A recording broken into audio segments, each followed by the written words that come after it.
Let's start briefly here. Make sure everything's okay.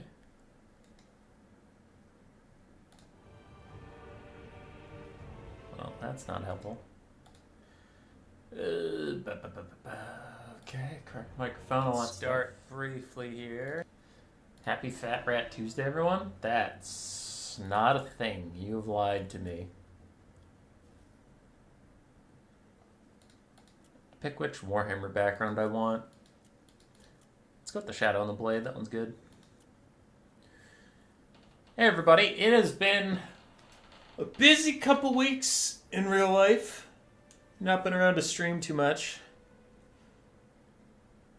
Oh, boy. It's been a lot. It's been a lot of stuff, you guys. Looks like we are not getting any Total War news today. Otherwise, it would have come out by now. So they must be leaving today for Pharaoh's hotfix thingy. So they might put out Shadows of Change stuff Thursday, looks like. Nori. Responding appropriately to a hello there. Okay, there's 2 minutes till this is supposed to start. And the Skaven Slave one did take about 5 hours to cast. Oh, 4 hours. I think it was 4 hours to cast all those games. 1, 2, 3, 4.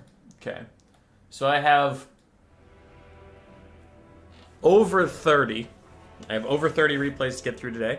That'll make it the same length or longer than the Skaven Slave tournament, meaning we don't really have a lot of time to fart around, so in about 1 minute we will get properly started here. We're going to start on time. We're going to rock and roll through this, because I have a hard deadline of in 5.5 hours. I have to be done.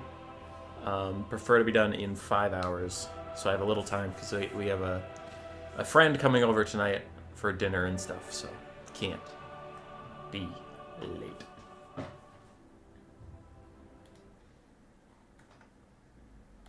Oh, God. Okay. As we start to ramp up to getting into this, welcome to playoffs, everybody. We did have the Skaven Slave playoffs previously on the channel. If you missed that, then I don't know what to tell you. That was like a week ago, 2 weeks ago. I am streaming these as I'm able and as the replays come in. Now, the Clanrat tournament did just finish this last weekend. They had their finals, so I finally have every replay. I'm getting to that. The Chieftain, Stormvermin, and Greyseers are all in their finals. They have one best of 3 left apiece, and they'll be ready. So I'll probably be streaming those next week, because I am going to be gone this weekend trying to sell board games to other nerds elsewhere. If you care, the prizes are art commissions. And this one, worth about 100 schmeckles, was done for our Skaven Slave champion of Galrach. So congratulations to him. And that is the type of cool artwork we are looking at here for these events. So we'll see who will win and get their own art done here today for the Clanrats. As you can see on the bracket just in front of you, Photoshop is being a bit of a dingus, where I want to zoom in, but I don't want to zoom in too much. Wasn't there one that was like fit to screen? How bad does that look for you guys? Okay, that looks fine. I'll deal with that. That's a little closer. We do have 16 players. Now, technically, Father Ramsey versus KDW was a 17th player thing, further left. But Tequila Sunset, the one that the winner of them would go to defeat, he is having computer issues, so he had to forfeit. So I just formatted the bracket like this to make it more visually pleasing. But for any astute viewers out there, they're like, wait, I thought Tequila Sunset was up there. He was, and he forfeited to whoever won KDW versus Father Ramsey. So they just got a free pass past that one. I just cut it from the image, but yeah.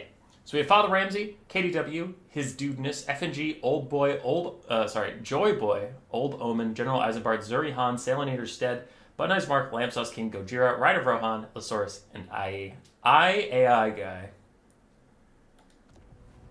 Let us get into it with the first games between Father Ramsey and KDW.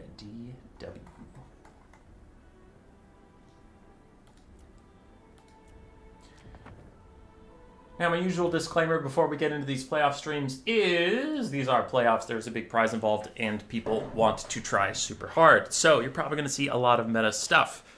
I will fast forward if things are redonkulous, but usually you are going to see a lot of meta builds, which some people like and some people do not. If you are looking for silliness, if you are looking for shenanigans and creativity, you are a bit better off with the new player tournaments we host every week, or the daily replays. But this will be people probably taking what they think is the best in this matchup for this point in time.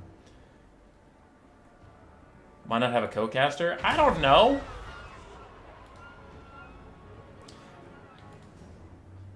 All right.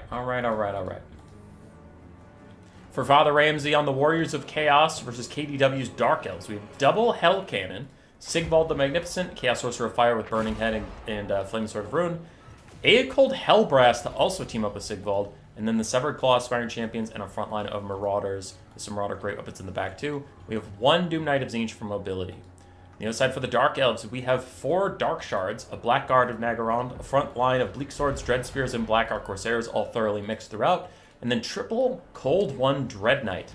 Not the anti-large variant Cold One Knights, but they're more expensive cousins, a little bit more of a generalist stat line. And then a Supreme Sorceress of Death with only Spirit Leech that she will be casting on the Hero Hammer of the Warriors of Chaos relentlessly. Offering my honest opinions, I'm not a fan of this Chaos build. It feels rather weak to, I guess, Skirmish. It feels weak to Cavalry Charge, Soul Stealer. Like, Hero Hammer against Dark Elves is already hard to pull off because they have some of the best single entity punishing spells in the game in Soul Stealer, Spirit Leech, things like that. So, I don't know. I don't love it. We'll see how it does here. Now, I will say, just because one player is red and one player is green doesn't mean that they're going to win necessarily. I did make sure to collect for all of these playoff brackets some winner and some loser side replays so that it's not always obvious, well, the green one wins, so cool stream, idiot. I am on top of that. I have also never seen these games before, as the Dark Shards take out the first of the Hell Cannons. I only collected the results and told the winners who their next player would be. I have not seen any of these. Burning Head goes to the front line. That one doing a bit of friendly fire to the Marauders, but they were already faltering anyway. It takes out another Bleak Sword too, so overall a great cast of that Burning Head from the Warriors of Chaos. One Hell Cannon is still online. Gets back onto its mount now, though there are Cold One Dread Knights lurking around like sharks circling prey, and it looks like they are just going to come in here for this Hell Cannon that desperately fires off one more shot on its way out. We do have Doom Knights. Wow, that did a lot of damage. We do have Doom Knights rolling through the backline, shattering off any Dark Shards that route once. It looks like they will be the hammer to Sigvald and Aecold's anvil. Looks like Sigvald and Aecold are going to sit next to the Severed Claw and just provide this little bit of constant melee support, while the Doom Knights fly around and deal whatever damage they can where they can. That's honestly a pretty decent strategy. The Supreme Sorceress of Death doesn't have Fate of Bune or anything, so committing Spirit Leech after Spirit Leech into the Doom Knights would take a long time to reduce their effectiveness.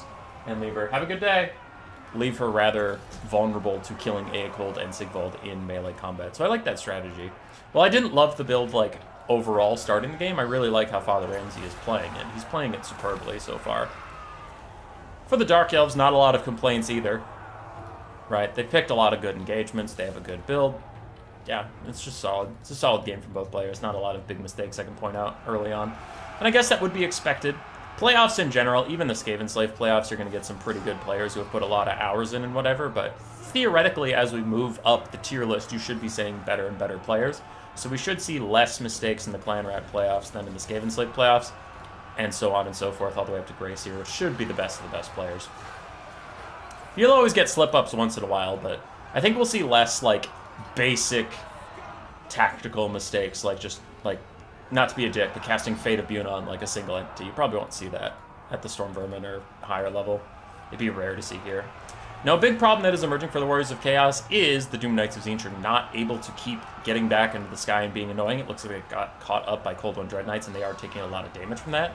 Now their HP is so low that, one, they're not that effective even at cycle charging, but two, they are much more susceptible to that Spirit Leech. If she wants to throw one or two their way, she can take out the mobility and really leave Chaos with just the single entity Hero Hammer, which, it's tanky, but it won't actually kill this whole army. We have Cold One Dread Knights, for God's sakes. We have Black Guard at full HP and Spirit Leech. I don't think they're going to be able to kill off all of these things without some Doom Knight help or something. Firecaster is pushed away, getting rid of that Burning Head that could kill even more random chaff and just make Sigvald and Aecold's life a little bit easier. And the Doom Knights still fulfilling their role, even significantly damaged. They are making sure that anything that routes keeps routing. Lamb Sauce, why are you even there? We'll get to that. We'll get to that. I'm going to play it at ×2 speed as we do watch the Hero Hammer just go. For now, there's nothing I need to really watch at ×1 speed. Sigvald's healing cap is approaching. Eggholtz is not in sight just yet, but the Severed Claw are going to get going. Doom Knights charge back into some Dark Shards, and they try to rout them off, but there's these Cold and Dread Knights just playing babysitter that immediately get rid of them, which is good. Which is good. And at that point, Father Ramsey does just give it up. Game 1 will go to KDW and the Dark Elves. Really slick play. Didn't see a lot of mistakes from him. His build was overall good, solid.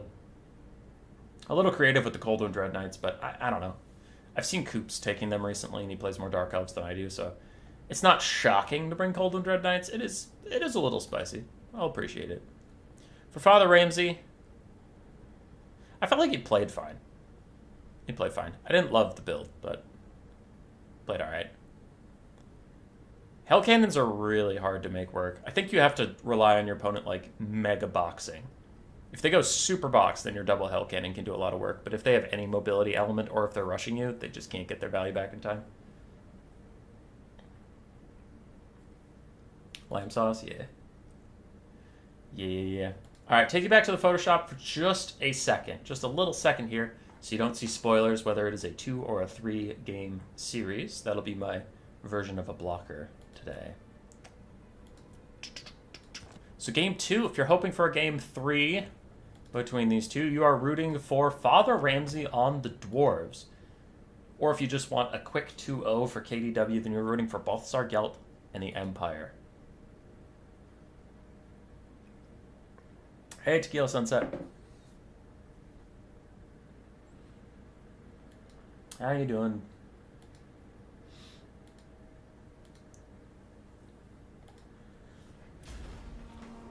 All right, this was actually our Faction War Finals. Different players, but the same faction. We have seen a lot of Dwarves versus Empires because of that. It was a best of 3.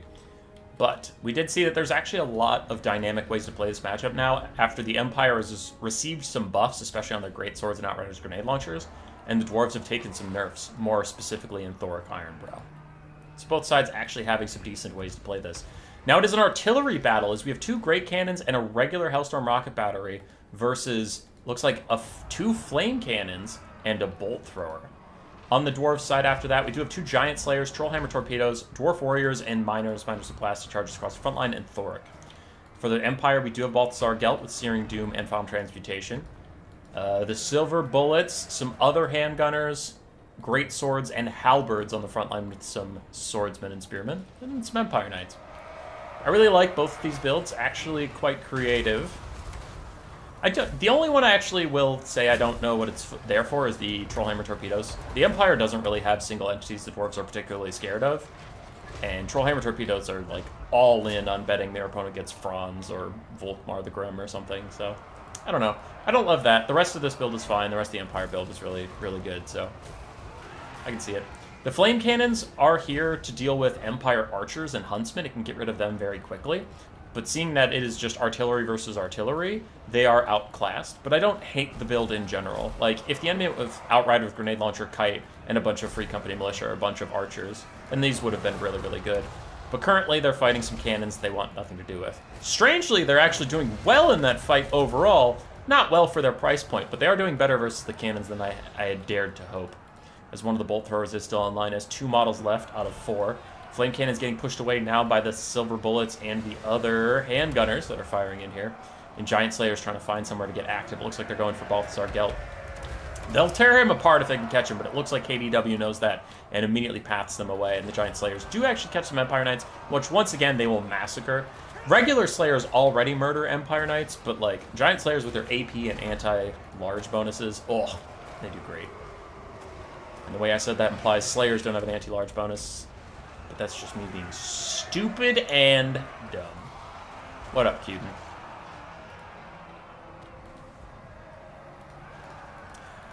So the Giant Slayers mulched their way through the Empire Knights, who are now retreating. Looks like we have a final transmutation getting cast in this area onto Thoric.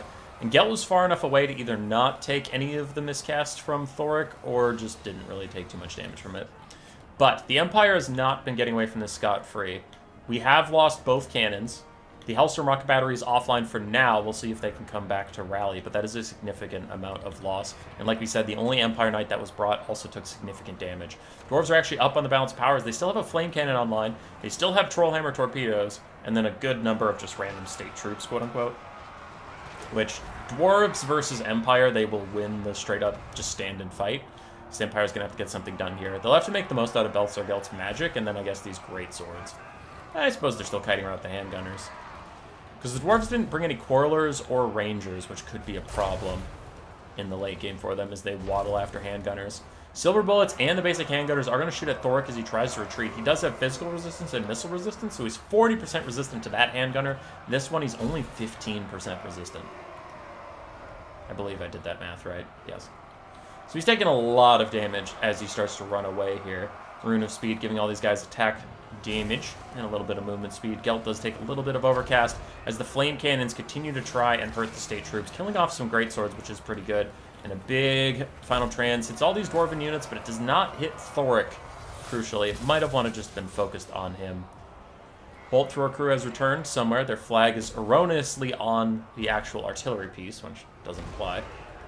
And the Hellstorm Rocket Battery is once again back online. Flame Cannon still trying to kill off some stuff with its brief time left to it on this Earth as weird grenades are hitting these swordsmen.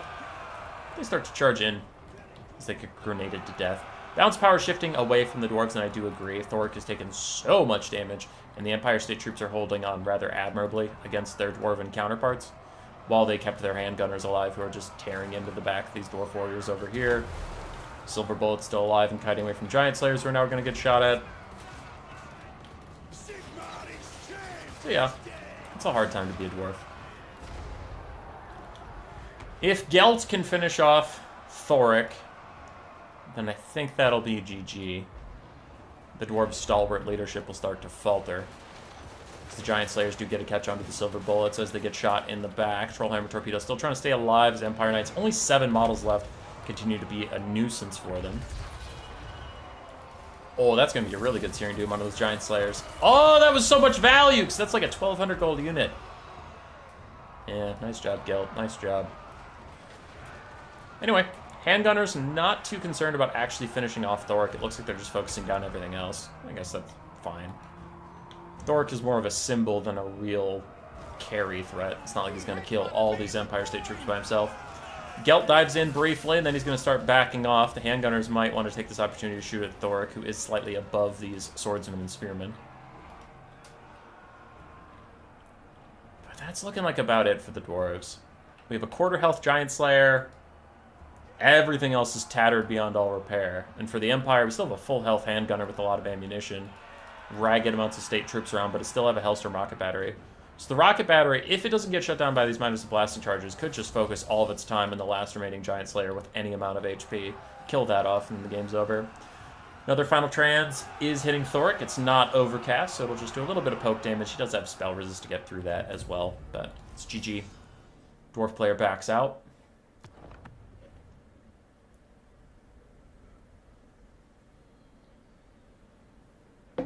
Trollhammers are kind of killing the shit out of the swordsman one model at a time. What up, Rusty? Alright, Gelt got decent value. Hellstorm Rocket Battery, anything besides the Sunmaker usually has issues getting a lot of value out, but it provided pressure, I guess. Cannons didn't do very much. Handgunners did well. Great Swords did pretty well. And then the state troops were just around. They helped out. For Father Ramsey, Thoric wandered from place to place, though I will say, after the Thoric nerfs where his Rune of Doom isn't global anymore, he really isn't the threat he used to be. He's still kind of insane for being like a melee combatant support lord who's pretty cheap for what he brings and whatever, but he suffers from a lot of the same problems all Dwarf lords do, in that they can't be everywhere at once, and they just can't move around very much. So Thoric is now really only that good in like a super blobby Hero Hammer style of gameplay, that has also really fallen out of favor recently with like Traitorkin, Spirit Leech, Soul Stealer, Final Transmutation being such common takes. As a Hero Hammer slammed a lot of people early on, and then like most people just started taking builds that could fuck up Hero Hammer. I don't know if you're gonna Hero Hammer, but I'm gonna be ready for it because that shit sucks. Alright. So, that reveals our first result. KDW. So I photoshopped Father Ramsey's name over Tequila Sunset's name. Was the easiest way to do this. So that's why it says 1-0 is because Tequila Sunset had to forfeit due to computer issues. But the actual score was 2-0. You get the point. And now, since Lamb Sauce is in the chat mentioning it, Lamb Sauce also had issues with real life stuff coming up and getting in the way. He was very, very busy. So he did also have to back out of the tournament. I guess I'll reveal that bingo square now. So Button Eyes Mark did get a free round one. Alright, I think that was both of the people that had to drop out of playoffs. So we'll get on with the regular scheduled games. FNG and his dudeness.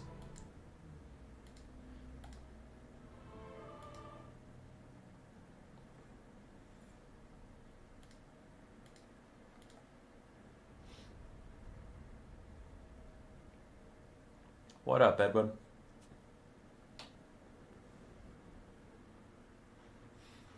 All right, FNG and his dudeness. FNG, a long-time player in the community. He's never been particularly try-hard from what I know, but he's always around. He's been here forever. Playing some Greenskins, we have melee Forest Goblin Spider Riders in the Vanguard. These are gold chevron, and he has a silver chevron one up there. Interesting. We have a Night Goblin Shaman with Gorkle Fixit, the slow, and then Itchy Nuisance, the melee attack debuff, plus Seeky Stabbin', actually, the melee beat regular buff. We have some Skarsnik, Orc Biggins and Goblins, Orc Borbray Biggins, Orc Auror Boys, and then more Orc Biggins. I like this. We also have a... Ooh, I haven't seen a Goblin Big Boss in quite a while. Anyway, this is kind of an old style playing against Wood Elves, but the philosophy of it still makes sense. If everything is medium tier, nothing is snipeable. If you have, like, Triple Waywatcher, you're going to be wasting ammo on, like, 800 gold Orc Biggins, or 500 gold Forest Goblin Spider Riders, or 500 gold Orc Auror Boys. You don't have any one thing to just, like, snipe this out and win the game, or snipe this out and get a ton of value. I really like it. It's similar to how I play Skaven versus Tomb Kings. Just kind of keep everything cheap so nothing's worth sniping. Anyway, on the Wood Elf side, for his dudeness, we have War Dancers with Azrai Spears, so a very elite frontline as far as Wood Elves go. 3 Deepwood Scouts. We have a Spellweaver of Life with just Earthblood. And then a bunch of cavalry, but what kind? What kind of cavalry? Glade Riders with Spears, more Glade Riders Spears in the back, and then we do have the Wild Hunters of Kurnos, ROR, Wild Riders. Some Turtle Guard are also moving up in the distance. War Dancers should have a wonderful time against the Orc Biggins. Now, I did say the Orc Biggins used to be a way to play this matchup, but what has changed since then is War Dancers have gotten a couple buffs over several patches, and it makes them into infantry mulching machines that the Wood Elves didn't used to have. The Orc Biggins falling away before our eyes as these War Dancers just get tucked in and start murdering Greenskins left and right. Skarsnik is helping some of these Orc Biggins get through the top area. We'll see if these Orc Boar Boys want to charge into the back of the Eternal Guard to get rid of them faster, if it's not worth their time.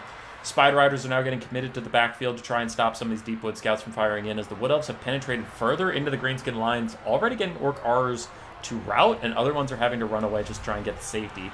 Some Forest Goblin Spider Riders are charging up along with Orc Boar Biggins to stop the bleeding a little bit, and they're getting good damage out onto the Wood Elf Tide, but the Wood Elves just keep coming. The Greenskins are actually outnumbered back here. Not 2-1, but close. As Skarsnik and the flanking boys still need to get active in here. They're walking.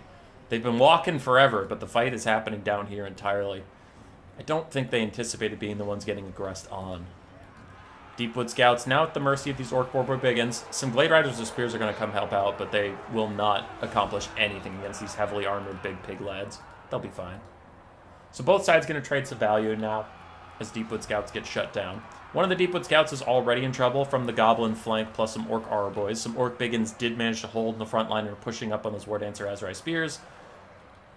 And the Orc Boar Biggins were trying to kill off the Deepwood Scouts, but ran into Boar Boy problems. They really don't kill infantry that fast, even infantry with meh stats like Deepwood Scouts. And then while they get distracted by these Glade Riders with Spears and Wild Hunters of Kurnos, they get sandwiched in, killed off, and the Deepwood Scouts are still firing away, so that is a rough loss for the Greenskins. Wood Elves still have a ton of melee infantry left. Some of the War Dancers are even coming back to the lines here. And they still have 2 healthy archers. Their cavalry is taking a lot of attrition damage, but so is the Greenskins. The Greenskins are about out of cavalry. They have 1.5 cavalry left. 2 archers, some infantry, and then Skarsnik is very, very healthy. And Skarsnik is a melee combat lord that is much better than the Spellweaver in the fights. That's where a lot of the Greenskins' money is gone, if you're wondering how the Wood Elves are overrunning them so badly. They do have 3 single entities in the Night Goblin Shaman, Goblin Big Boss, and Skarsnik. That's probably about 3,500 gold, whereas just a Wood Elf caster is like, I don't know, 1,200? Less.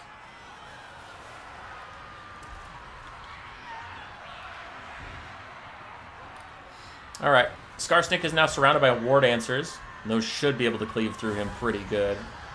Oof. Yeah, they are murdering him right now. Only 50 armor, so they don't really need armor piercing. 55 melee defense, but they have 40 melee attack and then a bonus versus infantry of 12, so they're kind of tearing the poor little Warlord of 8 Peaks apart. Orc Biggin's trying to hold the line against all this cavalry. That's a fight that they would love to take, and they're going to get good damage value, but I just wonder if it's too little too late. The Deepwood Scouts are still up and firing. 2 out of the 3. 1.5 out of 3. But with Skarsnik getting sniped out, and then this low ground fight going to go poorly as the Orc Arboys try and get back in range to offer a little bit of support, but War Dancers are still closing in on them. It looks like the War Dancer rush of the Wood Elves was too much for the Greenskins to overcome, as a second and final Wa is their last-ditch attempt to win this game. Now, the Orc Biggins are slapping these cavalry. That's going fine. My main concern is Skarsnik dying, which he is. Looks like he's trying to path out, but it takes him a very long time. He doesn't have insane mass or anything. He's a foot character, after all. And the Orc R's are pouring damage into the War Dancers. But I wonder if we had Big Wa, we could use Brain Burster on this clump of Wood Elves and really punish them. Or if we had Death Magic, we could be casting Fate of Bunas on the Wild Hunters of Kronos early on into the game. I think we are just seeing the weakness of the Goblin Magic here. Buffing up people in melee or debuffing enemies in melee doesn't help the Greenskins as much as it sounds like, because they already have crazy melee stats from Wa. And then without Wa, they have such middling melee stats that it doesn't really matter. I definitely prefer the Big Wa has better buffs, and it has damage spells, whereas Little Wa has meh buffs and no damage spells. Because, like, Fists of Gork, you can get magic damage, 25 melee attack, 24 melee attack, 24 melee defense, or you could get this, no magic damage, 24 melee attack, and then some armor-piercing weapon strength, which only helps certain things. It's just too niche. Again, the Wood Elves are blobbing up a bit here. I'm not loving that from his dudeness. He played the early game super clean, and even the mid game, but in the late game, it looks like he's getting a little lazy. Like, just kind of maybe thinking he already has the wins, so he's just throwing units at other units to finish it off and get army losses, but that is a way to lose games. You do kind of need to stay sharp throughout the whole thing. As the Greenskins are slowly coming back, and this get a Fermented Fungi to force these Glade Riders of Spears to have 8 melee defense and charge straight into Goblins. I still think the Wood Elf should have it. That is an unholy amount of War Dancers that are still left over. But it's getting risky. If the Greenskins still had a mobility advantage, I'd be more scared for these War Dancers, like if they could get cycle charged into Oblivion, but all the Greenskin presence is an almost dead Orc Boar Biggin, an almost dead Forest Goblin Spider Rider, and another almost dead Forest Goblin Spider Rider. Skarsnik's back in the fight, surrounded by War Dancers.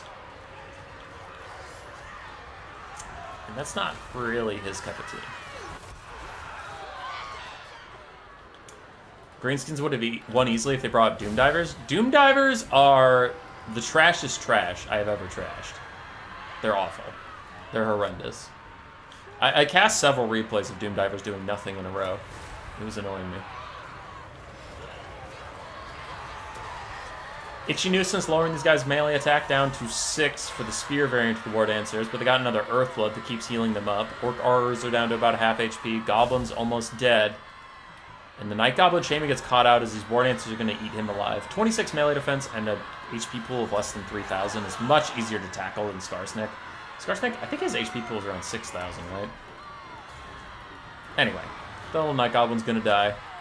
Play it at ×2 speed as we get closer to the end here. We'll see if anything really comes of it. But the Wood Elves would have to have a massive break to lose this game, and it doesn't look like it's going to happen, as they do pull out a victory. Doom Divers OP? No. No, they're not. For Effigy, it was a cool build. A little bit of a throwback. Orc Biggins did very well in this matchup. You can see some of the reason that you used to bring him. Orc Arboys did okay. They just weren't ready to be rushed like that. 4 Skaven Spider Riders, pretty good value across the board, and Orc Boar with Biggins also did solidly. So a lot of the build really paid for itself, except for the Goblin Hero Core didn't do a whole lot. For his dudeness, the Healing Caster didn't get a lot of value, but man, she healed up that army. We saw the War Dancers all approaching their heal caps, which is kind of insane. War Dancers got good value. Azrai Spear version didn't really do that much. Deepwood Scouts did okay. Glade Riders and the Wild Hunters of Kurnos also did okay. And Eternal Guard did okay. GG. Alright, back to the Photoshop with you all. So we get into Game 2. Between FNG and his dudeness.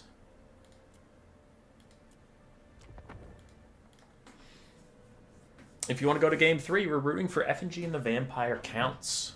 If you want to see a Cathay Destroyer win, then apparently you're rooting for his dudeness to 2-0 this set.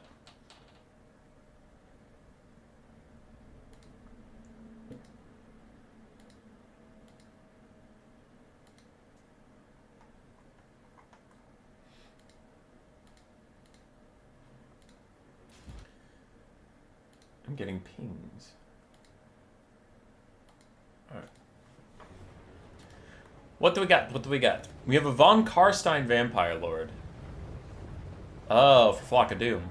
Interesting. Okay. Flock of Doom, Van Hels's Dan's Macabre, and Invocation of Heck, plus his Undeath Resurgent Sword of Anti-Heroes. He is up on his dragon. 4 Vargheists, and then we have 3 Cryptors, a Necromancer, with both of his zombie summons, the bound one and the regular one. Now it looks like he has his Balefire mount with flaming and magical attacks. Skeleton Spears and Zombies for a bit of a front line, and that is it. On the other side, for the Chaos Dwarves of his dudeness, we have Goblin Laborers, Hobgoblin Wolf Raiders, double Infernal Ironsworn, double Infernal Guard with Fireglaves, a Demon Smith Sorcerer of Hashut with the Hellhammer, plus his Reforged to heal up the Cathay Destroyer, a Cathay Destroyer, and Zatan the Black with his Net ability, and then the Immune to Contact effects AoE, I guess. Sure.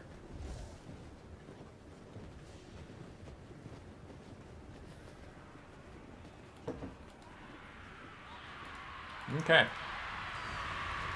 Goblin Labor is going to charge out and lose very quickly to Skeleton Warriors. Goblin Laborers are quite bad, but being only 150 gold, I guess that's fine. As they hold things in place for the Infernal Ironsworn to straight up delete this Skeleton Spearman. And I wonder where these guys are going to go. They're wandering into melee, but I wonder what they actually throw their charges at. As the Fireglaves are dealing with our Necromancer compatriot here. He's already down close to half HP. Infernal Ironsworn throwing at the Cryptors. And the Vargheist and Dragonlord are going to have to get active quick, because they are losing a lot of value on the front line with this range support. The Blasting Charge is doing a terrible toll. Same with these Fireglaves. And here comes a Breath Attack from the Lord, just as his Vargheist land in, though, taking a bit of friendly fire damage that might not have been necessary, and the Cathay Destroyer is going to charge in here, get a nice attack off on the Vargheist and try and get some damage out here. Looks like the elite infantry of the Chaos Dwarves are circling up, trying to circle the wagons, as it were. Vargheist dive in, but we will see a Hellhammer go down the line of zombies and skeletons. Get a little bit of damage there, take out some of that chaff, that's nice. This Flock of Doom continues to hurt these guys. Zatan has thrown out his net onto one of the Vargheists as the Cathay Destroyer continues to rampage through it. Now, both Infernal Guard and Fireglaves are shut down. One's routing, the other one's about to be routing. And Infernal Ironsworn also taking a lot of damage. The Undead are quite down to the bounce power, but if they can heal up, they can definitely come back, for sure. Though that is looking to be a concern, isn't it? As the Vargheists, one is crumbling at a 5th HP or less. 2 Vargheists are below half, and the last one is also quite low. Looks like it's going to go for a rear charge over here to get some of its hunger procced, and even gets Invocation Hack for a bit of healing. But that says nothing for the Vargheists that are still in melee and getting torn apart. Vampire counts are on the back foot, nice and early. Some of the Vargheists chasing down routing units. 1, to make sure they never come back, which is good play. And 2, to keep that hunger going. Once again, they only have regen when they're in melee. So to get any of that healing, they do have to go do some stuff.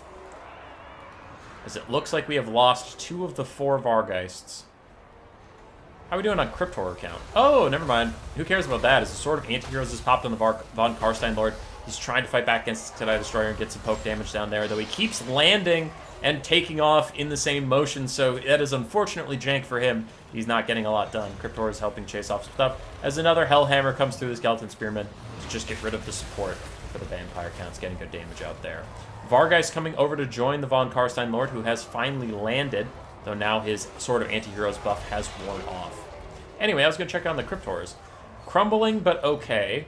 Crumbling, but okay. And very low, but not crumbling. Okay, another Flock of Doom hits double Infernal Ironsworn. That is fine. And here comes a big breath attack down the line of those Infernal Ironsworn, though unfortunately the Von Karstein Lord decided to just shoot at like 1 or 2 models off to the side rather than go down the line of the whole unit, because Dragon Breath attacks can sometimes be a little unpredictable. Bounce Power is going further against the Vampire Counts. Still have some Chaos Dwarves holding here and there. And the Cathay Destroyer is very, very healthy. It looks like Von Karstein Lord is going to dive on him once more.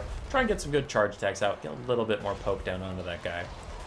As zombies continue to fade away.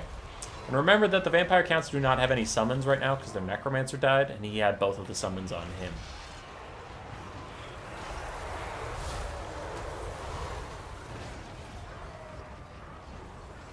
This is going to be another 5 to 6 hour stream.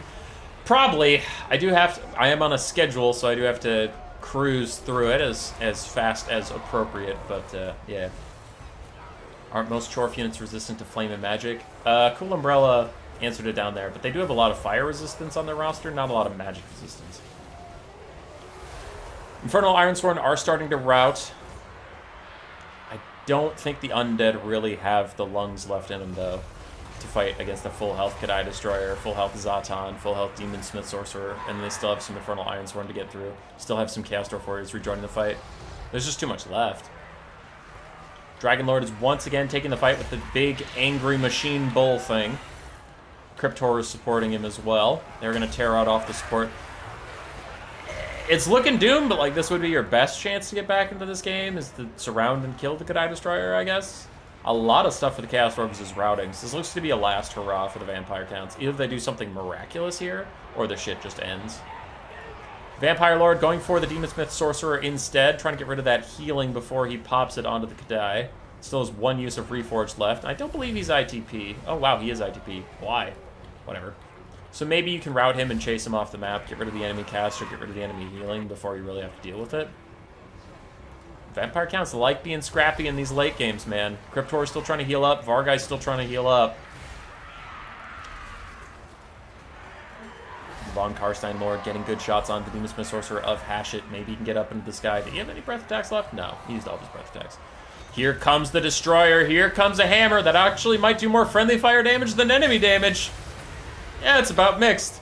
But Undeath Resurgence popped at the same time as Sadistic Snare. The melee defense evens out, but the main point is he is netted on the ground in front of a Cathay Destroyer that just charged him. So the Cathay Destroyer should hit every single attack it throws at him. It has way higher melee stats than him right now because of charge bonus and whatnot. And all that damage onto the Von Karstein Lord is just dragging this balance of power closer to army losses every second. Von Karstein Lord can't get away. As soon as the snare wears off, he can get back into the sky and heal up just fine, but army losses is really not going to let him get that time, as all of a sudden it calls it, everything crumbles away.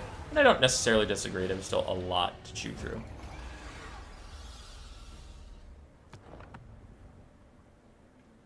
Don't have the lungs left? Mick Rightface? You never heard that?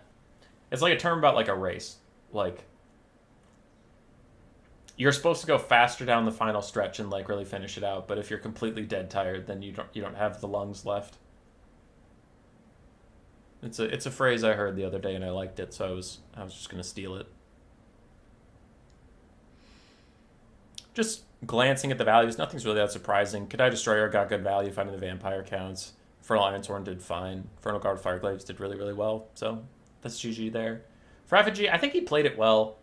I feel like the Vampire Counts, I'll get on my soapbox any day of the week, but I think the Vampire Counts need a little bit of a buff.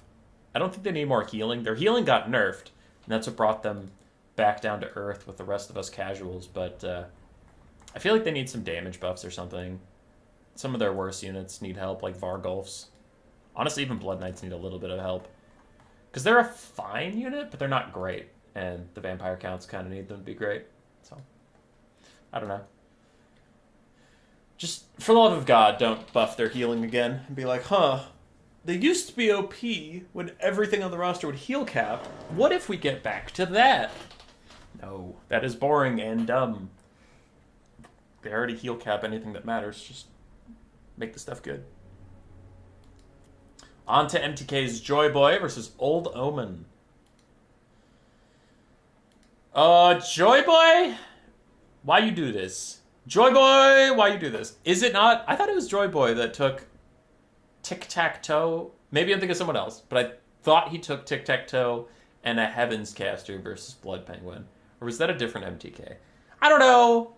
But, like, Slans are the most broken thing on the planet Earth. And Joy Boy picks Lizardmen, and he's like, listen. I'm going to take Oxyotl. I'm going to take Oxyotl. Not the Slan. Not the most broken thing in Warhammer right now. I'm taking this fucking guy. Whatever. For the Lizardmen, 2 Ripperdactyl Riders, one of which is the Colostodon Hunters. Then we have 5 Skink Skirmishers, a bunch of Saurus Warriors, I think 5 Saurus Spears, including a Legion of Chakwa, some Skink Cohorts regular, the Umbral Tide, a Beastcaster with Flock of Doom, and then Oxyotl. On the other side, for the Tomb Kings of Old Omen, we have some Carrion doing some scouting. We do have Khalida, a Lich Priest of Nehekara, for a little bit of that army-wide healing. Khalida herself is on our Sneaky Snake mount with a lot of her buffs. The Venom Staff, Tomb Strike, Venom Wave, My Will Be Done, all that. Triple Necropolis Knight, then some Skeleton Spearmen, and Nehekara Horsemen. So it is a Rush Tomb Kings Snake build. Blood Knight should get the Grail Knight treatment. Maybe not that intense, but yes, they need to be brought up to date, but they don't need to be insane mass world beaters that can carry entire games. That seems a little stupid. Alright, Necropolis Knight's going to charge into the Braced Saurus. Will not get much penetration there, and in fact get charge reflected. And the Umbral Tide are going to fire up and over the formation into these Necropolis Knights. Can Old Omen get into the backline quickly enough? He has plenty of cavalry to go do that. The Nehekara Horsemen will have to stay active in this game, Carrion also diving in. And the Colossus Hunters and the other Ripperdactyls are out of position because obviously they were expecting Ushabti Greatbows that they could flank. They were not expecting a full Necropolis and Nehekara Horseman rush. So they're not where they need to be, and they do need to find a way to get back to the Umbral Tide and protect them from all of these mobility elements that are creeping in. Flying through here. Oxyotl is already isolated out by Khalida. Tomb Strike is popped for her. She has insane stats, though she still might just miss Oxyotl a lot. Being a foot character does have its benefits, especially versus snake models that have like all these crazy animations, but funny enough, you usually want simpler animations in this game. The crazier your animation, the more likely it is something wrong with it. Grievin', it's true. I guess I'm just a liar and a fool. Nehekara Horsemen jumping in onto the Umbral Tide. Really sandwiching out those poor Salamanders, and they are going to die off. It looks like Oxyotl is still in danger as Khalida tries to chase him down. He's lost about a third of his HP, and she's still after him. But things are going well for the Tomb Kings in this early game. Their front line will lose to all those Saurus, which you would expect, but they've shut down the range. They've already sniped out the enemy Lord mostly, as Khalida's beating the shit out of him. And there's no healing for Lizardmen rosters. It's not like Oxyotl is going to get magically bailed out by a regrowth or something. One Necropolis Knight is about dead from fighting with the Colostodon Hunters plus some Saurus Spears, so that is a good thing for the Lizardmen. One of the few on the battlefield that's going their way. Another Necro Knight's about half HP, and another one is at about 1/3, so Necropolis Knights have taken a lot of damage in this time. Unfortunately for the Lizardmen, though, they've lost their backline safety, I guess you'd call it, because there's Necropolis, Nehekara Horsemen running all over this place and Carrion, so it's not like the Skinks have anywhere really to sit and hide. Oxyotl managed to slither his way back to the front line and get away from Khalida for now, though she's still after him, just trying to get that Lord dead, to get the leadership debuff down for the Lizardmen to get rid of some of these units a little bit faster. Sora's still grinding with the best of them to try and kill off that front line while fighting against the Sneaky Snake Knights. That Beastcaster is just living his best life for now. If he can cast a couple more Flocks of Doom, then he'll be fine to die. Oxy still trying to exist. The Colostodon Hunters offer a little bit of peel. Necropolis Knights, however, are going to bail out Khalida and help her terror out off these Skink cohorts and mostly get rid of the Colostodon Hunters so that she can move again. She is getting pinned in, especially with the Legion of Chakwa here too, so she doesn't want an extended fight right here. She's trying to break out and get away from here, get back to safety. Other Ripperdactyls rejoining the fight, taking a lot of damage too, as the Undead seem to be consolidating their forces here. And a Venom Wave from Khalida even does a little bit of damage as well. Still can't kill Oxyotl, though. No matter how hard she tries. He is a tanky little foot character because jank, not actually stats. 45 melee defense isn't good. 3,700 HP isn't good. Just being tiny. Skink Skirmishers are back trying to peel the Nekara Horsemen off of the Skink Priest of Beast, but other Nekara Horsemen are here to get rid of them in turn. Of the Snake Knights, we have two very, very low ones, but they're existing still for a little bit. I don't see the third, so it's either dead or also in this blob. I think it might be dead. Flock of Doom does hit this whole area. Hits all the snakes, hits all the horsemen and the spears and all that stuff. And the Beastcaster is actually going to make it out of here alive, as Saurus Warriors are chasing down the Nekara Horsemen. The Skink Priest of Beast probably just has to hide in that Saurus. He's going to have to go in there and just stay safe that way. Tomb Kings chuck out their Ushopti summon this late into the game. Class Hunters fighting to the very end. Khalida tried to use her Venom Staff. It looks like it hits some Ripperdactyls. Gets rid of them. What unit are you a part of? Okay, yeah, it's just shattered. Oxy still alive in there. Still alive. Legion of Chakwa sitting and grinding. And honestly, the Tomb Kings have not won this just yet. If that Ushopti fades away, which it will in a certain amount of time, right? When the Ushopti fades away, there's a lot of undead that are crumbling, and most of the bounce power is in this extremely healthy Khalida and then a very healthy caster, which they can't kill off these two Saurus that are super healthy right now.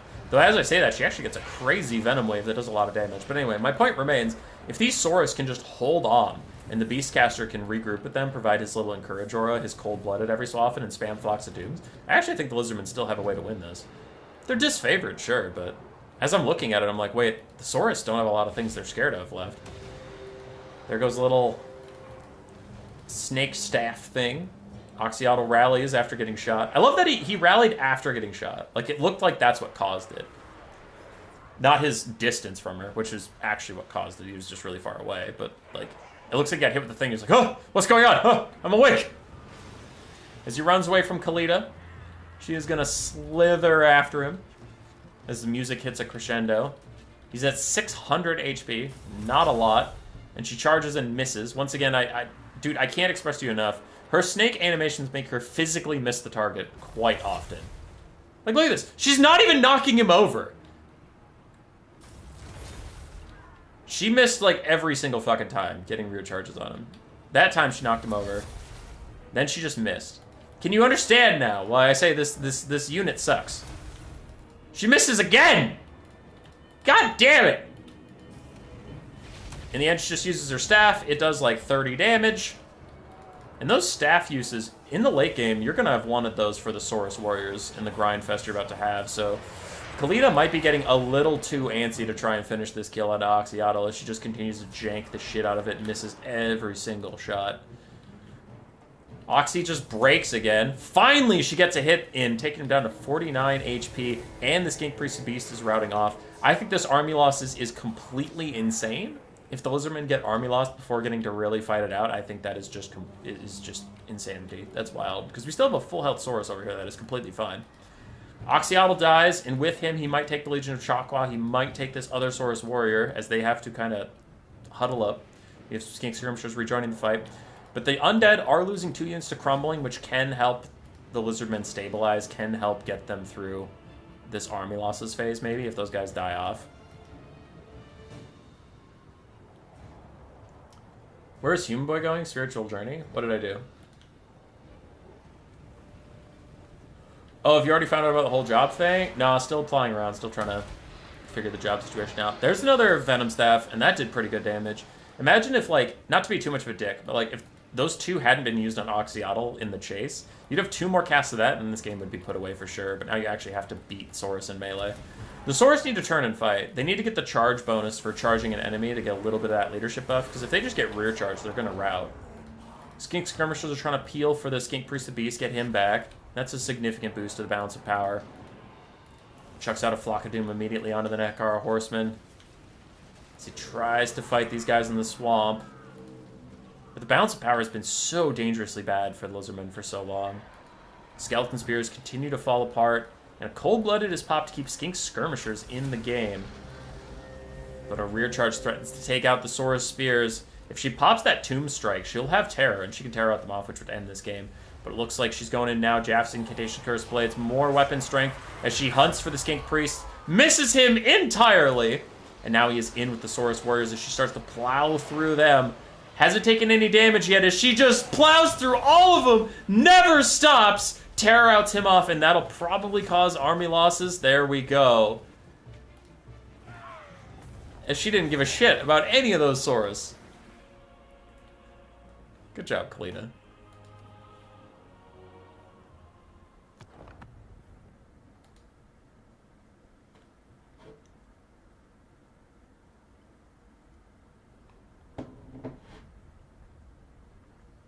Shooting Lords need some love? Yeah, they do. Most of them are pretty weak. I do wish they weren't so janky to hit. So, like, foot characters in general need to be much easier to hit animation-wise, which I've been advocating for a long time. But if you do that, you're going to need some significant buffs to foot lords if they ever fix that. Saurus and Skink Skirmishers got good value. Ripperdactyls did okay. Oxyotl did, I guess, not terrible. Beastcaster did okay. For old Omen, Kalita, only 1900 value after all that. Necro Knights, all around 1000. Necro Horsemen did fine. Carrion did fine. And Skeleton Spears Frontline did pretty well. What is mass? Baby, don't hurt me. Don't hurt me no more. It's true. It's true, brother. I believe that was game 1. Yes, it was. It's game 2. I will advocate until I die. I will advocate until I die that how melee attack should be in this game is it should not matter what animation you're using. It should be like, Kalita is in range of attacking Oxyotl. Do the dice roll, whatever it is. Do the RNG, and then start the animation. But it doesn't matter what the animation is. This is a theoretical, right? It shouldn't matter what the animation is. It should be like, was the dice roll high enough? Then deal damage. But it's like, well, her snake never connected with him. She swung at the left. Who cares about that? Like, who gives a literal shit about that? I don't know. I hate that the damage is actually tied to the animation, which is just really stupid to do. Because you have to be confident your animations are tight, and CA is not. Case in point, any Grand Cathay Dragon Lord. Just watch them fight somebody when they're in their dragon form, and I rest my case. Now, if you want to get to a game 3, you are rooting for the Skaven.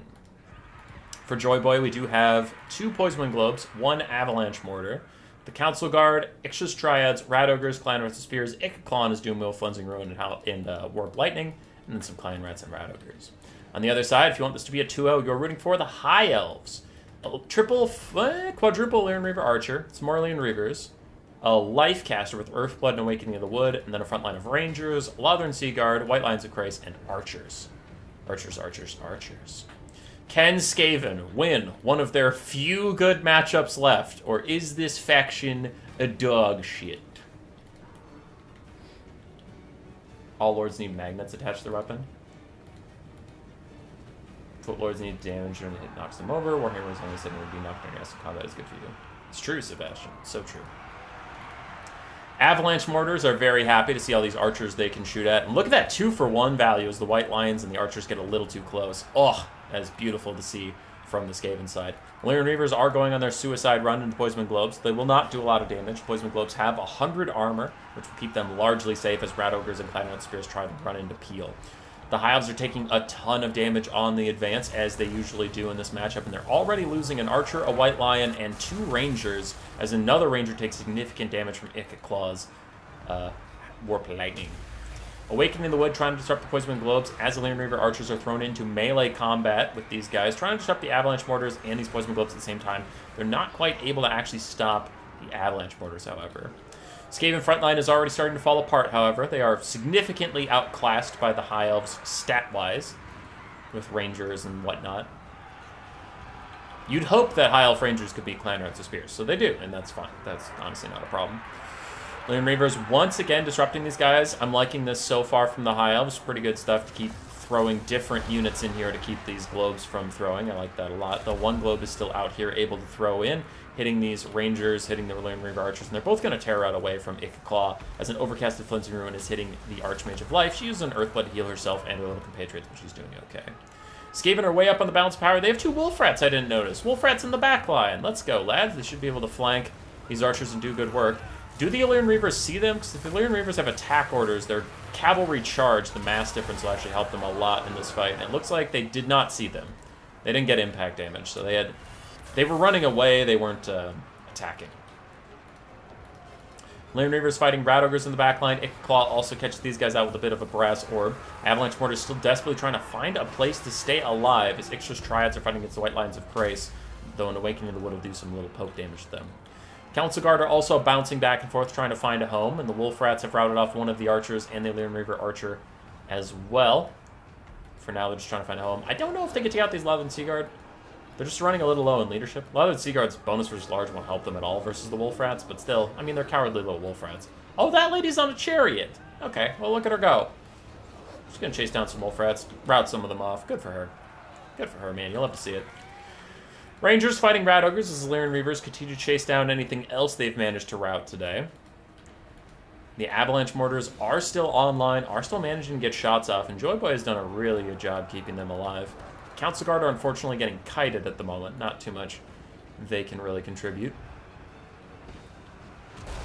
The Avalanche Mortar is still getting a little bit of poke damage out here and there. Ixtra's Triads are routing. Wolf Rats are routing. One rallied. The other one is currently still fighting some Illyrian Reaver archers, but it's going to rout any second now. Maybe if its cousin comes and helps it out, they could 2v1 beat the Illyrian Reaver. They definitely can stats-wise. It's just whether or not their leadership can hold. Where are the regular globes? I see one routing there. Where's the other one? Is it just dead? Looks like it's just dead. So the Avalanche Mortar is a lot of the DPS, and yeah, it gets soloed out by the Illyrian Reavers and the caster.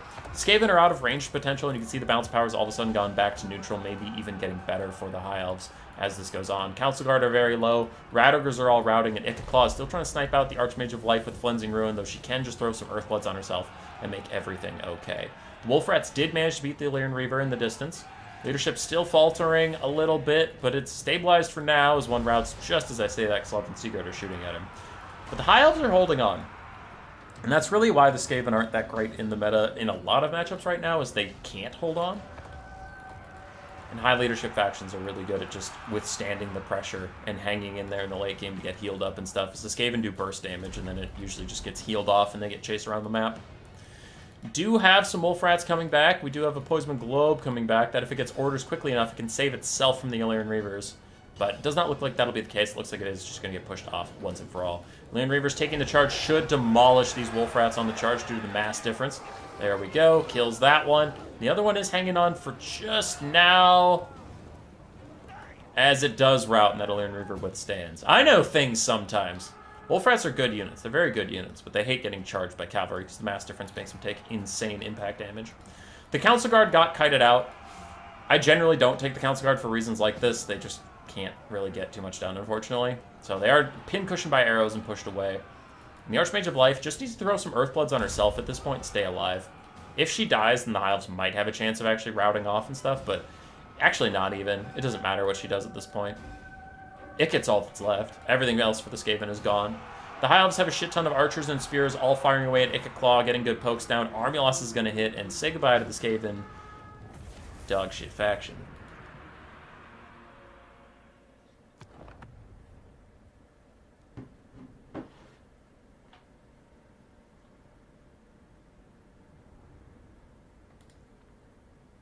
Skaven OP, please nerf. Rats are clearly S tier. Skaven are clearly the best faction. I love reading chat at the halfway point because Skaven do this all the time. It's all up front. It's just their faction. And like, I'm not even saying that they're a bad faction because of this, but it's like, ever since Skaven have been invented, the game is 80% of their games, because Skaven might rush you, but 80% of Skaven games are you do so much damage in the first 2 to 3 minutes of the game that the bounce power looks insane, and then you hold on, and one of two things is true. You got far enough ahead that you win, or you didn't, and you lose. But it's so funny to watch Skaven comments come into games like, wow, Skaven OP, wow, this and that, wow, this and that, by minute 3.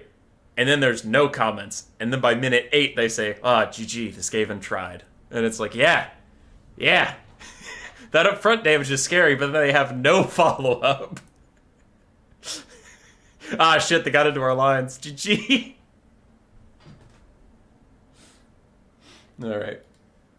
But no, that's just a Skaven gameplay pattern. It always has been. You get really ahead real fast, and then you just try and hold on to it. Joyboy played it pretty well. I didn't hate its build either.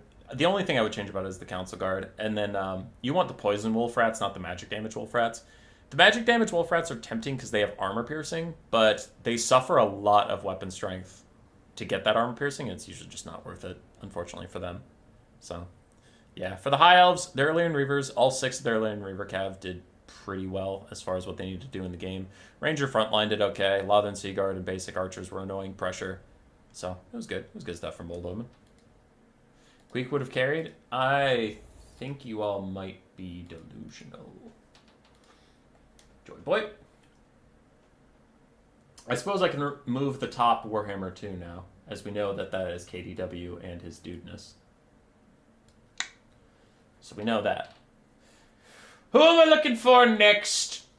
General Eisenbart and Zuri Han. Okay.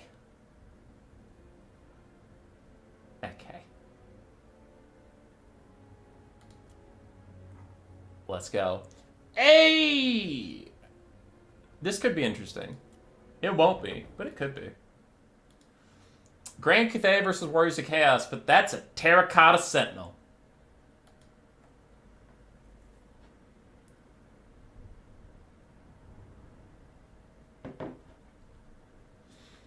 I have actually seen this matchup go the Warriors of Chaos way quite a lot recently, and it is mostly due to Archaon's solo carrying.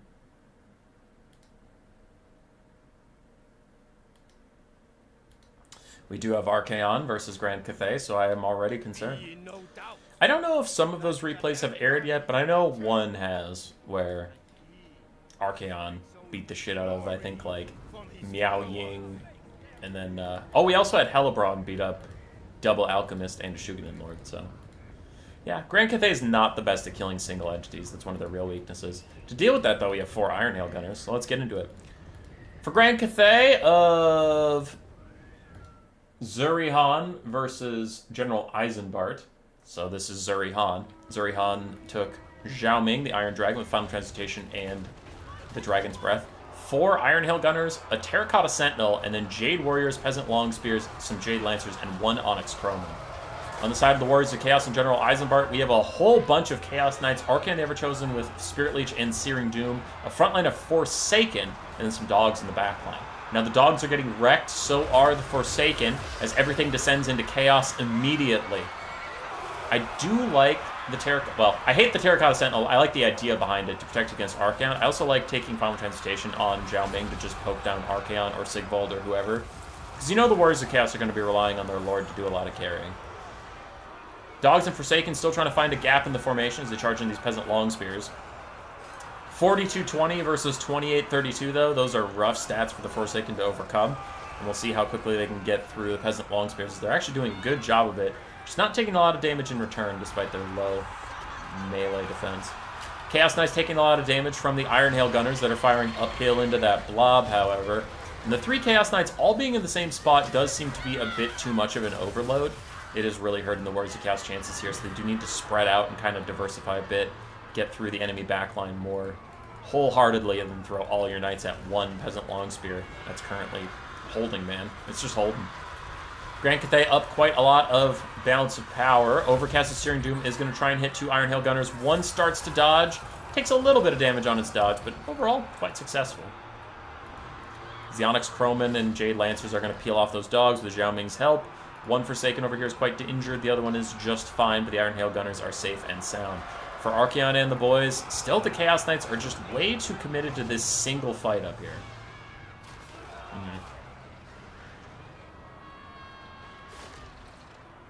Grievin, it's true. It's true. Alright, the Iron Hail Gunner is still firing away, cross-firing against these Forsaken, those poor creatures. Another Forsaken is going to go find their way onto the Iron Hail Gunners as Jade Lancers continue to try and peel the backline. It's looking really, really rough for Chaos here. The Chaos Knights are now taking fights with Jade Lancers, which they'll win, but they've already taken so much attrition damage from these Peasant Long Spears. And hell, this one's even still fighting next to the Peasant Long Spears. See a couple of their models over here poking these guys down. Peasant Long Spears, 280 value.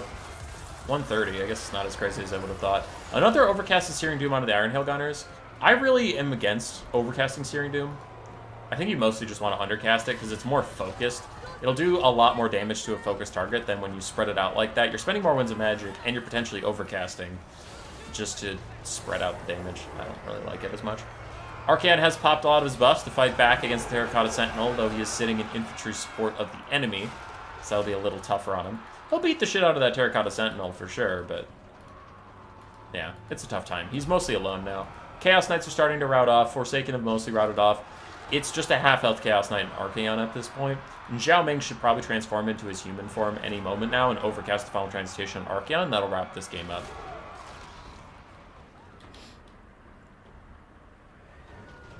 Does he transform to end the game, or will he duel Archaon? Doesn't need to. Can just final trans. Will he duel him anyway? He's flying in. Nope. He's going to turn into a man. He's going to stick with the plan. Throw out the final transmutation. End the game, sir. There it is. Final trans. Oh, wow, the game ended. Human Boy knew a thing. He knew a thing that was gonna happen. Holy shibolies. How many replays has this man watched? Is it literally hundreds of thousands? No. No. Come now. Human Boy can't know things. Terracotta Sentinel did alright. Jamming did alright. Jade Lancers provided a little bit of pressure, kept those dogs off the Iron Hails. Iron Hails got good value, and then Jade Warriors and Peasant Long Spears did fine. Can you tell which Peasant Long Spear got to fight Archaon in the Chaos Blob? It was that one. Alright, for Eisenbart, Archaon did fine. His Chaos Knights, I like them in the build, but they just got clumped up on the same fight and didn't get much done. Forsaken were a cool little tech piece. They got through some of Peasant Long Spears and stuff, but I think they're just a little too pricey, which is why you don't see them in the meta very often. Because they kind of get chewed up like a chaff unit, but they don't cost as much as a chaff unit. They cost like a medium tier unit. So you could have Chaos Warriors, or you could have Forsaken for pretty much the same price. And it's like, okay. One of these things does 10% more DPS, but takes 70% more damage. That's kind of the problem with Forsaken. So if they were cheaper, that'd be fine. I would definitely go with the cheaper route rather than making them tankier. Because the Warriors of Chaos doesn't need more medium or even high tier infantry. The Warriors of Chaos needs more options for low tier infantry, besides just Marauders. It's like, okay, well, maybe Forsaken could be like 100, 150 gold more than a Marauder, but something like that. How are playoffs so far, Pop Palpatine? They're good. They're good, brother. How are you doing? All right, I'll take you back to that screen. I forget if that was game 1 or game 2 between these two, so let me just go find it. It was game 1. Have we had any... The top one's disingenuous. It was 2-0. It's just misreported there for reasons. But it's been 2-0, 2-0, 2-0. Yeah, we haven't had a 3-game series yet.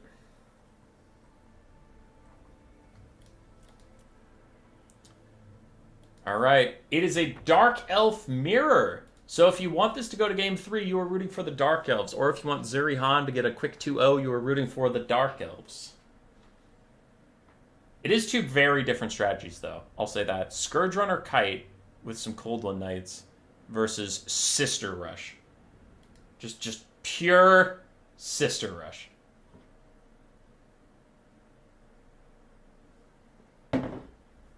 Let's go. On the side of Zuri Han, Soul Stealer Caster with also Chill Wind. Crows of Cain, she is up on her Dragon Mount, by the way. We have some Dread Spears, and then a bunch of Cavalry. 3 Dark Riders, 4 Cold One Knights, and then triple Scourge Runner Chariot for a bit of kiting. On the other side, for General Eisenbart, we have 4 Harpies, one of which is the Crows of Cain. Then Witch Elves and Sisters of Slaughter as far as the eye can see, with Morathi also on foot, with Melkoths and Soulstealer. And then we have a Death Hag. Okay, you couldn't possibly know what the enemy build was going to be, but I actually think green is just build diffed here. Maybe they can cycle charge. Maybe. Maybe they can cycle charge to victory. But, like, Scourge-Run Chariots, you can use all their ammo and do not very much. And then if they try and cycle charge, the Witch Elves are going to rampage them into a bad spot. Sisters of Slaughter take that charge like a champ. They don't deal any damage back, unfortunately for them. They're starting to get a little bit, but it looks like they're mostly knocked over. Wand of Crydon is thrown onto the Dark Riders, causing them to rampage back into the Witch Elves. Hey, I warned you, didn't I? I said that was going to happen, but you're all like, no, that's never going to happen. You're an idiot. Well, look who's laughing now as that Dark Rider gets eaten alive by the Witch Elves. The Golden Knights sit nearby, wondering what the fuck to do about it. Currently, the answer is nothing. We have some Harpies blocking up. They're gonna rampage back into these elite naked ladies like a dumb bitch? Is that the plan all along? It's the plan all along as they get fucking massacred. Crows of Cain fighting the Crows of Cain and 2 other Harpies in the backfield. I don't love that from the red player. They should be using their Harpies like they did over here. This was fantastic, where they blocked up some stuff so that the Witch Elves could get their rampage off and just tear these guys limb from limb. That's great. Whatever this is, don't do that. Like, the Harpy should be over here, attacking the Golden Knights and keeping them in this fight. So, a little bit of a whoopsie. But the green player, Zuri, is clearly not having a great time with what is happening here. They weren't ready for it. Like, we can see these Golden Knights got forgotten, and now the Witch Elves got a free rampage onto them. A lot of their units are just in disarray, because this isn't the game they thought they would be playing. They loaded up, and they were completely surprised. And that can really fuck with what you want to do in the game. I get that. The Scourge-Run Chariots are all still alive for Zuri, but they just don't matter. Like, there's nothing here they want to shoot at. They got no targets, so who cares? Like, you're doing a good job keeping them alive, but they're a lost cause. Witch Elves and the Sisters of Slaughter are blitzing through the Dread Spears, who are desperately trying to hold over here. We do have 3 units all stacked up on each other, which is a mistake. If this Dark Elf Sorceress can get into the sky, she can breath attack them, or she can even throw Chill Winds down this line and get a ton of value. But we do get a rear charge in from the Cold One Knights. They do rampage, though. I mentioned it. I have mentioned it several times. Look at them rampaging. Where are they going to go? Nowhere. They're just going to sit here and die in Sisters and Morathi and all this shit. What can they do? It is nothing! They can die! I like that. That's fun. That's fun. These Golden Knights get massacred. Dark Riders charge in, but they're going to rampage super quick. There they go. And the balance power is held up by all 3 full health Scourge-Run Chariots, but just like, look at them! What the fuck are they going to do? They're shooting at random infantry with their anti-large missiles. They don't have the type of ammunition for this. They don't have explosive damage. They don't have anything. I think this lady just tried to use a breath attack. I don't know if it succeeded or not. I was busy looking at the Scourge-Run Chariots value. As another blade, Chill Wind comes through here and does a bunch of damage. Now, once again, memes aside, hype aside, excitement aside, I really like what the red player did here. I like the plan. I like the strategy. There have been some execution errors, and whether it's just so much going on that he's just throwing out clicks as fast as he can, he's doing what he can, or whether he's getting lazy because he's starting to take control of this game, I don't know. But you really shouldn't have your units this blobbed up, where that Chill Wind ripped through, like, literally 8 units, or a Soul Stealer would hit, like, 8 units. Like, that is a whoopsie that could cost you the game, but overall, I've really liked Eisenbart's strategy here. He had a good counter build to what his opponent brought. That's good. That's good. Dark Rider's trying to charge back in. And they immediately tear out away from the Sisters of Singing Doom. And you might start running out of rampages now, because if you don't know how rampage works, you rampage at 2 different health thresholds, but after that, you're immune to it for like the rest of the game. I believe is how it works. It's not like super defined. Scourge-Runner Chariot still running around. Still have 12 out of 12 models for those guys. Still a lot of ammunition. And we do still have a very scary, healthy Dragon Lord. But that is it. I'm going to play it at ×2 speed. While the Scourge-Run Chariot's kite and the Dragon tries to fight its way out of here. Crows of Cain continuing to fight, but the Dark Riders are going to shatter off as that goes. Crows of Cain healing up while they fight melee combat, really just trying to whittle down this lady. As the Sisters of Singing Doom come in to try and proc that rampage onto her. And they do catch her, and there the rampage starts. Now the Sisters of Singing Doom have surrounded her. Morathi's joining in too, and that is probably going to be a GG as the Dragon Lord gets caught on the ground. Her rampage isn't wearing off yet, and she's entering the 2nd health threshold. Does cast a Soul Stealer, but Morathi counters it as both sides Soul Stealer each other. And then a chill wind is going through the area. Are the Scourge Renders nearby that they can charge in? No, they can't. So then she's going to rout, and that will be GG. I love the double Soul Stealer killing everybody on the map, but it was not enough. Marathi's even going to charge in and get that extra killing blow. We'll fast forward just a second. If she can get up into the sky, maybe she can survive. But if Marathi keeps her on the ground, then there's no shot.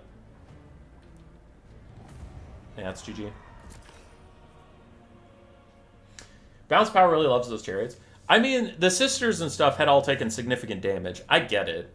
It's like, it doesn't factor in whether the ammunition is useful versus what it's facing. It just factors in that they have the ammunition and they're very healthy. Well, the sisters were not very healthy. But, yeah. There was no shot they were going to die. There's not a lot of values to go over. 3,800 for the Dragon Lord is, I think she got 1 huge clumped breath attack. I think she got 2 clumped Soul Stealers and like 3 clumped Chill Winds. So, like I said, those clumps were really hurting Eisenbart.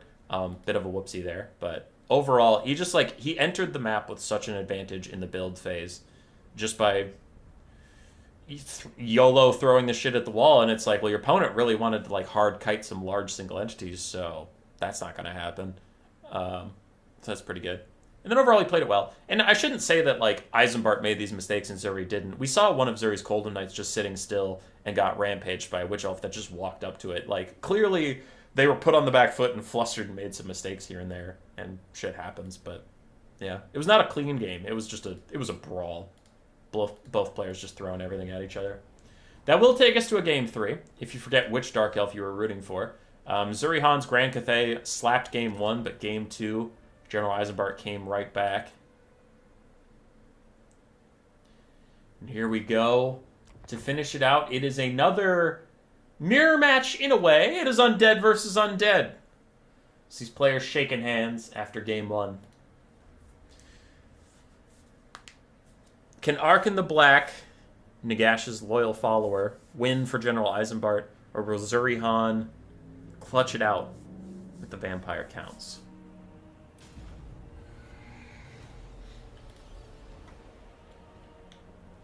Marathi just flew? I missed that. Maybe she was on her Pegasus mount, but was just landed most of the game.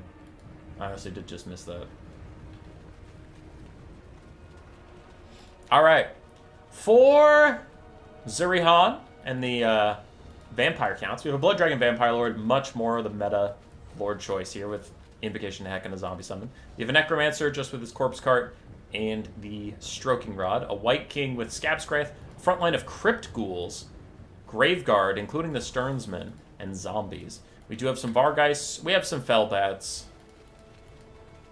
Looks like 2 Vargeists, 3 Fellbats, and a Blood Dragon Vampire Lord.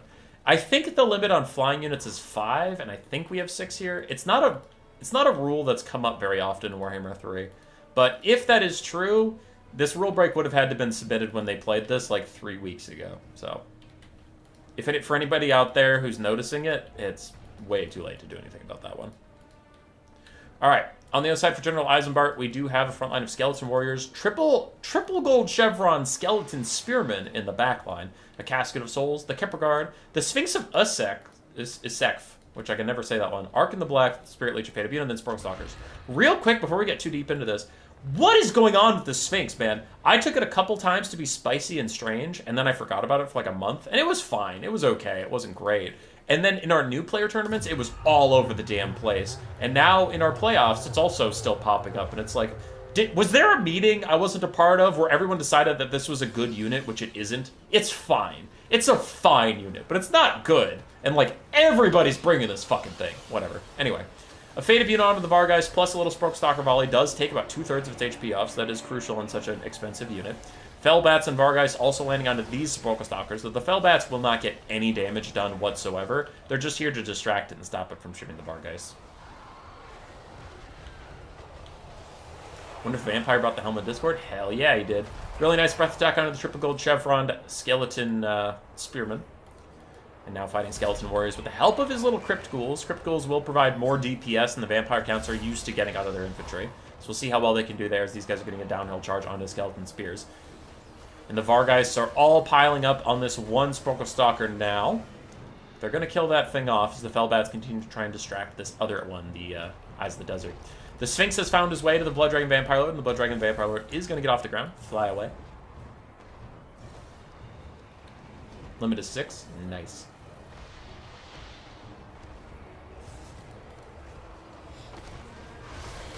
One of the matchups, the RR Sphinx can be good. That's true. It is fine in this matchup for punishing the Blood Dragon Lord. It's just funny how often we've seen this thing recently. Dude, I love the Lost Crater. Y'all can suck it. This is a good-ass map. Anyway, Skeleton Warrior summon is out from Arkin. It looks like the Blood Dragon Lord had a summon of his own somewhere. I thought I saw him cast one, but maybe not. As that Casket of Souls hits multiple flying units who are all next to each other. That's pretty funny. Spirit Leech is going to whittle down the Blood Dragon Lord, but this is the end of the Casket of Souls. Overcast Invocation Heck heals up both of the Vargeist and the Blood Dragon Lord while he piles onto the Casket of Souls. And he should be demolishing this thing, but currently, there we go. He was having issues swinging, but now that he's swinging, he takes giant chunks off its HP. The Sphinx is trying to path over here. This is really his entire job, is just to mirror the Blood Dragon Lord and keep him from really staying in too many fights. And you can see, as soon as he comes over, the Blood Dragon Lord has to take off. And that's keeping a 3,000 gold-ish Combat Lord off the ground and not in the fight for the cost of like a 2,000, what is he, 2,300 gold Sphinx? I get it. And this is a fine matchup for him, but still. You shouldn't see this much. The Vampire Count's frontline is winning versus the Tomb Kings. With this many Graveguard and then the support of the Necromancer, plus having some, what are they, Crypt Ghouls? Yeah, Crypt Ghouls in. It's more than the Tomb Kings are used to dealing with in the infantry department, so they're actually kind of losing that fight. Ushapti Summon is out, going to land on these skeletons. No, these are Graveguard and the White King. I guess Graveguard are skeletons in a way, but not what I was aiming for, and you know that.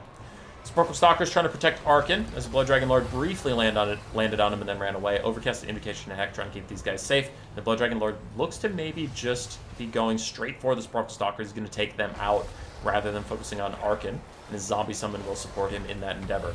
Vargeist are in a fight they will not win versus the Sphinx Usek. What they're mostly just doing distraction right now is the Blood Dragon Lord has taken significant damage. Still has a lot of healing to go. We can see his heal cap. There's a lot of healing left to go. Not that he's enjoying it happening to him. Tomb Kings have bailed out the Casket of Souls. The White King is surrounded by the Kepler Guard, which he's not enjoying. Has he used his Scab Sprites? He's used one. He needs to use more, especially on that big old blob. Blood Dragon Lord have any breath attacks? Oh, breath attack right there. Triple Gold Chevron, Skeleton Spearman, and the Kepler Guard right on top of each other. Oh, give me that breath attack. Breath attack. Breath attack. Breath attack. It's just right there. It's just right there. Vargeist diving in onto the Eyes of the Desert with help from these Graveguard and Sternsmen and all this stuff is getting good value out. Breath attack. Breath attack. Come on. Come on. Do it, you coward. Breath attack. No, it was off center. I think he was aiming at the Ushapti and not at the infantry. No, I'm so sad now. Scab Scrape goes through there, however, and it does pretty good damage as the White King and the Blood Dragon Lord continue to fight it out. The Blood Dragon Lord does not have any infantry support right now, though. He did just land into spears while the Sphinx is charging downhill at him, and Sporkle Stalkers are getting off a very occasional shot in his direction. He needs to get out of here, and his healing cap is right there, which is pretty brutal. Now, the Vampire Counts do have the infantry advantage in the late game, which is not something they're used to having these days. It's not like it never happens, but it's not a given either. And this is kind of nice for them. They can rely on the Sternsmen and the other Graveguard to slowly churn through what is left of the Tomb Kings while the Blood Dragon Lord gets up into the air and can keep diving down. As long as you take out the Eyes of the Desert, you are going to be safe in the skies, and you can maybe try and get any little cheeky charges you can onto Arkin or the Casket of Souls or something. The Sphinx of Usef also sucks at killing infantry. It's just not good at it at all. This is risky, landing the Blood Dragon Lord right next to the Sphinx like that. He misses his charge attack, and he needs to go. He needs to go right now as the Sphinx turns over to him and says, "Hey, buddy, I was looking for you," and gets a big old cleave onto him, taking a little chunk out of that HP bar. And this guy has to try and get into the sky as one of his Vargeist is fading away. He takes more damage from the Sphinx.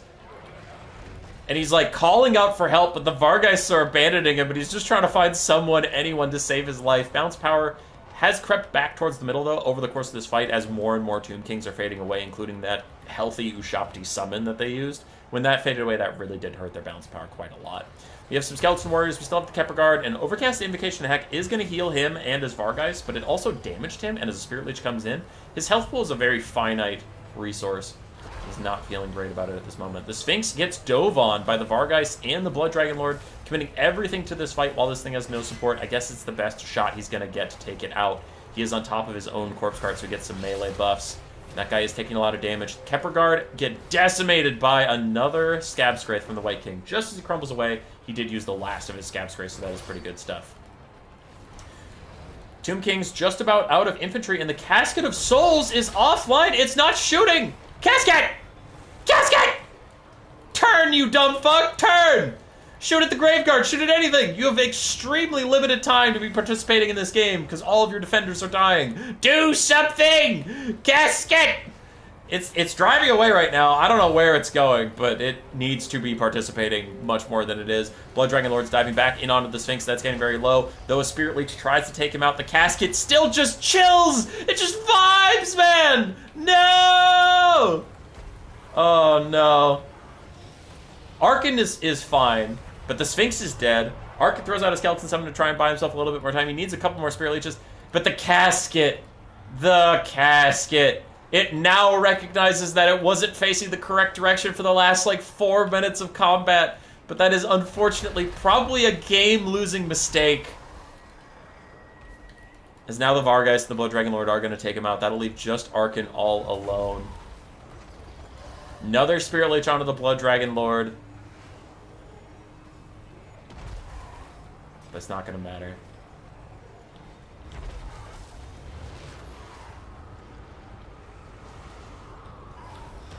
Blood Dragon Lord, 600 HP before he would have crumbled away. But it'll be alright.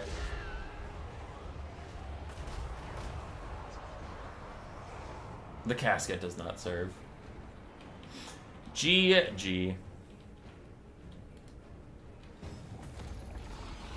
Just as the game was ending, Arkan chucked out another Spirit Leech. That would have ended Zurihan's Lord. Brutal.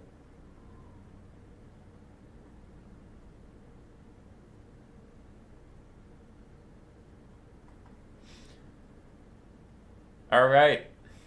2,700 value for the Blood Dragon Lord. White King got about 800. Vargeist mixed, but overall pretty good. Graveguard didn't get a lot of value because they were just killing chaff all game, but just keeping the Tomb Kings from having a safe place to put some of their stuff was really, really valuable, so I like them a lot. The Crypt Ghouls overperformed by quite a bit under the same token. I think they only cost 500, so they both about paid for themselves.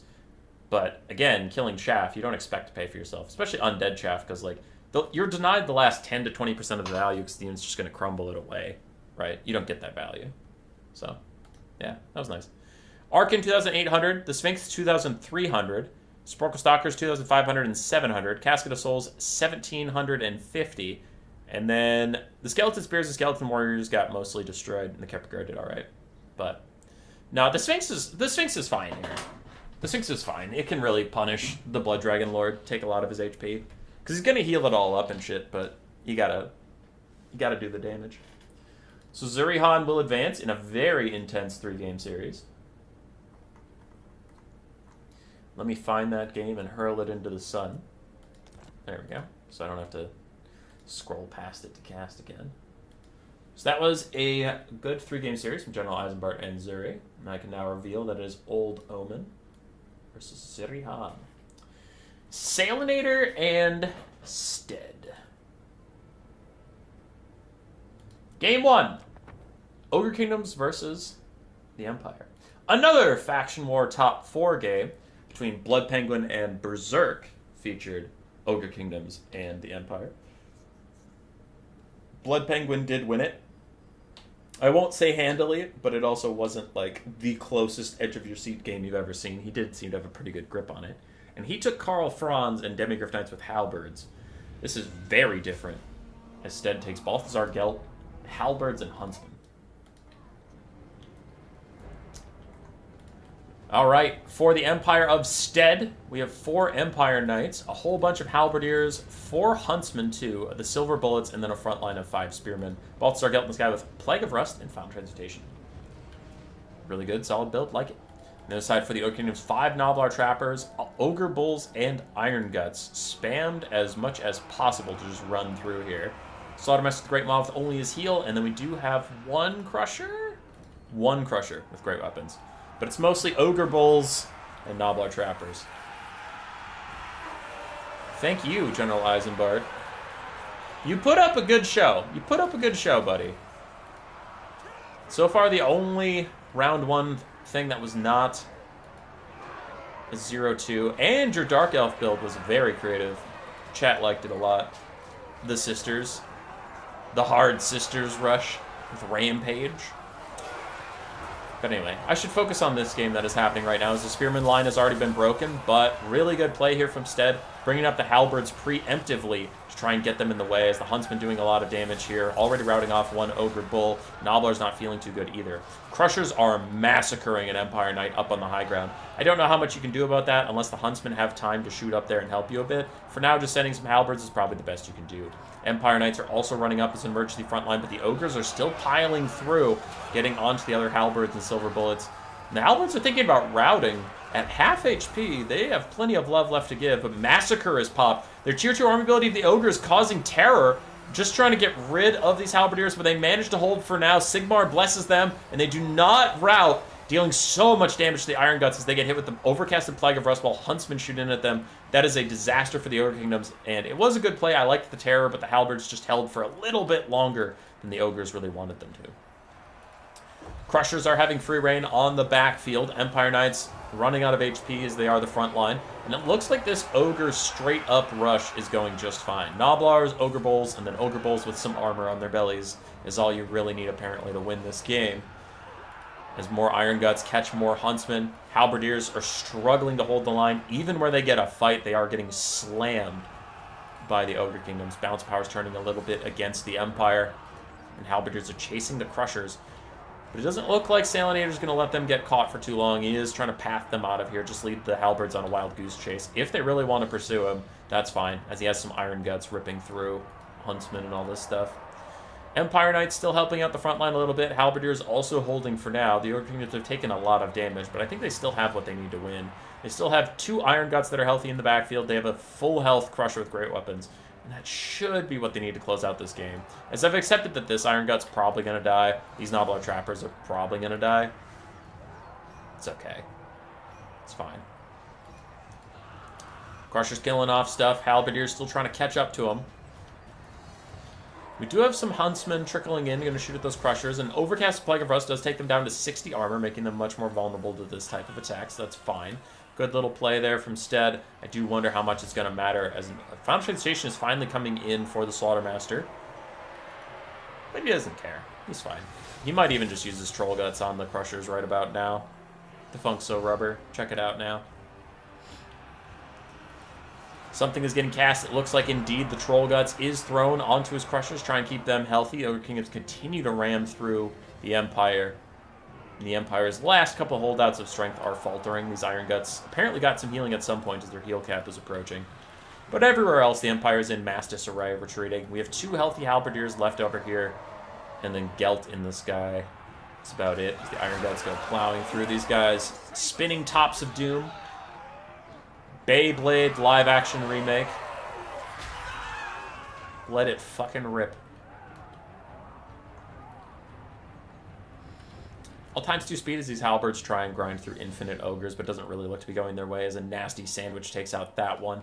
The next one also appears to be on their way out. We even have a Butcher in here onto something. I missed what it was. Looks like it might honestly just be the Iron Guts again, but...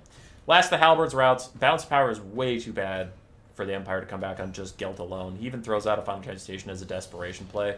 But there's just nothing here, man. There's nothing going on.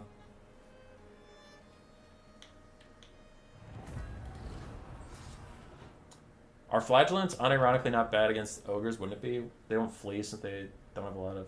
What? Oh, I see what you mean. They're okay. You can kind of like deny the Ogres some army passive, and that's fine. But the problem is they don't have a lot of mass, and their spread out formation means the Ogres can just like charge you and then path through you and get to your backline. So I think it's kind of a wash. Benjamasaurus. I don't think they're bad. I also don't think they're like the solution to this matchup. They're fine. Spearmen are also fine. Halberds are also fine. Yeah. that's my thought on it. Halberds, decent value overall. Spearmen got mostly rolled. The Huntsman, decent value. Yeah. Silver Bullets probably cut those. I think the Faction War game with Blood Penguin, he did really handle Ogres quite well. And I think that's just a game to go study on how to beat them. Because he didn't make it look easy, but he was fighting Berserk, who's in my argument either the best land battle player currently active or top 3. And it wasn't that close of a game. So pretty clearly, Blood Penguin had a good and well thought out strategy. And that sort of thing. And Blood Penguin's also very good, so I don't want to undercut him, but like, yeah. His build might just be the way. It was pretty strong. Trappers destroy them.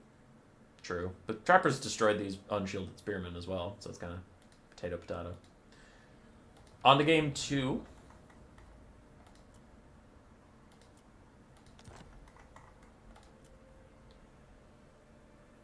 Oh, wow, this is a wild game. Okay, cool.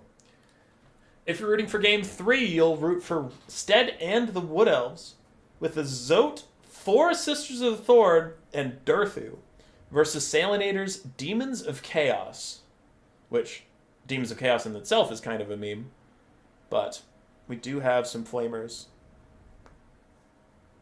And we have a Exalted Lord of Change. I wonder if it's of Tzeentch or of Metal. Either is fine here, but I wonder which one he went with. Wood Elves with a massive Vanguard rush. So for the demons, we have a frontline of Nurglings, a Soul Grinder of Tzeentch, pink and blue horrors mixed throughout the backline, including the Sour Guts and the Chromatic Abominations, both the RORs of the pink and blues. Really, really good units. You should pretty much always include them if you're playing Tzeentch or the Demons of Chaos. Then we have the Hounds of the Blood Hunt and ROR Shrieking Skyrays Screamers, Flamers of Tzeentch, and an Exalted Lord of Change of Tzeentch. On the other side for the Wood Elves, we saw it in the build phase, but 4 Sisters of the Thorn, Durthu, a Zote, War Dancer with Azrai Spears, and a frontline of Dryads.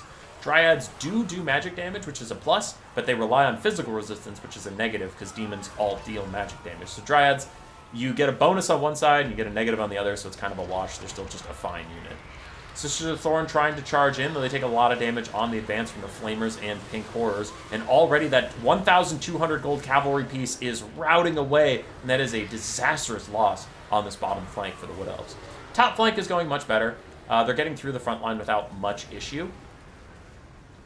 Their front line is winning. Their mobility is winning. They're doing really well over here. But that flank over there was a disaster for the side of the Wood Elves.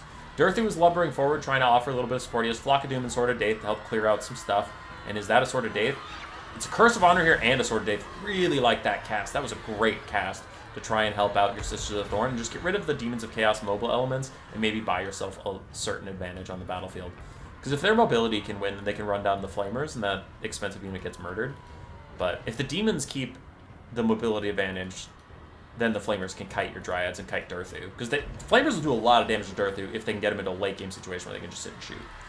Dryads and Zotes killing off some blue horrors. Pink horrors move up to shoot at them. Other blue horrors also firing in. And Dryads are starting to rally, but the Chromatic Abominations will make sure those guys keep going. Nice blue fire down on the Sisters of the Thorn. And the Shrieking Skyrays are somehow hanging on, but a rear charge from the Zotes will seal their fate at last. And this summoned Chaos Fury is chasing a very healthy Sister of the Thorn quite far off the battlefield, and that is a problem. Those guys have to come back, but it's going to take them a long while to do so. Meanwhile, the Flamers are getting shots onto the Sisters of the Thorn. They need new orders and pronto to get back into this fight. So the Wood Elves getting themselves drawn apart a little bit here and not prioritizing the Flamers heavily enough. Now we have some Dryads and some Zotes chasing those guys down. Maybe they can kill it and turn this stuff around. Sisters of the Thorn can still come back in the distance. But the Hounds of the Blood Hunt are going to chase off these two sisters. Oh, no, they joined back in with the Zotes, so they're not actually going to chase off the Sister of the Thorn. I wonder if that'll end up being a mistake. We will see. As a blue fire attempts to rout the Zotes, who are just getting shot all over the damn place. Durthu and the boys trying to grind through. We still have the Sour Guts. We still have Flamers. We still have the Chromatic Abominations that can sit and shoot at Durthu in the late game. So he is by no means safe. The Wood Elves need to secure a way for him to grind through the rest of this game, because he can beat the rest of this army in melee. The problem is those ranged components. Dryads chasing the Flamers. Flamers slightly faster, but the Dryads keep getting charge bonus, so kind of a wash there as the Sour Guts continue to try and harass them, but Durthu takes the fight with the Sour Guts. Gonna eliminate one of these units that I just mentioned was good. Now this is the problem with the Zotes in this matchup. I know some people swear by them, but they rely on physical resistance, right? Because they get flesh to stone. That shit doesn't matter here. The demons do entirely magic damage. Sisters of the Thorn still running away from the Hounds of the Blood Hunt, and these Sisters of the Thorn are trying to bail out their compatriots, but it's just taking them so fucking long. And in all this time, Durthu is getting left alone. If the Flamers were nearby to, like, punish him for this could be a game-losing situation with the Sisters of the Thorn. Now, they are going to finally kill the Hounds of the Blood Hunt, so that'll be good. And Durthu and his Zotes are killing off the Sour Guts. So that is keeping the Wood Elves in this game, but otherwise I'm very concerned. These guys have to get over here right fucking now. As the Flamers are freed up and the Chromatic Abominations are freed up, they're both coming for Durthu. And that could be a disaster for your balance of power. Fury Summon is out, immediately fights some Dryads, and it's immediately going to crumble away. Oh yeah, we have a Soul Grinder Siege. I forgot he existed in this game. Well, I'm sure he's been doing important stuff. Don't charge the Flamers with Durthu! Don't charge the Flamers with Durthu! No, Durthu! Oh, thank God they missed anyway. Alright, they're shooting at the Zotes. I was so worried they were just going to, like, light Durthu up. As they kill the Zotes, I still think this is a mistake. Durthu wants to stay away from them until the Sisters of the Thorn get here. I don't know why he's opting into this fight. Zotes get some decent damage onto the Flamers, but now Durthu's in a bad situation. He's chasing after a Flamer. He can't actually ket. Oh, they stopped. Okay, never mind. He gets lucky. If they successfully kited him, he's going to get pulled further and further away from his support. And they're way faster, so they could have kited him out and then gotten good damage on him in the kiting sphere. But then if he runs away, they can just shoot him while he runs away. So he was in a bad situation, but a little slip up here by Salinator and the Flamers allows him to catch up, but now he's back in that bad situation. He needs the Sisters of the Thorn over here. He does not need them fighting the Chromatic Abominations. That's not important, because Durthu's currently in a hostage situation. Because, see, this is what's happening. He's stuck chasing these guys, getting pulled further from his support, but he can't stop. Because if he stops and tries to leave, the Flamers are just going to shoot him all the way back to his formation. It's not going to work. Nice pink fire down the line. They're trying to kill off the Chromatic Abominations, and Durthu even throws a Flock of Doom to support him. But this is where it starts to get real risky. The Flamers are getting distance from Durthu. He runs out of charge bonus, which makes them they're going to get distance even faster, and now they can start to kite him super effectively. Chromatic Abominations are gone, but so are the Sisters of the Thorn. They're all terror-outing away from the Exalted Lord Change. The Flamers are safe from Durthu, and army losses might take him here as all of his forces are terror-outing. But we'll see. There comes that kite I was talking about. Big damage onto Durthu. And the Flamers are just going to kite away. We have some Zotes back. But they immediately rout again just because reasons. If they had been able to sandwich the Flamers between Durthu, that maybe could have been something. Sisters of the Thorn are starting to rally, but I don't know what can kill full health Exalted Lord Change a half-health Soul Grinder at this point. Durthu's just too weak. He's too far behind.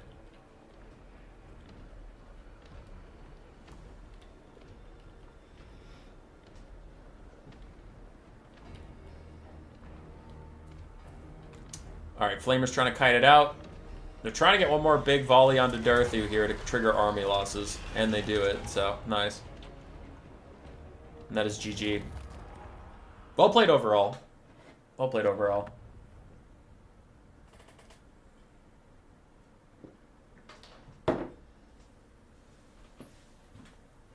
Legal to hide Durthu in the woods now to get away from the Flamers. If all of his forces were rallied, then yes. If they're all routing, no. But, like, yeah. I still think that, like, the Sisters of the Thorn needed to prioritize coming and bailing Durthu out of that situation than killing the Chromatic Abominations and the Soul Grinder. Yeah. Because I just think getting Durthu back would be better. And killing the Flamers would have helped your balance of power so much that you maybe could have, like, delayed the game. Because before Durthu took a bunch of damage, he was at half HP. A half HP Durthu can actually fuck up a Soul Grinder and maybe even Exalted Lord of Change, especially if you have Sisters of the Thorn running around helping him. But yeah, I think this build was creative, but I do have issue with how much physical resistance was baked in against the faction that's all magic damage. So, unfortunately, I think some asymmetry there with the rest of the build versus the faction they were facing. For Salinator, playing a not great faction and getting a win always feels nice. A lot of his units paid for themselves, so they all did fine. The Flamers got a lot of value from kiting it out. Hounds of the Blood Hunt managed to beat those Sisters of the Thorn pretty bad. So, SGG. Well played to him. Good tries from Stead. It was an exciting build. Didn't quite pull through for him. And we know Button Eye's Mark got a free round 1 because Lamb Sauce unfortunately had some IRL stuff keeping him out of the tournament. So getting down to the bottom of round 1, Gojira versus Pride of Rohan and Losaurus versus Ayayayaga guy.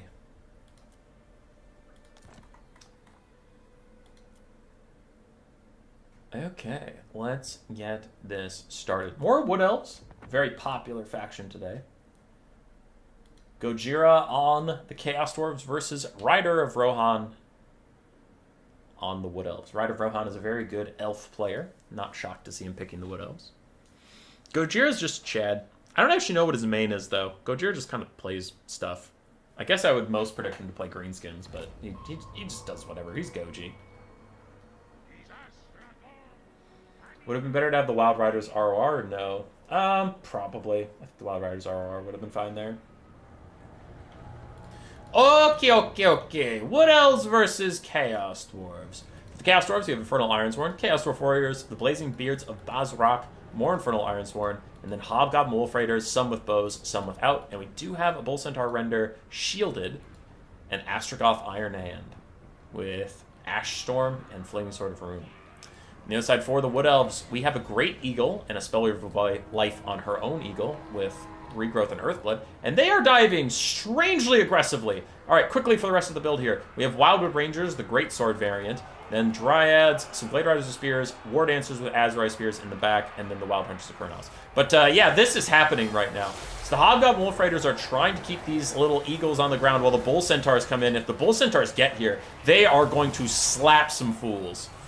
Oh, the Lifecaster's trying to get away, but she's already taken a quarter of her HP. Glade Riders are charging uphill. They got past the Chaos Dwarf Warriors. They're just trying to bail this area out, but an Ash Storm is down, and these guys are fully surrounded. They're just getting massacred, man! The Wood Elves caster is going down so fast, and it's a disaster in the early game.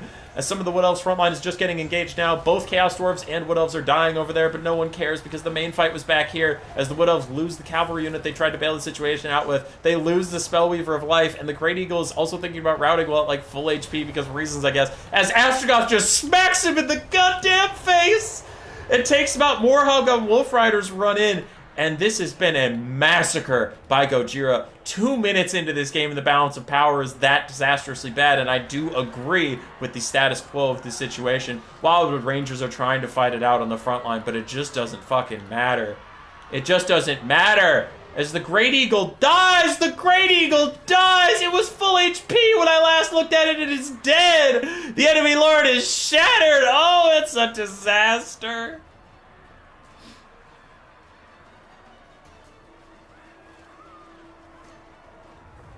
Yeah. VP are a solid B tier? Yeah, they're very fine. They're not like OP, but they're also not, you know, trash. I'm just fast forwarding because there's just no possible way for the Wood Elves to win. Like, that was over. All right, well that was intense. For Slow Jira, I mean, his build did fine, but it was mostly like Ryder went too deep.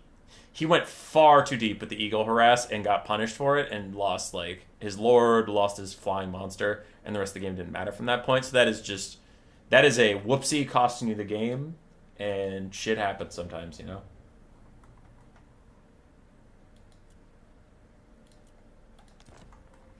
There's always a game 2. There may not be a game 3, but there's always a game 2. And Ryder does not learn his fucking lesson. As he's down one game, he picks his beloved High Elves, which is fine, and he's like, Eltharion, slam it, lock it in. Are you sure you want to do that with your 0-1? And Ryder says, yes. Alright, Gojira on his Greenskins versus Rider of Rohan on the High Elves.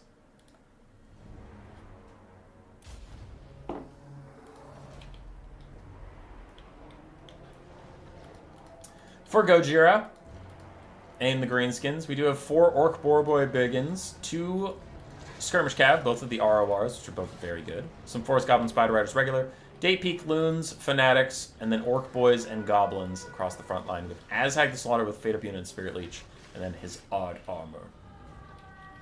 On the other side, for Rider of Rohan, we have triple Warlion of Krace, a whole bunch of archers, Lothden Seaguard, looks like 5 Lothden Seaguard, 5 Spearmen-ish, Eltharion the Grim with Soul Quench and Apotheosis, and then an Arcane Phoenix. And the Warlions are just in it without any infantry support. They're relying on Eltharion and the Phoenix to support them. And since the Greenskin Cavalry is apparently not nearby, I guess they're just taking the fight out here and now. Arcane Phoenix Oh, melting an Orc Boy with its Vortex, and then the Terror Outs are already coming in for the other side. War Lions collapsing in to help Eltharion. We have Orc Boy Biggins rear charging the area, though. These War Lions are about to get shreked as the Orc Boy Biggins lose the charge for just a little bit. Azhag does land onto Eltharion, but he's going to want to watch out. He's in a 2v1, he can't win, and he has no healing, so the health he has is what he has. Eltharion charges back after him, but Azhag gets into this guy. Eltharion might be up there soon. Archer's still free-firing into the melee as the War Lions and Eltharion just tank it up. And we're getting a bit of campaign tactics here in a way, and I don't actually mean that in a negative way. He just threw like a bunch of stuff that takes forever to kill into the Greenskin front line and is holding them in place while archers fire in, and none of his own units are in the way, so nothing's obstructed. Like, it's risky, but that's kind of what's happening right now. Orc Boar Biggins flying in. They're killing off the Lions very, very, very, very quickly. But they'll take forever to kill the single entities. Orc Boar Biggins struggle to surround and do meaningful damage to single entities, and they'll get shot the whole time that they do. Eltharion is trying to get out of here. He has taken significant damage. It's not free to just sit in these Orc Boar Biggins. Meanwhile, the Greenskin Cav is moving in, and it just has to deal with spears, spears, and more spears. Lathan Seaguard, also spears.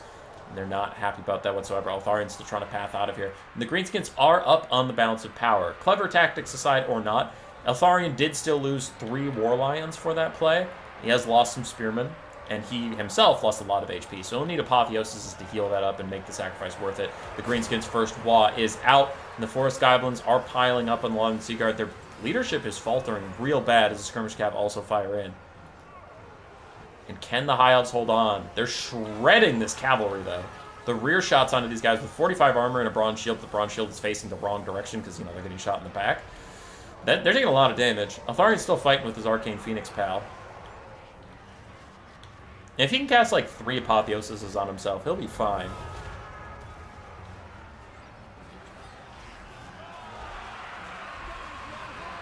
Okay.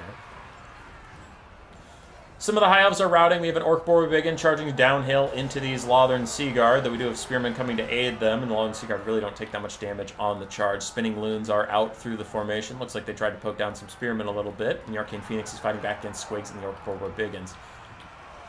Eltharion is in the sky. What can he do as more Squigs pile in? Sandwiching in the poor little High Elves and throwing them around. And Eltharion lands. He walks over. He's going to help out, but a Spirit Leech quickly takes him out. Oh, not takes him out, but Azhag charging in might just do that. Soul Quench did a little bit of damage here, but Eltharion's getting murdered by the great green boss. Apotheosis heals him up, though. Was it all a bait? Is this whole game just baits? Baits on baits on baits as the Arcane Phoenix and Eltharion 2v1 Azhag. Azhag is going to limp away with half HP. Eltharion's looking a lot worse than that, but again, he can still try and heal up just a little bit. The High Elf Spear forces are still holding on for now. And the Skirmish Cav, the Greenskins, is very healthy, though it's running low on ammunition. They still have tattered mobility forces ready to come back to fight. Eltharion's getting dove on by Azhag, but Azhag has to go back into the sky because Eltharion starts to take off at that moment. Then Azhag gets rear hit by Eltharion, but then he swings back, gets good damage out, and he kills Eltharion. Unfortunately, the Spirit Leech did complete. That was already cast onto a dying lord. High Elves are very much down on the balance of power.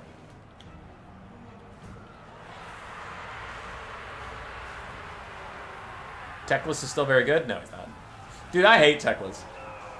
I hate Teclis. He's way too expensive for what he does. Alright, Azhag is beating up on this poor Arcane Phoenix right now. The High Elves are really struggling to stay in the fight anywhere on the battlefield. Their leadership bars are all faltering.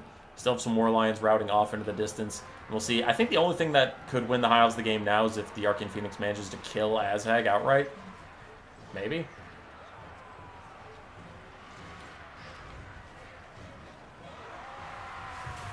Cool Umbrella, that sounds like the best they ever did.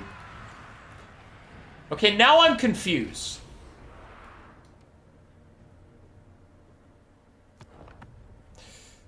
Now I'm confused. Gojira wasn't supposed to win that one. It might be Goji's fault for sending me the replays with some weird-ass names. It might be my fault for saving them incorrectly. But Goji wasn't supposed to win that one.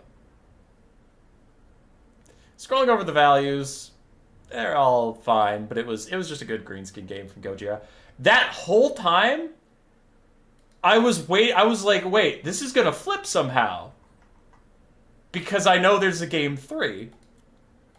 And then when it got to like army losses, I'm like, wait, how does this flip? How the fuck does this flip? And it didn't. So I just got sent these games. And again, this was weeks ago. I don't know who sent me what. Like maybe they said this is game 1, 2, and 3. It was actually game 1, 3, and 2. I don't remember. But it is funny that I got mislabeled. We're casting game 3 anyway, but now you know that Gojira is up to an impressive 2-0 lead in a best of 3. I wonder who's gonna win. But we'll cast the third game anyway. So this was apparently game 2. My bad. Rider of Rohan on Brettonia versus Gojira on the Skaven. Gojira took fucking Throt. This shit is over. This is already over. Even without spoilers. Because we know Ryder wins this one. He took Throt. Oh, God. Alright. So for Brettonia, we have 4 Knights Errant. Ooh, 3 Knights Errant and 2 Knights of the Realm. 4 Knights Errant. What? Okay, 4 Knights Errant, 2 Knights of the Realm, a Hippogriff Knight, Lewin, Damsel of Life with Regrowth and Earthblood, 2 Archers, 5 Peasants, 2 Mounted Yeomen. On the other side, for the Skaven and Gojira, we have Throt the Unclean with no anti-large on his Broodhorror mount until he pops Creature Killer. We have a Packmaster, some of the AP Wolf Rats, Rat Ogres, we have Ikit Zap Zap, the Avalanche Mortars, and then a bunch of Clanrats Spears, and a Warlock Engineer with Flensy Groan and Howling Warpgale.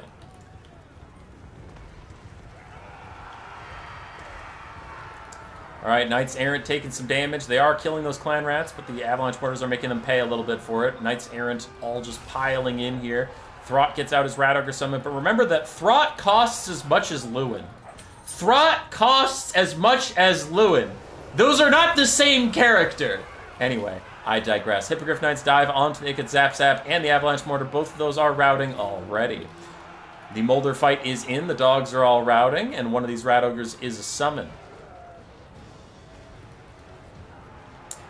We do have a Flensing Ruin onto all of these clumped up cavalry, which will be kind of nice. But the Hippogriff Knights are still going nuts with it in the backfield. It looks like the Warlock Engineer is about to tear out at full HP. Archers are firing in, getting the Clanrats to rout even faster. Balance power is slightly in Brettonia's favor, which, if you were paying attention earlier in the stream, I said the normal Skaven gameplay pattern is to get very ahead early and try and hold on. So if we're entering 2 minutes and you're not ahead, you are fucked. You are giga-fucked. Knights of the Realm falling back as the Flensing Ruin continues to take its toll on them. And there's a Rat Ogre summon in here somewhere that's going to fade away. I just don't know which one it is. It's that one, and it has 3 seconds left to be alive. Lewin dives in, though, with the Sword of Corone popped. Creature Killer wore off, so these guys all lost their bonus versus large, and now they got debuffed. And here come the Knights yet again. Can we get a mass break that forces these Rat Ogres off into the abyss, or will they hold on for now? Lion Shield is also popped for some spell resist and missile resist. Not that it really matters. The Skaven weapons teams are all shattered, so they don't matter, and the Clanrats are getting picked off by peasants, but, like, that, no one cares what's going on up there. There's less than 1,000 gold up there. Alright, Lewin's still fighting it out, but Rat Ogres are starting to tear out away. Because Throt also got nerfed in that Creature Killer doesn't give ITP anymore, so even when he pops his bonus versus large, these guys are still going to tear out, because I don't know why. They hate Throt for some reason.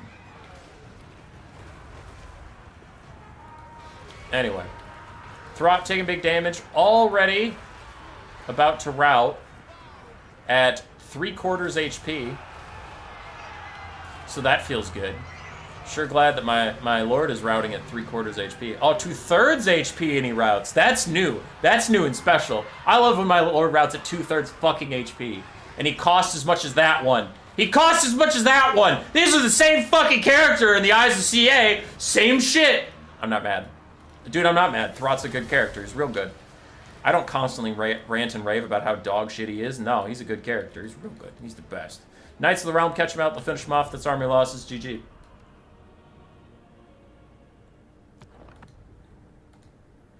He's trash! Such trash. I hate Throt. If you hadn't gathered. Yeah, that is a That is a rough matchup for the Skaven. I know John FB has some builds, but like... Well, we've had this conversation in private, and I don't want to reveal any strategies he has or weaknesses, but let's just say John has a build for this, but he needs the Brettonian player to build in a specific way.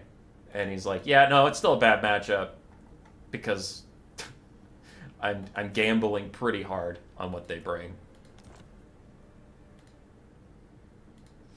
All right, so that was Gojira Ride of Rohan. I fucked up the order somehow, but it was 2-1. So, GG's, lads, GG's. I like how the apparent game order was Ryder takes a pretty meme build game 1. Game 2 gets serious, slams it, and then game 3 memes again and loses. And it's like, wow. Ryder, just take the dubs, man. Just take the dubs. Okay, we have Losaurus versus IAI guy. This should be fun. Because IAI guy is just one of our newer people to the scene, so I always like learning their styles and stuff. But Losaurus, since his return, he took a brief break, but since his return, he has been slamming Khorne just constantly. And it looks like he's going to keep doing that even in playoffs.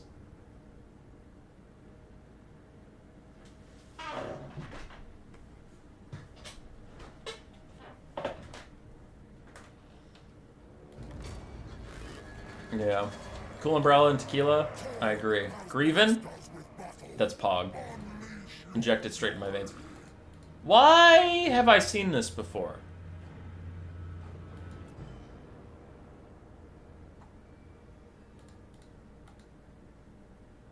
Losaurus, are you in chat?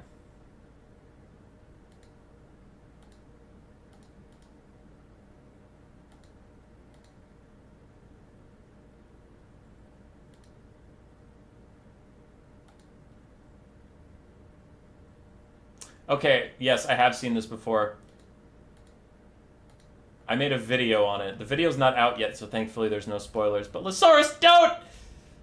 To anybody, don't submit playoff games to other casters. Come on, man. Don't do that. Alright, so this is apparently a standalone video in like a week and a half. But don't submit playoff games to other casters. That's rude. Okay, this game's spoiled. I know how this works, so my reactions aren't going to be genuine because I know what fucking happens, but we'll cast it anyway. Alright. We have Khorne. We have an Exalted Bloodthirster with Deathbringer and Bloodthirst. Then we have Marauders and Spawn. Marauders, Khorne with dual weapons. And we have some Chaos Knights and Chaos Knights with Lances. Some Chaos Warriors with Halberds in the back, and then Fleshhounds and Chaos Warhounds. On the other side, for the Greenskins, we have an Arachnarok Spider, Orc Boarboy Biggins, Night Goblin Squighoppers, Basic Goblins, 2 Broken Tusk Mob, then Night Goblin Squighoppers, Azhag with Fate of Dune and Spirit Leech plus his leadership buff, and then the Rusty Arrows and Orc Biggins. Who casted it? No one's casted it yet. It's on my... I've already casted and edited the video. It comes out in a week and a half. And then... It was in a public folder that I know other casters take from, so they might have cast it too. Anyway, as I said in that video, this is a great situation for the Greenskins. While they are losing it, Savage Orc Boarboys and the Broken Tusk Mob are fighting against 2 more expensive cavalry, and they're trading about even on HP, because they have armor piercing and anti-large, and the Khorne cavalry doesn't. So, this is pretty much what the Greenskins want in a while even gets pops. They're just trying to, like, hold on there. They are flooding through the backfield. Now, unfortunately for them, they're fighting Khorne. There's nothing in the backfield for them there. And their giant spider should not have been on the flank. It needs to be shadowing the Exalted Bloodthirster and really punishing him, like we saw the War Sphinx in the General Eisenbart versus Zuri-Han game, Tomb Kings versus Vampire Counts. This Arachnarok Spider's entire job is to sit directly underneath the Exalted Bloodthirster, and if he ever lands, it needs to be there and punishing him. Right now it's in the backfield fighting, like, halberds and shit, which it's not going to get any damage out. Alright, the Rusty Arrows are fighting Chaos Warhounds of Khorne, and they're strangely doing okay, which is not what you would expect here, but, wow, the Chaos Warhounds are actually just going to naturally route from fighting the Rusty Arrows. That's kind of insane. Exalted Bloodthirster still wandering through, and surprisingly, he's actually pathing closer to the Arachnarok Spider, but it misses him entirely. And he's just going to walk past it. At that point, you're taunting the damn thing. But sure. In the distance, the Orc Boar Biggins still fighting against these Chaos Knights, and they even have to pop the Tier 2 Khorne Amulet to keep them in the fight. The Exalted Bloodthirster's coming out here to say hello. He is very tired of this happening. He wants this fight over now. No offense, I always submit my... That's fine, it's not a playoff game. That's different. That's different. Especially a playoff game that hasn't been cast yet. Sir. If you care about that distinction. No, I don't give a shit if people give their replays to multiple casters. That's fine. Just like not a game, not a tournament game before it was ever cast. The Exalted Bloodthirster came out to help with these Orc Boar Biggins, and he is tearing through them, though a different Orc Boar Biggin rejoined the fight to try and help against the Chaos Knights Khorne, but it looks like his leadership is faltering so much that he's just going to rout anyway. Khorne is up on the balance of power. Giant Spider still at half HP, as I get half HP, but the rest of the Greenskin forces are so depleted, I don't know how they're going to be able to put this one out. We still have Spawn. We have 2 healthy Halberd units, and a very healthy Exalted Bloodthirster, and a Chaos Knight running around. Alright, Halberds still fighting it out, but the Speedy Spider doesn't have anything left to fight. Yeah, Bloodthirster's back in. Now the Spider's going to fight him for a little bit. But we still have Spawn. We still have Halberds rolling through here. And this Orc Biggin is the only thing keeping this Spider safe from the Pointy Sticks of Khorne. Actually, the Pointy Sticks of Khorne are currently chasing some Night Goblin Squig Hoppers, which they need to come over here and help out their Bloodthirster. This could be maybe the only way Khorne loses the game, is if this Arachnarok Spider gets a 1v1 duel with the Exalted Bloodthirster. But it looks like Losaurus has noticed that and backs him out. Charges instead in some Orc Boar Biggins and continues to try and get away from the Arachnarok Spider that's charging after him with Waw. Gets stuck on some random stuff. It looks like there's Spawn in its way down here. So they're blocking it, stopping it from getting away.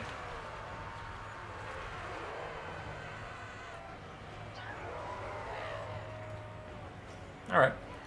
Chaos Knights of Khorne beat up on the Broken Tusk Mob. Now they're starting to come back over to this area. We still have a full health Halberd walking slowly in. Azhag would need 3 more Spirit Leeches to kill the Exalted Bloodthirster. Then he'd need a Fate of Buna for these Chaos Warriors of Khorne. Maybe 2, because they do have 25% spell resist. 1 Chaos Warrior is Terror Routing, so that is something. And this Chaos Spawn is Danger Low. Only 2 models left and 500 HP is not a lot. Full health Halberd of Khorne is going to be pretty brutal. Greenskins, where's your balance of power coming from? I'm looking around the map to see if I've forgotten anybody, but it doesn't really look like it. It looks like it's just overvaluing Azhag and undervaluing the Exalted Bloodthirster. Despite how damaged he is, I mean, he can still put out some serious hurt.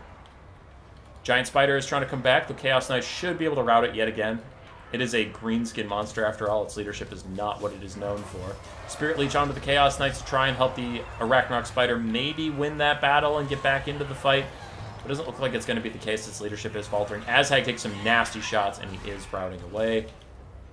Exalted Bloodthirster prevails. GG.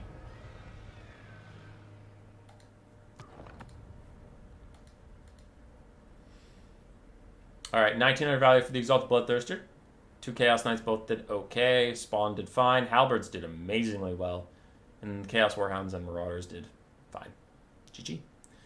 For IAI guy. His Arachnarok Spider was underwhelming. It didn't start in the right position, so maybe that was some of it. But I have found, even since the Arachnarok Spider buffs, I just have a hard time bringing them. I think it's their insane price point. It makes it very, very difficult to fit them into a Greenskin build without the rest of your build suffering. And then they're just a duelist monster, but that's it. So usually your opponent just avoid them. I don't know. I sometimes still take them versus Nurgle, but that's about it. That's the only time I'd take them. Because at least Nurgle, you know, you're either going to get the Exalted Hero Hammer, or you're going to get Kugath, in which case it can have something to fight either way. It's fine. Alright, game 2. Chaos Dwarves versus Beastmen. This is our first Beastmen of the day. Such a popular faction, that's weird. Beastmen are here.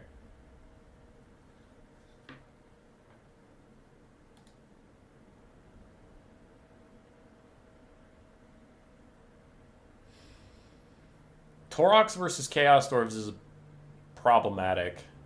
I know some people have been taking them, and they sometimes do okay, but it's just like opting into taking someone who does specifically fire damage. I don't know. That sounds spooky. For Losaurus and the Chaos Dwarves, we have a Source of Profit of Metal with Glittering Robe and Plague of Rest. Don't see a lot of Glittering Robe around. We have some Chaos Dwarf Warriors, 2 Infernal Guard of Fire Glaives, 3 Chaos Dwarf Blunderbusses, one of which is the Granite Guard. Ooh, 4. Damn, dude. 4 Blunderbusses, and then some Chaos Dwarf Warriors and Hobgoblin Cutthroats, with very little front line to keep them alive. I wonder if the Minotaurs just charge straight in here, what's going to happen. Alright, on the other side for the Beastmen, we do have 4 Ungor Spearman Herds. We have Brave Shaman of Wild with Traderkin. Some Centaurs with great weapons, Centaurs with throwing axes, Razorgore Herds, 2 Minotaurs, one of which is Butchers, the other is a great weapon variant, and Torok's a Brass Bull, with only Brass Body brought for him. Okay. I understand taking Centaurs with great weapons for their armor piercing, but I feel like their stat line is just so fucking terrible that I never want to bring them.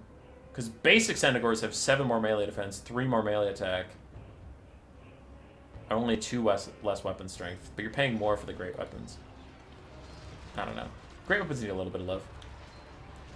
Blunderbuss is firing out into these poor throwing axes, who are already taking a lot of damage. Looks like they're going to commit into melee, possibly, which should probably be done. TBH. Overcasted Glittering Robe to give 145 armor to these Chaos Dwarf Blunderbusses, but I feel like the Beastmen have brought a lot of armor piercing anyway, as Toroks and the Minos pile through here. But this is a huge problem. All of the Centaurs are piled up in the same areas. They're going to get breath attacked. Oh, no.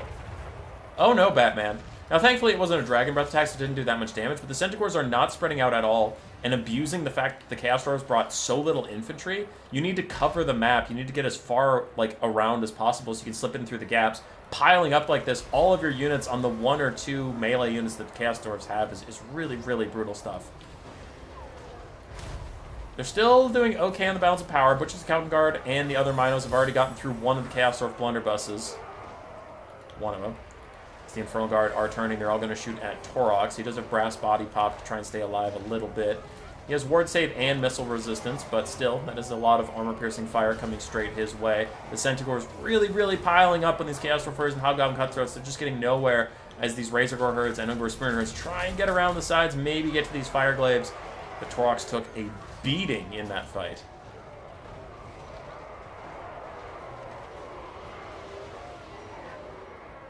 Beastmen have plenty of AP, so I wonder why they brought Glittering Robe. I don't know, it seemed a bit ambitious. We still have an unholy blob of all the Centaurs. No, the Traderkin hits this guy. This time his healing is on cooldown, so he doesn't just get to heal it off for free. And the Traderkin also hits 2 different Chaos Dwarf units, plus these little Hobgoblin Cutthroats. So overall, good blob punishment there. Minotaurs are great weapons, starting to lose the fight against the Chaos Dwarf Blunderbusses and Chaos Dwarf Warriors, which is Accountant Guard also losing the fight over here against the Chaos Dwarf Warriors and the Infernal Guard Fire Glaives. We do have a Blunderbuss back in the fight. They shot briefly at the Butcher's Accountant Guard. Now they're trying to shoot at Toroks before he gets here. Plague of Us reduces his armor. Their armor-piercing shots don't really care about that, so he will eventually get there, and he will eventually shut them down. This other Blunderbuss, full HP, shooting at the Minotaurs. Should be able to clear that one out. And then you kind of made a new front line where, like, it used to be here, your front line was here, and then now you've moved to here. So you have a front line again, as all the Beastmen units are over here. It works. He's going to go shoot into the blob now. Another Traderkin is getting cast on the Chaos Dwarf Lord. But all those Razorgore Herds, they're helpless, because now they're rampaging. They can't opt out if they wanted to. Alright, Toroks is chasing off 2 Chaos Dwarf Blunderbusses. Source of Profit Metal took another Traderkin, plus the Infernal Guard did also take the Traderkin. Butcher's Accountant Guard are routing, though. The Centaurs with great weapons also routing off.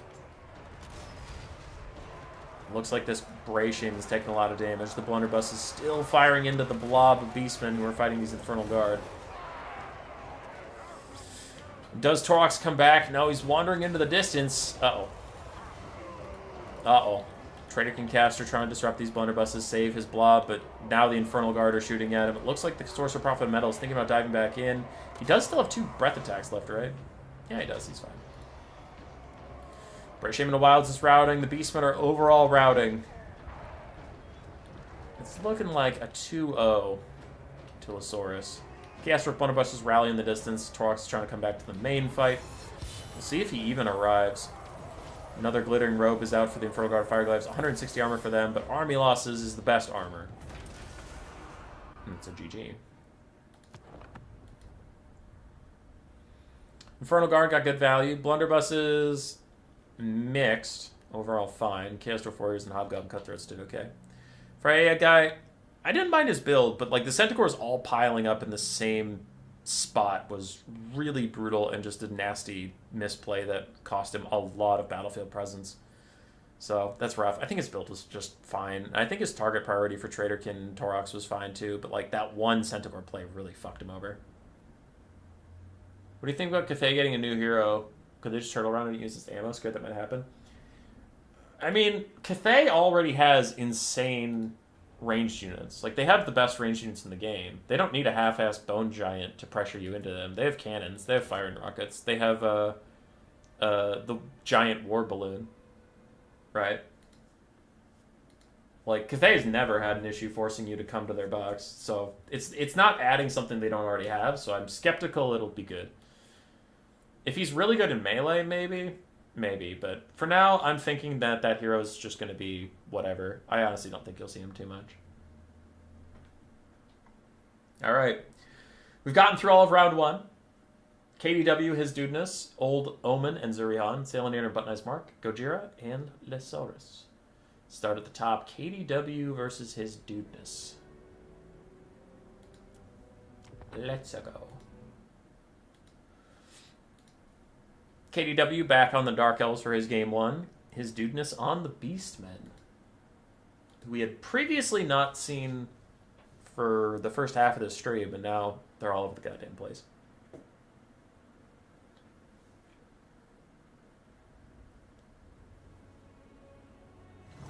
The Moonbird might be busted depending on the stats. Yeah, that one I could see being more good. Celestial General has insane HP on his long mount. If he gets even more HP on the flying line, he might be busted. Well, that's good. I'm glad Cathay is going to be more strong. But anyway. Dark Elves vs. Beastmen. We have some Cold and Dread Knights of Crows of Cain fighting against the Centaur back there. Another Cold and Dread Knight near to the formation. Then we have Blackheart Corsairs, Black Guard of Nagarond, and then a front line of Dread Spears and Blackheart Corsairs. We do have 3 Dark Shards with shields, and we have a Deathcaster with Fated Beam and Spirit Leech up on Dark Pegasus. Aside for the Beastmen, we do have 2 Centaurs with throwing axes, one of which is the Grogcliffs of Wolf Run. We have some regular Centaurs, Minotaurs, Arawar, Butcher's Scouting Guard, 2 Razorgore Herds, 2 Ungor Raiders, and then a front line of Zongors, Ungor Herds, the Destroyers of Drakewald, and then a Wildscaster with Traderkin. As both sides trading damage already, a Spirit Leech for a Traderkin, it appears. The Beastmen rushes in, charging into the Bleak Swords with these Zongors. They'll be held back for a little bit. And the Dark Shards are raining bloody havoc on the enemy, though the Razor Pigs do get through and start harassing some of the Dark Shards, poking them, slapping them. That hero might be way too expensive. Yeah, probably. Knowing how they price things.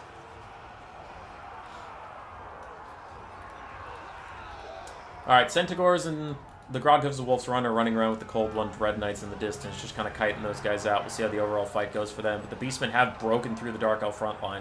Bleak Swords routing, all 3 Dark Shards routing at the same time, though the Beastmen actually don't have anything in the backfield that can chase them off. Centaur's lost versus the Cold and Dread Knights and Crows of Cain. I'm not complaining. If a Centaur could beat both those units, that would be kind of fucked up. But it's not like the Beastmen actually have anything back here to really sweep these guys up and make sure they don't come back. So I think these Cold and Dread Knights should be able to peel those Ongors off. And then KDW should get all 3 of his Dark Shards back on the backfield and then continue to fire in. Meanwhile, the Deathcaster was trying to be annoying, but the Butcher's Accountant Guard came out to make sure that she knows her place. Hunger Raiders still firing away, being annoying, being a nuisance. And here we go. The Dark Elves get their 90-second buff, Murderous Prowess / Murderous Mastery. Traderkin and Spirit Leech once again traded, and in the distance, the Cold and Dread Knights have taken a lot of damage from this 3v1 by the Centaurs. 1 melee Centaur and 2 throwing axe variant. Dark Elf's front line is doing fine, however. Their Dread Spears, their Blackheart Corsairs, their Blackguard and Nagarond are all doing very, very well. Centaur's trying to help bail out the front line, though it doesn't look like that will be too effective. These other Centaurs are trying to make sure the Dark Shards keep routing, though there is still the healthy Cold Knight that was held in reserve, just kind of patrolling this backfield. It looks like he's going to sandwich in the Centaurs with these Dark Shards. And maybe at the sacrifice of one of his Dark Shards that was already wounded, he can get a full health Centaur off the field, which could be more than worth it. Bounce power is still about dead even. Ungor Raiders trying to fire in. Traderkin Caster at half HP, but so is the Deathcasters. They've really been trading 1-for-1 on those sniping spells. Cold and Dread Knights dedicating the last of their HP to chasing down the Grog Hooves of Wolf's Run and these other Centaurs with throwing axes. They're more than happy to do so, as the Cold and Dread Knights do succeed in peeling off these Centaurs. And actually, all 3 Dark Shards are staying in it, and they're going to fire back at these throwing axes. So the Dark Shards, really good stuff for them to rally and do good damage over there. Spirit Leash plus getting surrounded by enemy Black Guard of Nagaron. Oh, that is going to kill the Bratium in the Wild. It doesn't look like he has a response Traderkin either on the way out. It looks like he is just going to rout and maybe even die. Beastmen falling behind on the balance of powers. The Grog Hooves continue to run around with the Cold and Dread Knights, but will they be able to participate in the game soon enough and get some stuff done? Dark Shards trying to protect themselves from Centaurs. The Great British Shame in the Wild is escaping, though it looks like the Dark Elf caster is just going to land on him and finish things herself. If not, she could throw another Spirit Leech at him soon. I imagine it's coming off cooldown any second now. Just like that, the Beastmen are all out of gas. They have an Ungor Raider that's soon to be shut down. They have an almost dead Butcher's Calvin Guard, and they have a full health Grog Hooves of Wolf's Run. That is it. The rest of their roster is depleted. For the Dark Elves, they have a half-health caster that can just get in this guy and stay safe. Full health Crow's Cane, full health Cold and Dread Knight, almost full health Hellbroni, and then they have some scattered remains here. But the Great British Shame in the Wild is dead. That'll spike the leadership of the Beastmen down, probably rout these Ungor Raiders, and send us into GG territory. Who messaged me and why?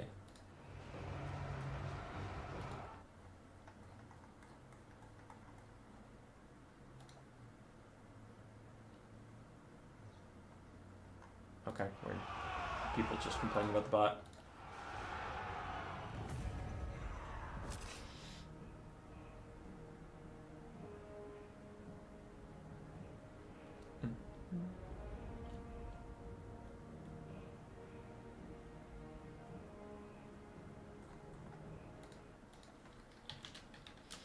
Alright, sorry, someone was asking me questions.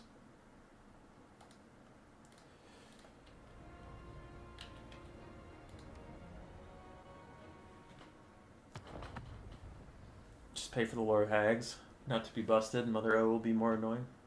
Yeah, I'm not exactly thrilled about the lore of hags getting added because it feels like it's just going to make Kislev even stronger. Not that Kislev needs to be stronger right now. For his dudeness, looking over some of the values. Overall, the value is very spread out. It was a pretty solid game, but the Black Guard of Nagaron getting like 2,200 is probably what sealed the deal, because I think they killed the Butchers, and then I think they also killed the Caster for the most part, so that's where all that value came from. It was pretty brutal. Why do we need a lore of hags? People want it. I'm not usually against more content, but it's like, we're in a lose-lose right now with the lore of hags, in my opinion. So I need to remember what series I'm doing here. KDWs, this is the next game, okay. But it's either like Lord of Hags sucks. It's either Lore of Hags sucks and you don't want it in the game, or it's good, and then Kislev have even more tools because they're already S tier. So it's kind of like it's a bit of a lose-lose. All right, KDW on Brettonia versus his dudeness on the Wood Elves. This is traditionally before Brettonia was even S tier. This is traditionally a Brettonia favorite matchup. That was back when the Wood Elves were super common. Now that the Wood Elves have been taken down a couple pegs and Brettonia's been brought up several pegs, this might feel doomed, but we'll see what they can do. For KDW, we have Knights Errant, 3 of them. A lot of Knights Errant today. Holy crap. 2 Grail Knights in the distance. More Knights Errant, some Questing Knights, the Fey Enchantress, and then a whole bunch of peasants. Some are Spearmen at Arms, some are Men at Arms, some are Peasant Mobs, doesn't matter. Knights Lionhearted, Knights Errant. It's a very cheap Knight Rush with 2 Grail Knights to do a lot of the carrying. For the Wood Elves, we have a front line of War Dancers with Azure Spears, Dryads, Deepwood Scouts, some with Swift Shards, some without, more War Dancers, more Eternal Guard, so it is an unholy infantry tide to try and stop Brettonia. We do have a Spellweaver of Life with just Earthblood to spam it out across their giant formation, and they're going to hope that they can drag down the Brettonia with the sheer mass of bodies.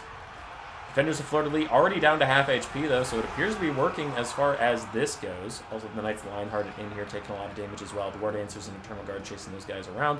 But here is a problem. The Deepwood Scouts getting isolated in the backfield. I wonder if they have Skirmish Mode on, because they're pathing awfully strange off into the distance. So I wonder Skirmish Mode might drive them off into that way. And now the Knights fully surround these 3 Deepwood Scouts and are going to kill all 3 of them. A quick Earthblood tries to buy them some time as Eternal Guard are coming in, but it will not matter as these Deepwood Scouts are dead as dead gets.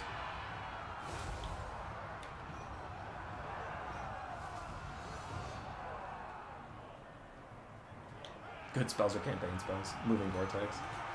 Yeah. Or they could, like, nerf Kislev in some meaningful ways in multiplayer, and then it doesn't matter about Laura Hags, then it's fine. Something is happening here. It's the Fey Enchantress's bound Kamada Cassandora onto 2 different War Dancers. We'll see how much damage it does. A little bit of friendly fire on the peasants, but that never bothered anybody.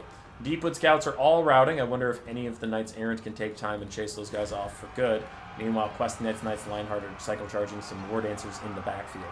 Wood Elves are winning the frontline fight, as you would hope, since they brought, like, literally all infantry. And their Heal caster is invulnerable in the skies. I just realized. They don't have any archers, they don't have any flying cavalry, nothing. So she's literally untouchable up there. And we'll see if the infantry can carry this out.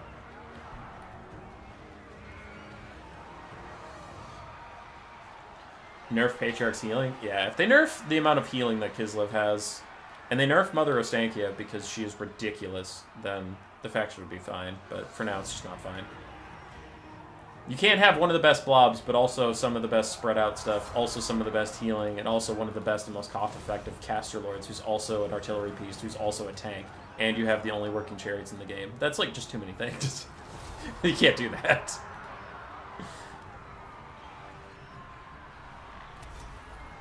Alright. Brettonia is still cycle charging around as best they can, as the Lowick Tricksters, War Dancers, and other War Dancers are fighting back. And they're getting some decent damage out, though. Where are the Grail Knights? How damaged are they? One's at half HP and one's at full HP. That could be a problem. Deepwood Scouts were allowed to rally a little bit, though the Knights Errant are still working on running them down. They're getting there. They'll figure it out. Spellsinger of Life trying to get back into the sky. Looks like she briefly joined the world of the living and went down to the ground, though not loving it. Just above half HP and does need to try to get back in the sky. Knights Errant keeping her on the ground, though. If these Grail Knights that just pulled away, if they come back and surround her and kill her, that would be a GG. Over here, we have some Dryads and Eternal... Ooh, those are War Dancers out of our spears. Okay, well, they're fighting random peasants. They'll beat them eventually, but it's going to take them quite a long time. Elsewhere, the Fey Enchantress and her boys are draining down and cycle charging away a lot of the Wood Elf spears. And here come those Grail Knights to finally hit the Spellweaver of Life. And can they keep her on the ground? We might need the Knights of the Lionhearted to come over here and sandwich her in so she can't get away, but the Grail Knights are just going to abandon ship. I felt like that could have been a big play for them. As all the Knights start charging over here to kill off these isolated Wood Elves, Fey Enchantress is nearby to give some healing if they need it. Deepwood Scouts are opting in. Beastmen Chariots work too? Yeah, they're fine. That's true.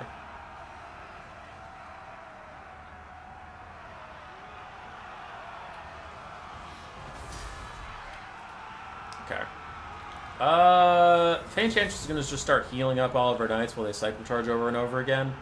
I don't know what Wood Elves are going to do, and also I can cast out cycle charging at ×2 speed, so I'm going to go ahead and do that. As the Eagle Caster does land on the Fey Enchantress and tries to take her out, gets some really good damage down, and the Grail Knights need to get over here. Knights Errant path into Lowick Tricksters just completely stop dead, so that is a bit of a mistake. Fey Enchantress uses her last comment onto those guys, and the Wood Elves are going to mass rout on that side. Bounce power tips into army loss, and that is GG.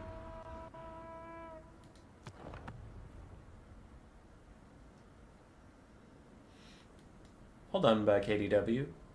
Good build, good piloting of it. Liked it. Liked it. It's overall good. His dudeness, it was a bold strategy, but, like, in general, I harp on this a lot, so I'm not going to go too deep into it, but I don't think, like, melee infantry are very hard to rely on as a win condition, because you just lose all agency. Like, they take a lot of damage from charging cavalry, even if they're halberds or spears or something, and if your opponent can back off as much as they want to, they can just heal up their units. Like, you can't force them to make mistakes.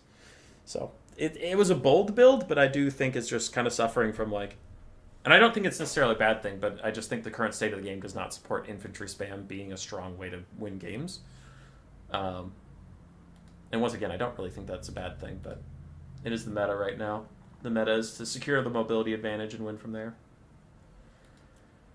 KDW will go 2-0 in that matchup. Oh yeah, I can just delete this. I'm going to drag it. Screw you. Get out of here. Old Omen Zurihan, where are you? What? More Wood Elves. A lot of Wood Elves today. Like, a lot of Wood Elves today, you guys. But it's versus Durf.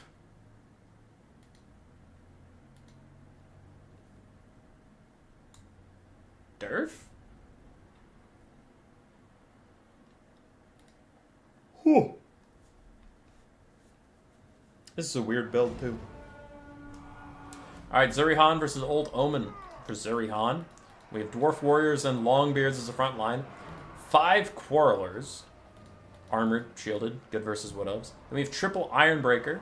Armored, shielded, blasting charges, good versus Wood Elves. We have a Grudge Thrower. And then 3 Gyrocopters, the Steam Gun variant, not the Brimstone Guns.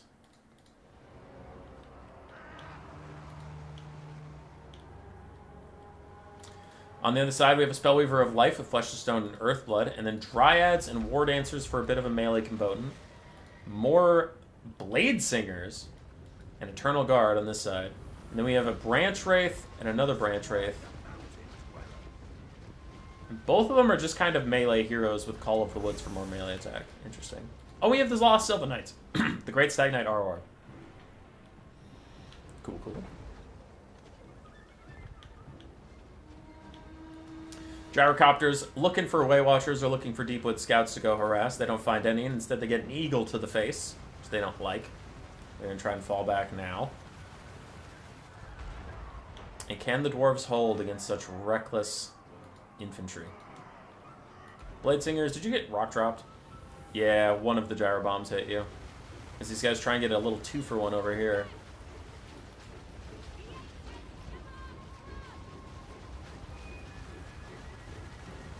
I really want to hit those Blade Singers there. They get a little bit of damage, that's fine. Alright, the front lines are colliding now. Spellweaver of Life gets hit with the blasting charges and actually takes a significant amount of damage. I thought maybe that would friendly fire the Quarrelers more. But the Dryads are here, piling into Dwarf Warriors. Blasting charges continue to chase away that Eagle Lady. War Dancers are approaching the front line, and it's really the Blade Singers. When the Blade Singers get here, then the Dwarves will be in trouble. Unless the blasting charges and the Ironbreakers can be thrown at the Blade Singers. That could actually be really, really, really brutal. There's some War Dancers over there and stuff, but I need to see this happen. Oh, no. Oh, no. The damage value. Yeah, they did get the throw off. Damn, that hurt. That hurt. 300 value for the Ironbreakers. I just thought they would have gotten more. Other Ironbreakers throw up and over their comrades, doing very little damage to their own Ironbreakers, but killing off the Blade Singers. And that is one very expensive unit gone. There's also a War Dancer gone. There's a final War Dancer trying to get involved and fight these Ironbreakers. Dryads and War Dancers on the front line getting pushed away. And the Lost Sylvan Knights are trying to find something to do. They will at last charge into these Ironbreakers, but those guys have charge defense. They're going to be just fine, as they take, like, literally no damage from the charge. And of the 3 Blade Singers, we are down to 1.3 Blade Singers left.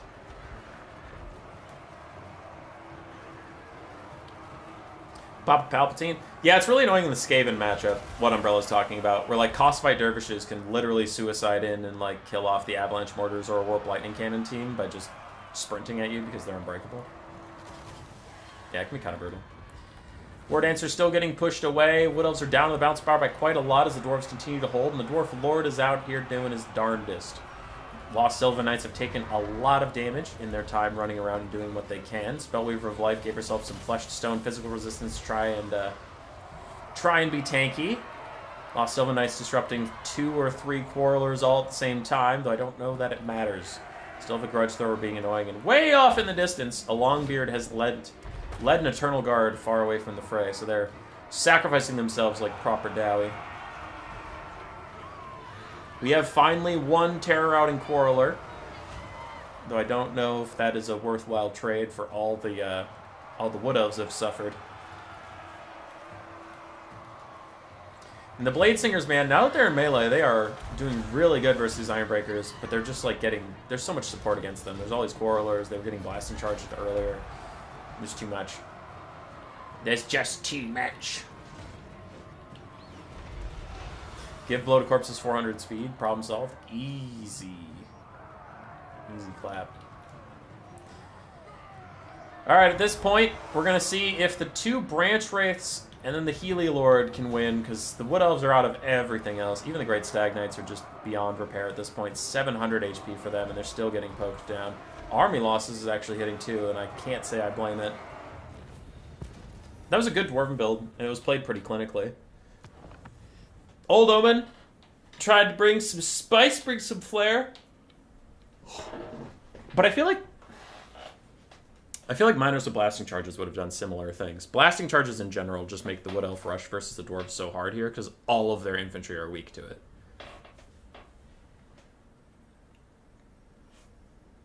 So yeah, for Zurihan.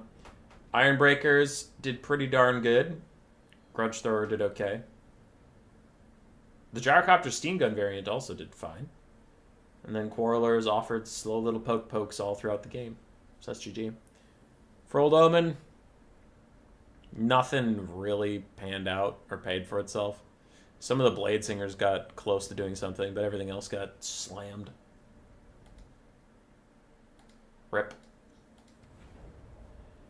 Okay, so then what? Then what am I doing? Where am I going here?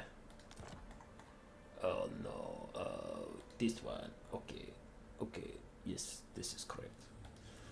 We get some War Wagons! Though honestly, this matchup isn't that degenerate to take War Wagons in. They're weak to Shaptu Great Bow single shot. Then you can have Skeleton Horse Archers chase them around. Old Omen didn't take that stuff, but like, Tomb Kings can deal with War Wagons. Old Omen sticking to Khalida. Stands by his faith. I also believe he is a content creator. I don't know if he's in chat right now, but if he is, I mean, you can plug his channel. That's fine. I don't believe he's a content creator. I know he's a content creator. I just don't remember. I don't remember if his YouTube handle is just Old Omen or if his YouTube handle is something else. I usually just click on his videos in my Discord because he posts them there. Anyway, for the Empire of Zurihan, trying to go 2-0 here. If they can secure another win in this game. We have Boris Todbringer up in the sky with his various debuffs. Triple War Wagon, Empire Knights, and then a Bright Wizard with Burning Head and Fireball. And then a bunch of Spearmen and Swordsmen with the Sterling's Revenge. Oh, I love Sterling's Revenge. Running around. More Empire Knights, too. Pretty good Empire build here. I personally wouldn't take War Wagons because I'd be too scared of Sprockle Stalkers and Ushaptu Great Bows, you know, killing me, but shit happens. On the Tomb King side, we have Trip Carrion, Skeleton Warriors, Skeleton Spearmen. We do have a Screaming Skull Catapult. The Chosen the Gods who shop to Great Bows, actually 2 Screaming Skull Catapults. High Queen Khalida, Lich Priest of Nahakara, and the Eyes of the Desert with a single Necropolis Knight in the background.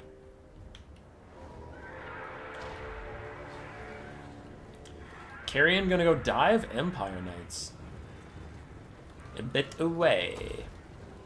Boris is taking some damage. Now the Chosen Gods are still trying to shoot at him, but he's surrounded by Carrion, so either going to do more friendly fire than opponent damage. Like that.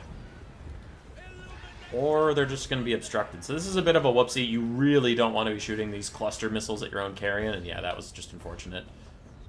They're getting some decent poke onto Boris afterwards, but... Other Carrion trying to disrupt other Empire Knights. Looks like that's what they're just largely being used for. Since the enemy doesn't really have... a ton of ranged units you can go after. I guess that's why he's just using them to buy a little bit of time. I wouldn't hate to see them just chasing down War Wagons if that's what you're going to do with them.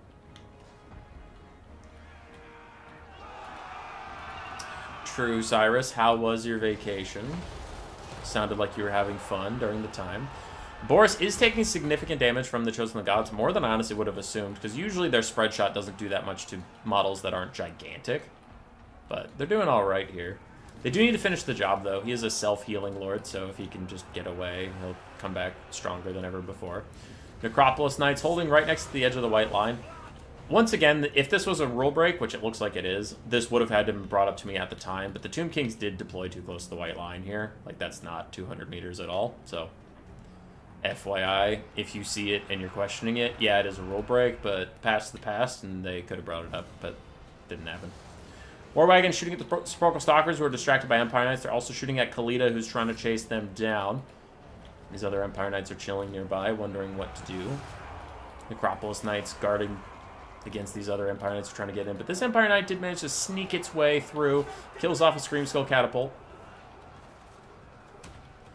And there goes a Burning Head, killing some Skeleton Warriors so that the Spearmen can get through. The Empire's down the balance of power, though. I feel like they're chilling. I don't know. This hasn't felt too bad. Khalida's at half HP. Their war wagons need to keep kiting, though. They need to keep getting movement orders away, and it looks like they're starting to now, that they did lose a model. All 3 war wagons are shooting at Khalida, though. And that's a big loss for the Tomb Kings. Empire Knights still trying to shut down Screaming Skull catapults and stuff. They did get blocked up quite effectively by all these Spearmen and Necropolis Knights, though, so they're not even going to get to the Screaming Skull catapults before they die. Khalida is getting deleted by the war wagons and Boris diving in. And where are the Chosen of the Gods? What are they shooting at these days? I don't know. They kind of deleted Boris, and then that's it. Oh, they're shooting at the war wagons, but their spread missiles aren't doing that much. Yeah. The Chosen of the Gods are, like, a really good unit, but they're a different unit. They target different things than Basic Ushabti. Basic Ushabti are better at killing war wagons and Boris and stuff like that.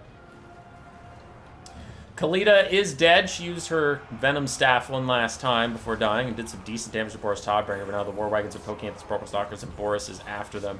Yeah, they should do this. They should just turn and shoot him on the way in. It's too late, though. They don't get a volley off, but they should have just been targeting him on the way in. Because there's no way you're going to outrun him. You're not going to get to safety, so you might as well try and kill him. He was very, very low. Another Burning Head through the front line of the Tomb Kings, trying to do some damage as it curves in there to barely hit the Swordsman, but hit those Skeleton Spearmen and another Skeleton Spearman, so fuck you, Burning Head. Meanwhile, the Chosen of the Gods are trying to finish off Boris. The Spark Stalkers hold him in place, and he is going to rout. And the white line is very far away over there from this direction. If he routes that direction, then yeah, he'll hit the white line in no time. But only 370 HP on him. Chosen of the Gods might be able to throw on guard mode and kill him. And if they kill Boris, maybe they can clutch this game out, depending on the Empire's leadership at the time. Boris does decide to go to closer white lines. We'll see. He should be able to rally, but it's going to be hard. Hi, Wizard Bravo.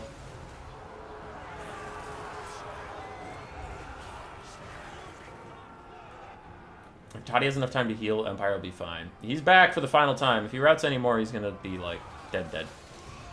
Empire Knights fighting a lot of stuff. They're thinking about routing, and the Lich Priest and Akar is even going to come and bail out the Chosen Gods. The Chosen Gods are very healthy and still have a decent amount of ammo considering how late in the game we are. The War Wagons, still healthy, still have a good amount. 13 volleys, 14 volleys, and 16 volleys, so a lot of HP for them. The Necropolis Knights are not doing good. Their models are all over the place here, but they are getting shot. And can the Chosen of the Gods deal with Boris? It looks like not, because Boris is going to land on them. Another Burning Head from the Bright Wizard through the Skeleton Spears. Does some significant damage to them. Boris is going after the Lich Priest. This is actually huge, because the Chosen Gods can just target him. Just shoot him in the back. Kill him. Is bringing Khalida's reload and accuracy buff worth it? No. And be buffed while she's in melee? No, because her buff is so small in radius, she needs to be right next to them. So the range unit she's next to, either she's a melee lord who's not going to be in melee combat, or your ranged unit is not going to be able to shoot because it's going to be like in melee. It's just not going to work, unfortunately. So Khalida's reload speed thing is just not any good. It needs a huge radius if it's going to work, because she needs to be able to be in melee combat and still buff up a ranged unit, which is not conducive to her current range. For the Empire, War Wagons did pretty darn good. Boris and the Bright Wizard did fine. Empire Knights were very annoying for the Tomb Kings. The State Troops did okay. For Old Omen, it was a spicy build, but spicy does not bring home the bills sometimes. The Chosen of the Gods did fantastically, but Khalida and the Lich Priest did meh. Necropolis Knights still did meh. I'll die on this hill. That unit sucks. I know a lot of people in my clan really like Necropolis Knights, but I just don't. I hate them. I never see them do well. And it's like sometimes you can take triple gold chevron knights, you can give them a necrotech that gives them restores, and you can give them healing from like casting spells on them constantly, and then they still won't pay for themselves, but they'll get close. And people send me that and be like, see, they're good. And I'm like, you expended everything to make them almost pay for themselves. That's not good. Oh, God. If you do that, that unit has to carry the game, or the unit has to get close to paying for itself with no support. You can't support it, and it still doesn't carry the game. It's just, ugh. I hate it. I hate Necropolis Knights. I think they're trash. They're just trash. Anyway. All right. There's that semi-final ready for us when we get up there. On the bottom side, we got to keep going, though, with Salinator and Button Eyes Mark. This is our first sighting of Button Eyes Mark. He did get a bye round in the first round because his opponent, unfortunately, had too many real-life responsibilities to go with. Salinator playing the S-tier Skaven versus Button Eyes Mark's poo-poo Greenskins.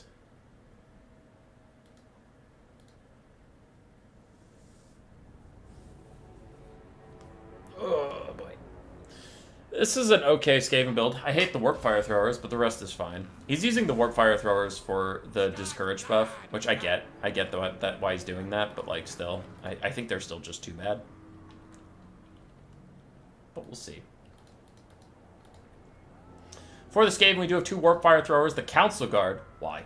And then Skaven Slave Spears, Eshin Triads, Plague Monks, and Eshin Triads, and then some Skaven Slave Spears for the front line. Couple Wolf Rats, Rat Ogres, Icket Claw, and his Doom Wheel with Warp Lightning and Flensing Ruin. Overall, a solid build. I have some questions on some things, but overall, the core is there for what you need here. 2 Poison Globes is also fine. The other side, Azhag the Slaughter with Fate of Bune and Spirit Leech. We have the Teef Rabba's Goblin Wolf Rider Chariot. And then Death Creepers, Spider Riders. We have Morgos, Magi Marauders, Wolf Riders.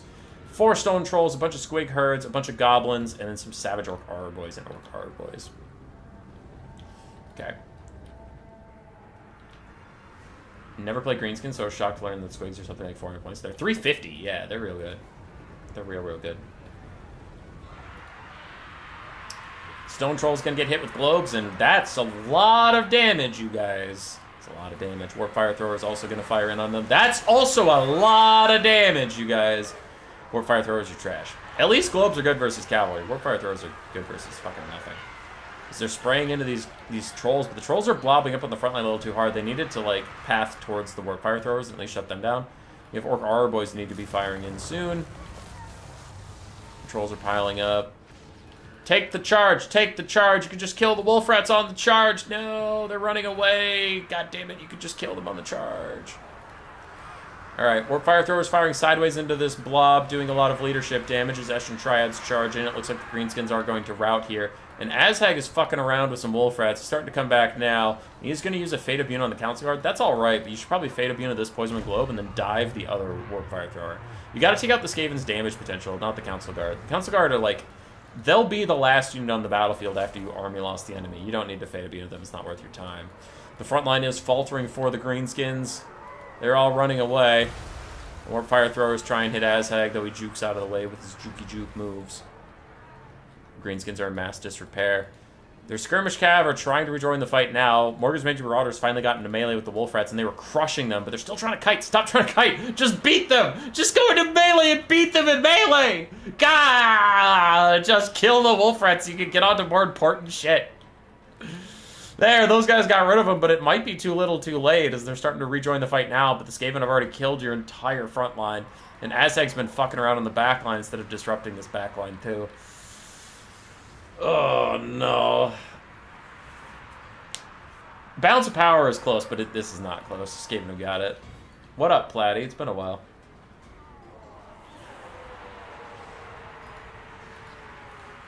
There's a Wah. I don't think it's going to do anything, though. The Greenskins are already just demolished. Skirmish Cav are probably in skirmish mode. Yeah, they just need to go into melee. Like, we've talked about it several times, but Wolf Rats are good units. I don't try to say that they're bad. But their hardest counter is if something larger than them charges them, because the impact damage will almost certainly rout them. And then it's like, oh, okay, goodbye, Wolf Rats. When would you say Skaven were at their greatest? Twisted in the Twilight release, when Throt was, like, really, really good, and the base Brood Horrors were also kind of insanely broken, and Skaven were just way too strong. Yeah. That was probably their height. Maybe Shadow in the Blade, because I remember that point they were also really strong for other reasons, too.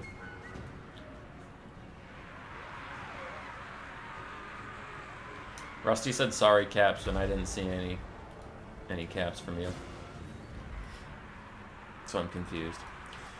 Anyway, Skirmish Cav trying to do some skirmish stuff, but they haven't eliminated any of the weapons teams, so we still have 2 globes up and alive. We still have 2 Warp Fire Throwers up and alive, and then there's a lot of Triads, Rat Ogres, and Icket Claw can just throw Flensing Ruins on Azhag for the rest of the game and put him on a timer. So it's not like kiting around or using Spirit Leech is actually going to benefit the Greenskins at this point, because the Skaven can do the same thing. With Flensing Ruin, it's just like, you're putting me on a timer? No, I'm putting you on a timer.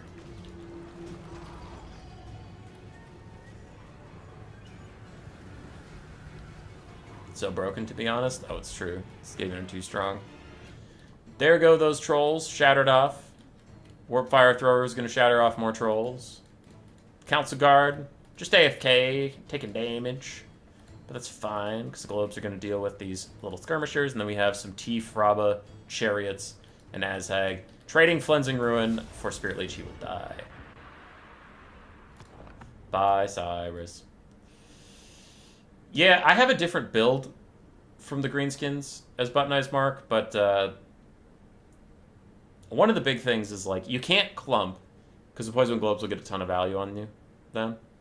I love how the Warp Fire Throwers fired literally all game and still barely paid for themselves, whatever. You can't clump or the Globes will hit multiple things at the same time.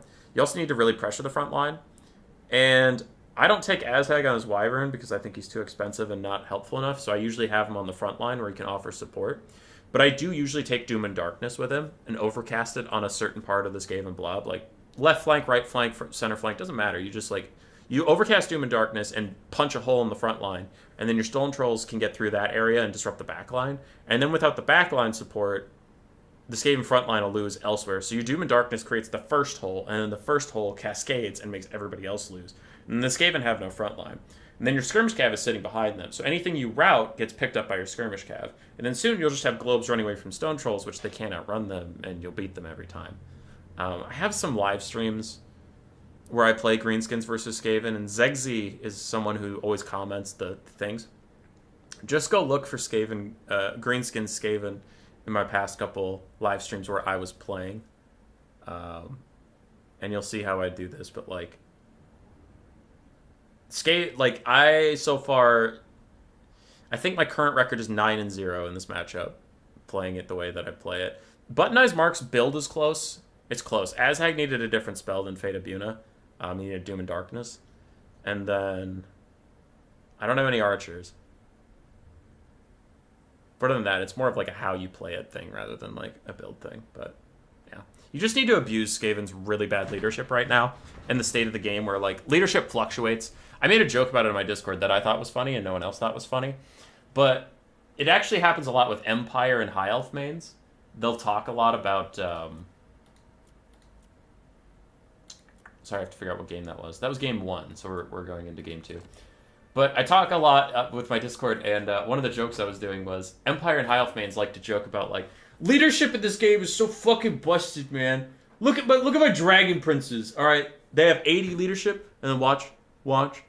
Right there, they're at 35. Why are they at 35? That's a spike of 55 down. And then the Empire will say, like, the same thing about their Empire Knights or whatever, and I'm like, oh, so your leadership can go down negative 55 in the blink of an eye and, like, spike back up and down. Huh, well, what's my Skaven base leadership? Oh, 40? Oh, that's why everything's routing at full HP. It's because there's these giant spikes of leadership. You just need to abuse the shit out of that. Like, that's how I beat Skaven all the time, is like, yeah, their leadership sucks, so just fucking nuke their leadership. Who gives a shit? You'll be chasing full health units off the map. It doesn't matter. You don't need to even kill them. You just route them. And I've been slamming Skaven, dude. I slammed Empire Skaven, too, where I took Boris Todbringer. Sorry, real quick, because we're in the middle of actually good conversation here. I did the same thing as Empire versus Skaven. I took a Doom and Darkness caster, I took Boris Todbringer, and I took a bunch of Empire Knights. And then I have some state troops, so it doesn't matter. And literally all I did was slam my Empire Knights straight into the enemy front line. The Globes throwing at a charging unit will actually hit their own units. It won't hit the charging unit. Fun fact. So he nukes his own Skaven slaves. The Skaven slaves rout. Then my Deathcaster and Boris are coming.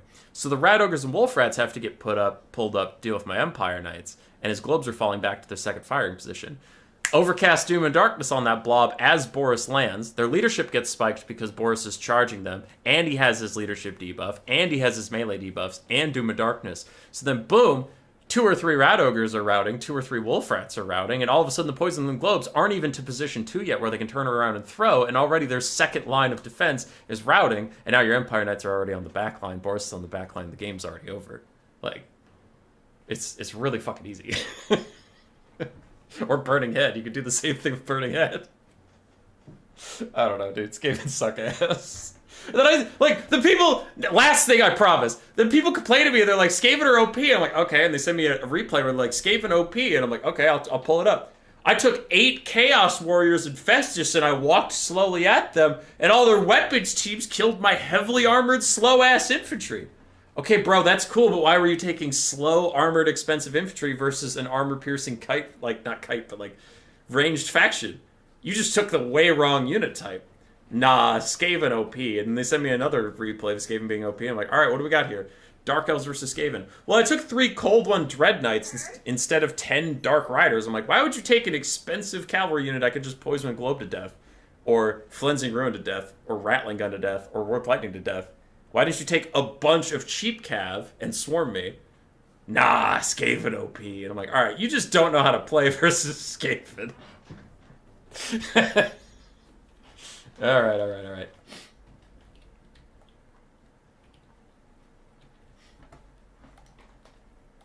Let's go. So what do we have here? Game 2. Ogres versus Dark Elves. I haven't seen this matchup too much since both Dark Elves and Ogres got their nerfs. Ogres got nerfed harder, but they were winning this matchup, so I actually have no idea where this state of play is at. Alright, for the Dark Elves, we have the Raven's Herald, Malekith up in the sky with, Blade Wind. Blade Wind, Soul Stealer, and his Gaze of Malice. Do have 2 Reaper Bolt Throwers, then some Witch Elves for Rampage, triple Cold One Knight for that anti-large arm piercing, and then a front line of Dread Spears. Solid stuff here from the Dark Elves. I like it. The Raven's Heralds do need to be a bit more cheeky, though. They cannot sit in range of these Nobbler Trappers, and they're learning the hard way why, so they're going to fall back here. Anyway, for the Ogres, Slaughtermaster the Great Maw with his heal, Troll Guts, and then we have some Man-Eaters with Great Weapons in the back line, 2 of them, some Nobbler Trappers, some Saber Tusk packs, a whole bunch of Ogre Bulls. Dual weapons, some are shielded, some are regular, just a whole bunch of them. And then Nobblars in the front line. I like it. It's classic Ogres. It's good shit. Who is messaging me and why?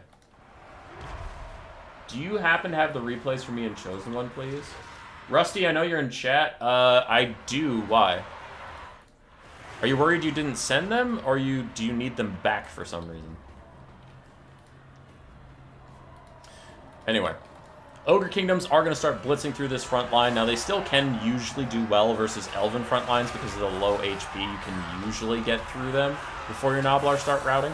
Though that is without Malekith helping out. Malekith is causing a lot of terror routes here, and his Blade Wind even got rid of some stuff, so that's actually getting a little concerning. The Reaper Bolt Throwers are quickly running out of space to shoot at stuff, and the Raven's Herald somehow end up in melee with Nobbler Trappers, which is going to go horrifically bad for them. Oh, if they're getting gutted. Alright, that's a big L for the Dark Elves. But elsewhere, things are going okay. Cold Knights are getting good engagements onto Ogre Bulls. Other Cold Knights are running out to fight Nobbler Trappers, which, much like the Orc Boar Boys that I keep complaining about, the Cold Knights also don't get a lot of damage out onto infantry, so that'll take them a long time to kill those Nobbler Trappers, and I don't think the Dark Elves have a long time to waste. Witch Elves will rampage and kill off these Ogre Bulls with dual weapons, so that's pretty good. Cold Knights should be able to beat these other Ogre Bulls, so that's going fine. But the Ogres have gotten through most of the front line pretty uncontested, and these Reaper Bolt Throwers are on extremely limited time, as their front line is just barely holding back the Ogres. You're noticing a lot of stuttering. This map always has the stuttering on replays because of this lava flow. The lava flow always slows things down. Man-Eaters killing off these Reaper Bolt Throwers too. The bounce power shifts heavily against the Dark Elves. Malekith is out there doing his best, but now he has Man-Eaters to deal with. The Man-Eaters are getting massacred. Ooh, they cause terror and do a bunch more damage. That is brutal with some Nobbler Trapper support as well. Cold Knights are valiantly standing next to their master as he tries to snipe out the Slaughtermaster of the Great Maw. And actually, he is doing a good job of sniping out the Slaughtermaster, but I still think the Man-Eaters of the Great One should be able to carry this little pocket fight. Even if the Ogre's Lord dies, it's just looking too desperate for the Dark Elves in too many places. They have an almost dead Witch Elf, a half-health Cold One Knight, everything else is dead, and then you have Malekith and a dead Cold One Knight. So can Malekith get in the sky and Soul Stealer and Cycle Charge and all that stuff? Maybe for a bit, but this full health Man-Eater is always going to be there, waiting for him, watching him. As some Ogres have surrounded him now, uses a quick Gaze of Malice to just be annoying, but it's not going to do that much damage to the Man-Eaters. And he's still trying to limp across the finish line and kill this Slaughtermaster, but he just keeps shorting the charge. Why do his animations look so derpy right now? He's just kind of fumbling around. It's very funny. Alright. He's out, he's out, he's out.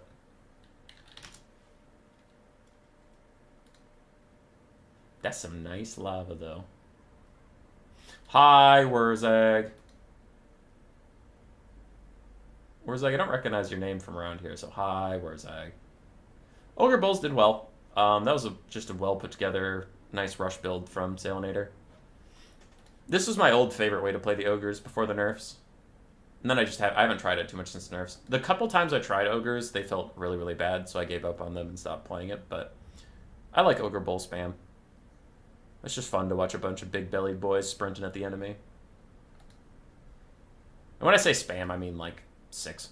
6 or more is spam. You don't need like 12. You can, but you don't need it.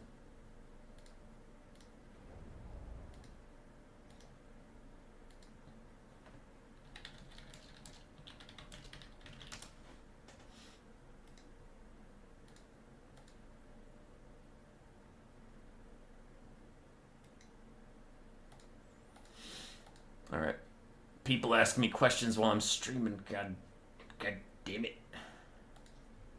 So Salinator did get a brisk 2-0 there. I got passionate and talked about the Skaven for a while, so I lost the plot a little bit. And that's, you know what, that's my bad. I shouldn't do that. But also, you guys keep fucking baiting me. Okay, we have an hour and a half left before I need to go. We have 4 series left to cast. We are doing great on time. You're doing fantastic. Why are you doing this to me? You people are trolls. I hate all of you a lot. Everybody besides me sucks. And I hate it. I'm gonna go get a beverage. This game is dumb. Everything's dumb. Fucking magma cannon!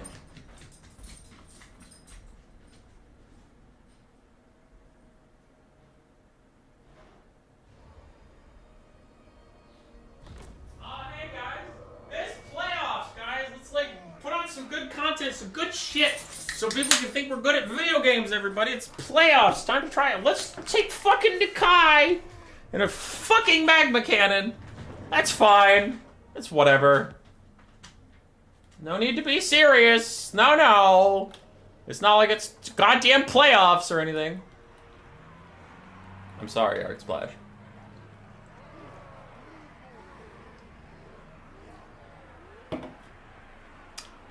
Wurzag is the best Greenskin Lord. He has gotten nerfed, but he's still the best in my heart. Alright, we do have a magma cannon. Post-severe nerf, so you don't see a lot of these guys anymore, and there's a lot of reasons for that, but it is here to force the lizards in. Misses. So this is Losaurus versus Gojira. Gojira is on the Lizardmen. Putting the bit aside, let's actually focus up and give these players their due. We have 2 Infernal Guard with Fire Glaives. We have some Hobgoblin Cutthroats, Goblin Laborers, Chaos Dwarf Warriors mixed in. And then we do have the Granite Guard, Chaos Dwarf Blunderbuss, ROR on the front line between a wedge of Goblin Laborers. So very creative geometry pattern here. We also have a Bull Centaur Render with great weapons, and a Sorcerer Prophet of Hashut with Burning Wrath and Ash Storm.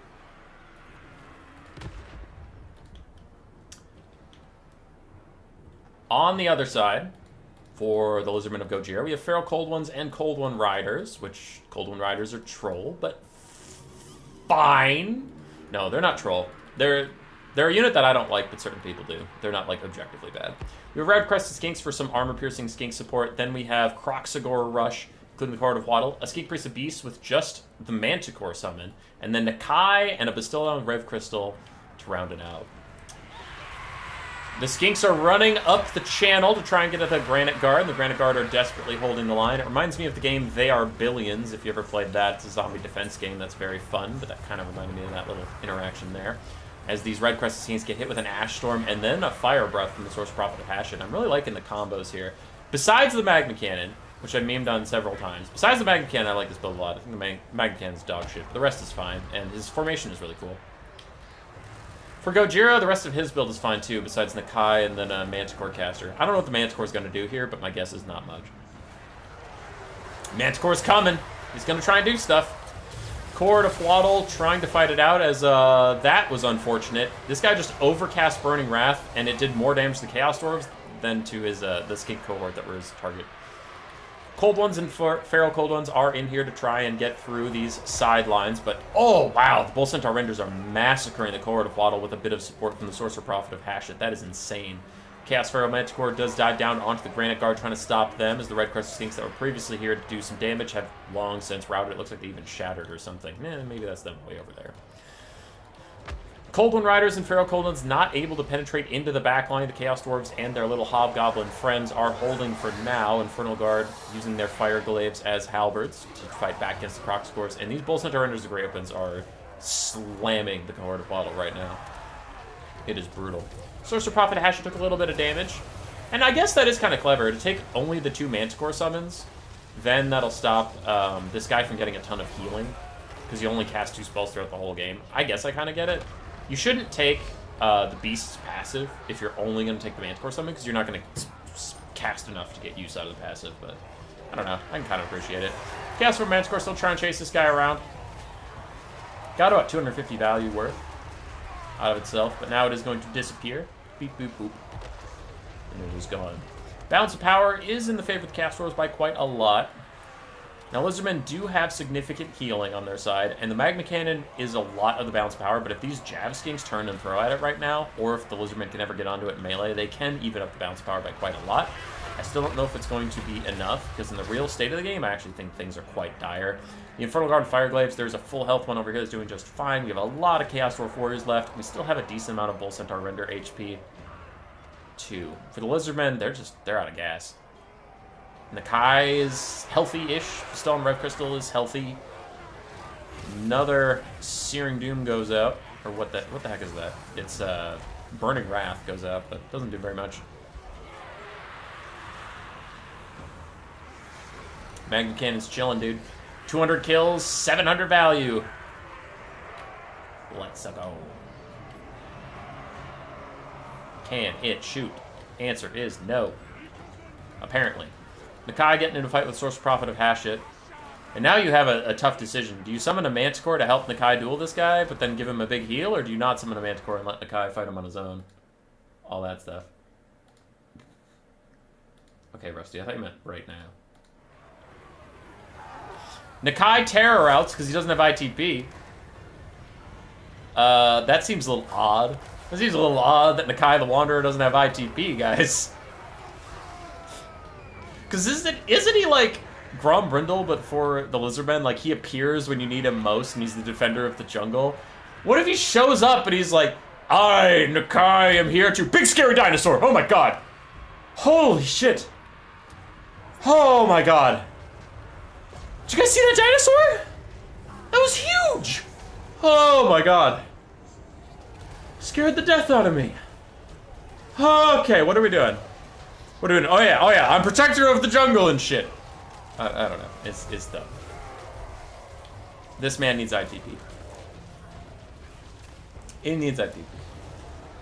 Have I said anything constructive for the last while? Not really. At this point, it has been a slow Lizardman bleed to death. They just haven't had the resources to really win this for a while. There we go. Why does Nakai not have terror? I don't know. Nakai be wandering off the battlefield? I love that. For Losaurus, his Bull Centaur Renders of Grey Opens did fantastically well. His Caster did fine. His Infernal Guards did great. Chaos Dwarf Blunderbusses also did very, very well. And then his melee infantry just held. They just held. Magma Cannon was okay. For Gojira, it was a meme too far. It was a meme too close to the sun. Some of the build was fine. I haven't been seeing a lot of Red Crested Kings recently, and whenever I do try them myself or see them, they do seem a little underwhelming. And that kind of played out here. GG. Take you back to the Photoshop for just a second while I find our next game. Alright, game 2. Oh god. Oh no. Oh no. It's this matchup. It's cursed! The Dwarves versus the Greenskins. Gyrocopter Kite.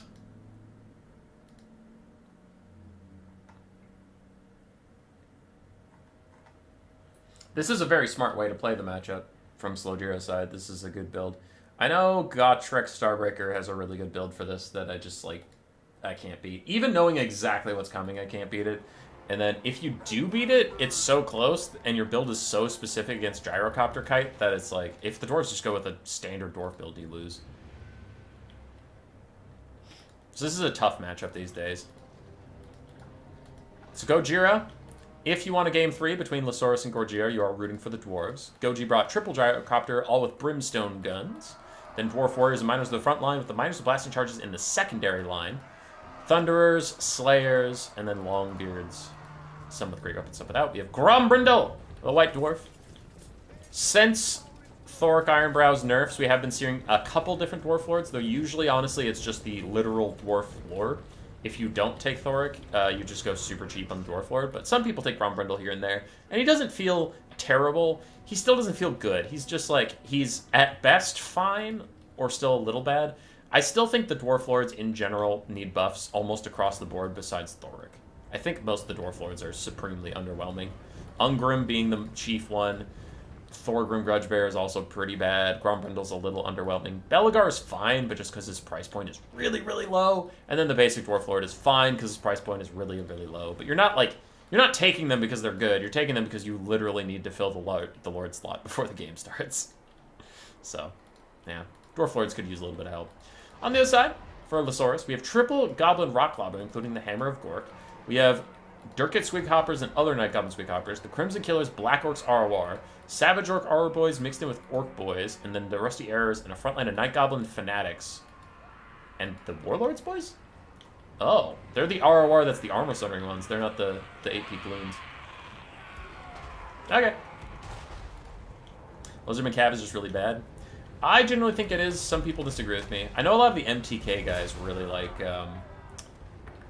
Cold Wind Riders, like MTK Turin. Not that Turin. MTK Turin. Different Turin. I know he really likes the Cold Wind Riders. Dwarf Warriors take a nasty spin from the Night Goblin Fanatics. But they'll get there. They'll get there eventually. And then we've got to see these blasting charges just roll the Night Goblins. Unfortunately, that one, most of their volley hit like a little pocket, which is overkill. You want them to spread out their damage as much as possible across the line. We're starting to get some of it done here. Night Goblins already routing away, though they have done their job. The Dwarves continue to advance under the threat of 3 Goblin Rock Labas. But we'll see if their damage is really even that impactful. Yeah, getting some decent damage out.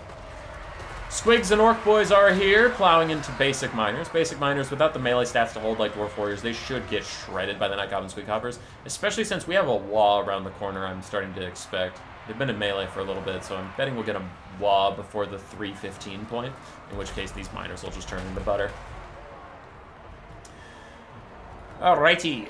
The Rusty Arrow is trying to shoot at the gyrocopters, but notice how little damage they're taking. That is one of the reasons that is so good. So the gyrocopters probably need to just keep poking down Azhag from considering what the enemy build is. 314, 315. Ah, no. Wah. Rip in peace. Anyway, gyrocopters can just shoot at Azhag. There's nothing else in this Greenskin build that's worth shooting. There's no chariots. There's nothing like that. There's no River Troll Hag. There's the Wah. Just a little late. So yeah, let your ground forces take out all this stuff. Your gyrocopters, if all of them just have attack orders onto Azhag, and then whatever one he's going after runs away, you'll be totally fine. And you'll poke him down. He's a very expensive Greenskin Lord, so that's worth your time. Your ground forces are already doing great. They don't really need your support. For the large part, you can just ignore the 3 Goblin Rock Labas. They're going to get some value, but that's just, it's fine. It's what happens, you know. They're not going to win the game or anything, so for now, just ignore them. Deal with the Crimson Killers, deal with these Orc Boys, and have your gyrocopters take out Azhag. It's fine.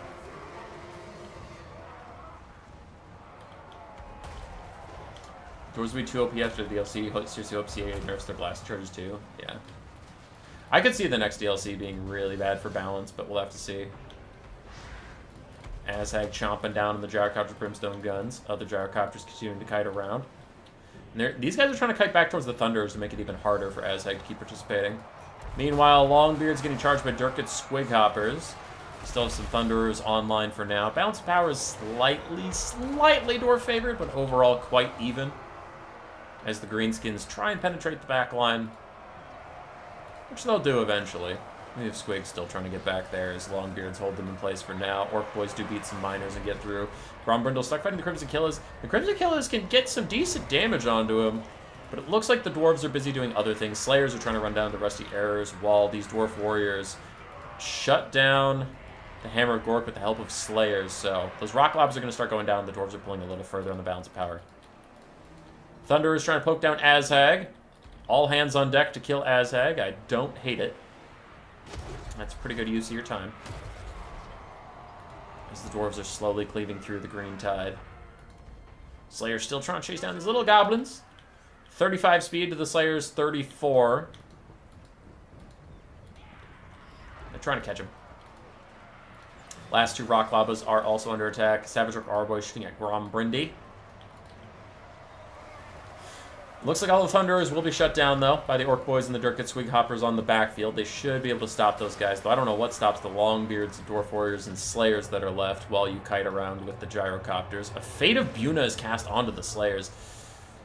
Oh, it has to be done, but that's gotta feel like a really unfortunate use of your Winds of Magic. But it's not like he has a ton of time left on the battlefield to use his Winds of Magic however he pleases. He has to take some fights sometimes. One sec.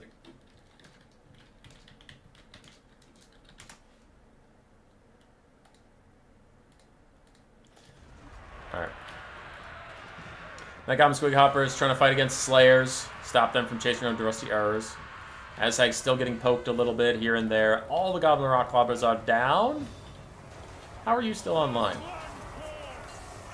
That one Goblin is holding forever. There we go. Now he routes. Balance power is danger low for the Greenskins as Grombrindle goes and fights some Savage Orc Arboys. He managed to get away from the Crimson Killers who are currently getting shot in the butt by Thunderers. And all three of our Gyrocopters chasing around Azhag, and that is GG.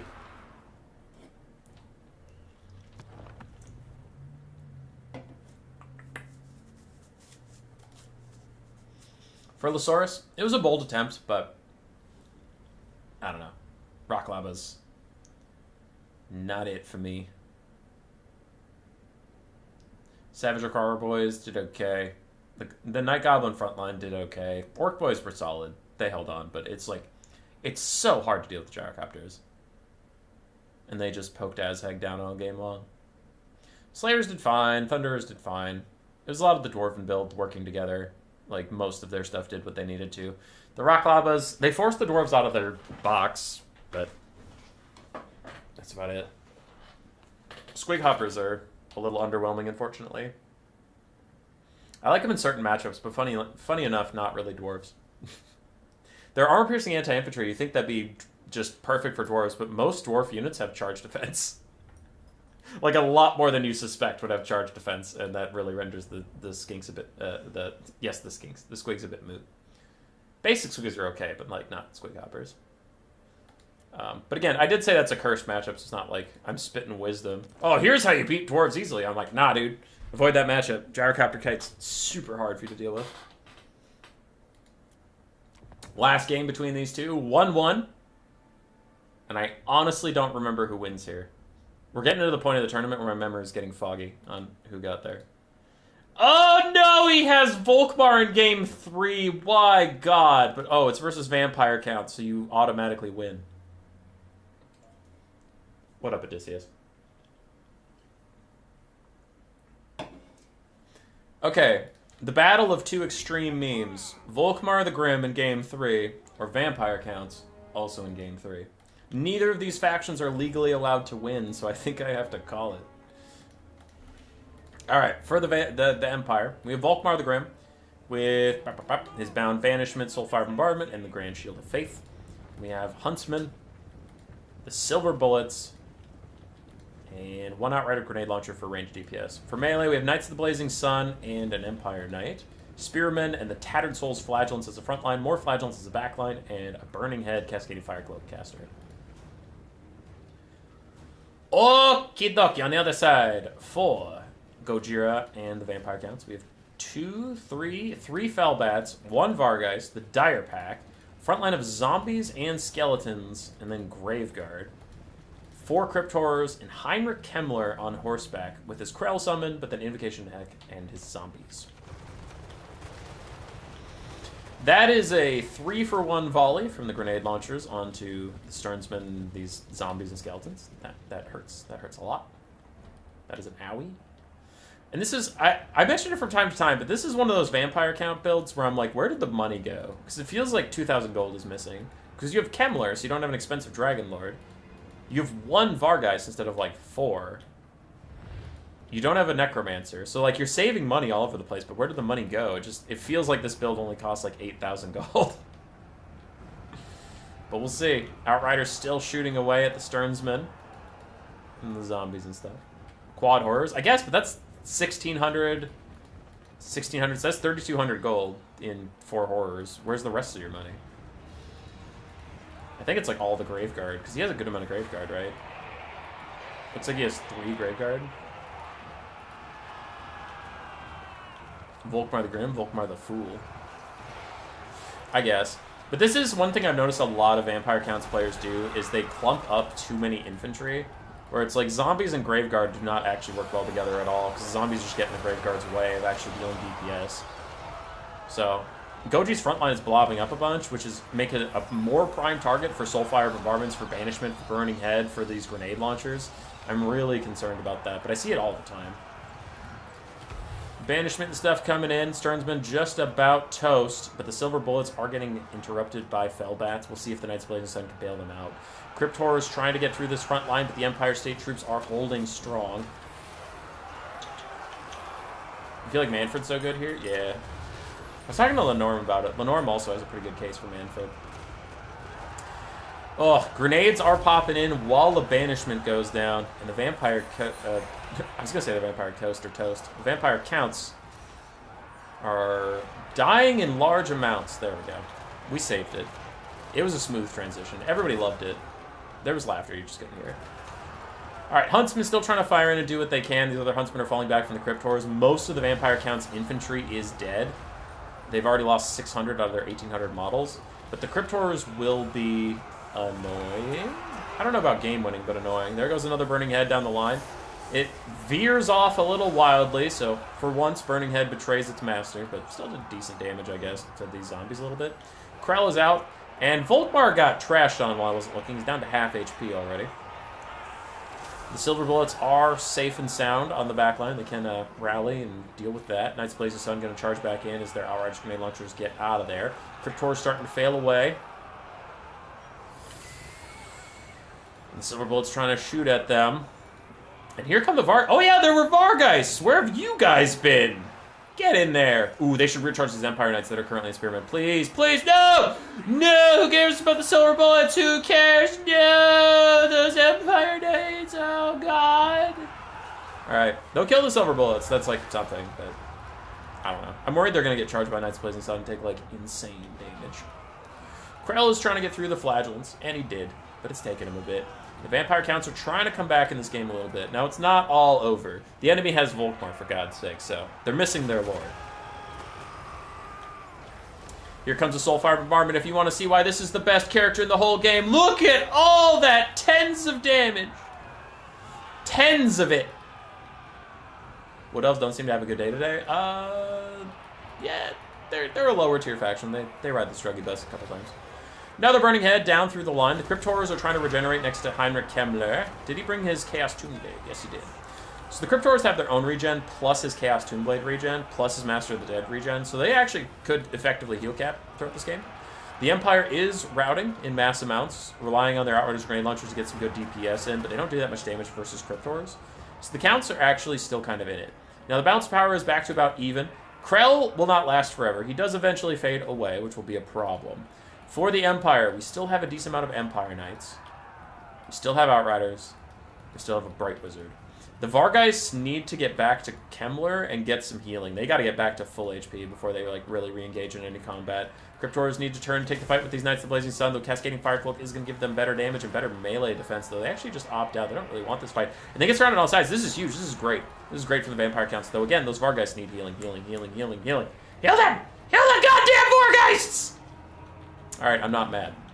I'm not mad.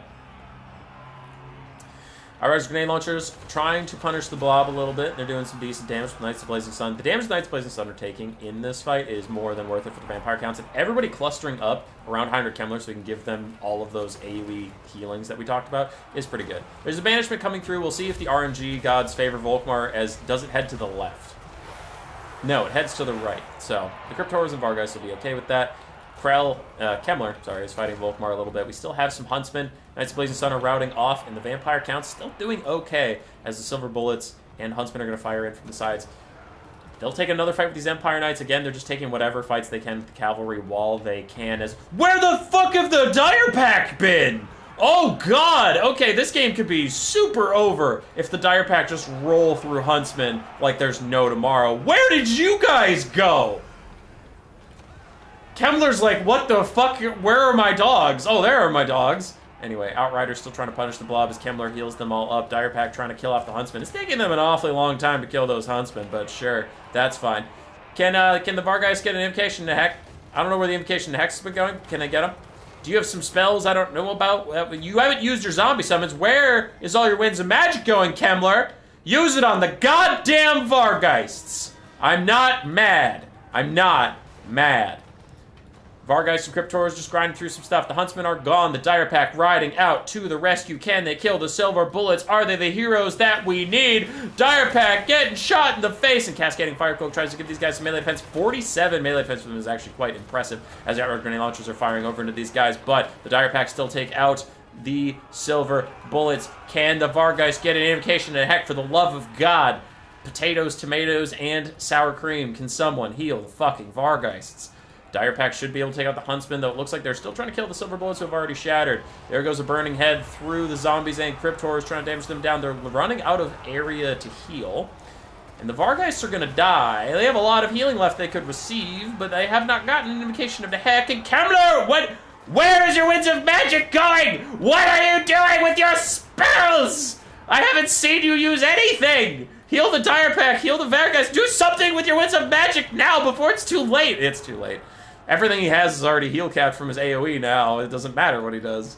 I guess he still has zombie summons for late game, but... Kemmler, come on! Use your goddamn spells! What's the pick and ban system for this tournament? Same as our Vermin League best of 3 bot that's around all the time. The playoffs are just like that continued because we have people practicing on it all season, so we keep up with it.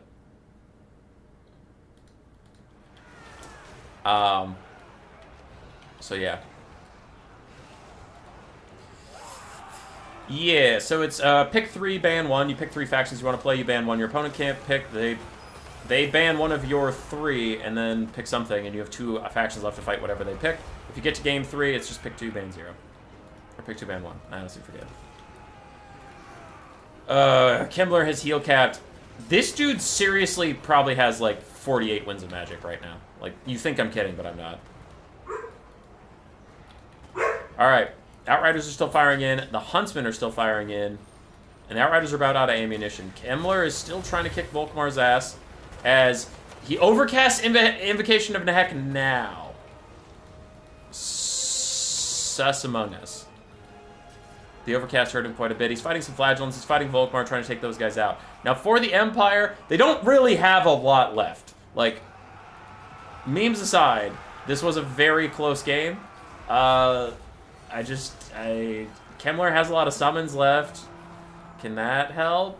He's not a Dragon Lord, so he can't, like, carry on his own. Volkmar's at 2,500 HP as Kemmler continues to chase him around, get some good hits in. Cryptor is still crumbling away, and they've all heal capped, so there's no help for them now.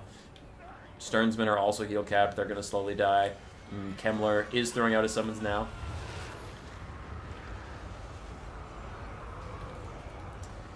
Okay, so those Flagellants aren't real. These Flagellants aren't real. These Spearmen are all almost dead. It is really Kemmler versus Volkmar and this Empire Knight. Nothing else really matters that much.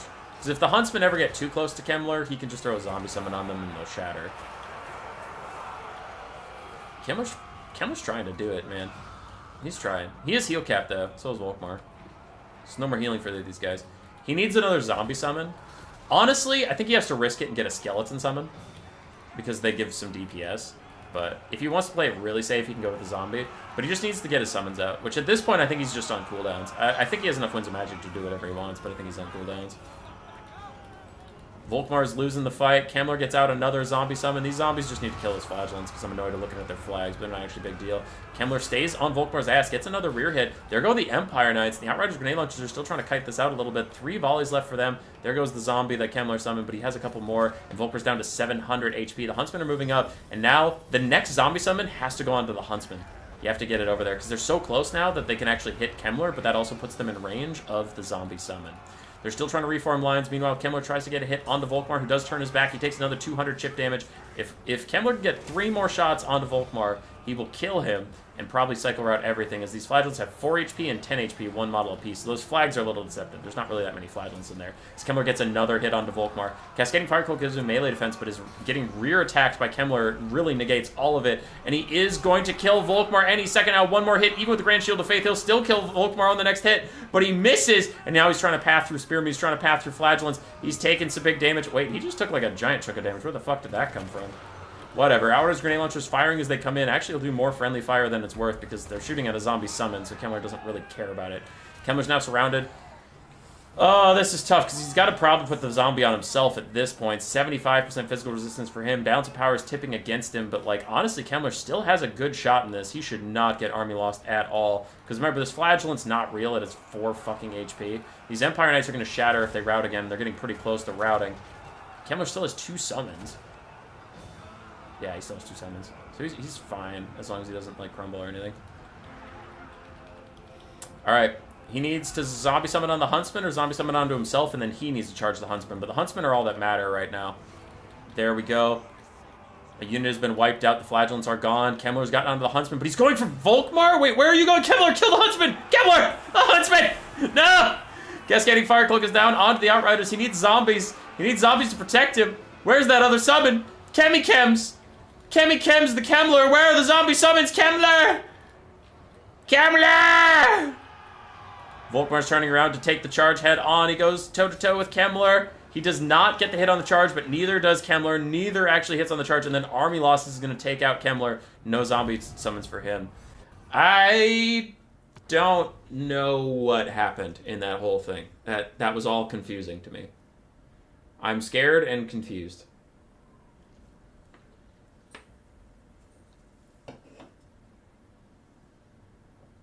$3,000 value. Now there's grenade launchers. Huntsman also got insane value. Empire Knights, Knights of Blazing Sun, mixed overall. Volkmar, 2,200 value, getting down to his heal cap and 69 HP. So he did fine. Flagellants did fine. That's that. For Gojira, 2,000 value onto Kemmler is pretty good. Vargeist, 1,300, also pretty nice. Crypt Horrors did fine-ish. Graveguard got rolled. Dire Pact did well. Fellbats got rolled. And that's about it. That's a spicy meatball. Alright, so Losaurus won. I honestly forgot who won that series. Because we're getting to the point now where I remember the finalists, so I know how these next one go. But didn't remember that one. Alrighty.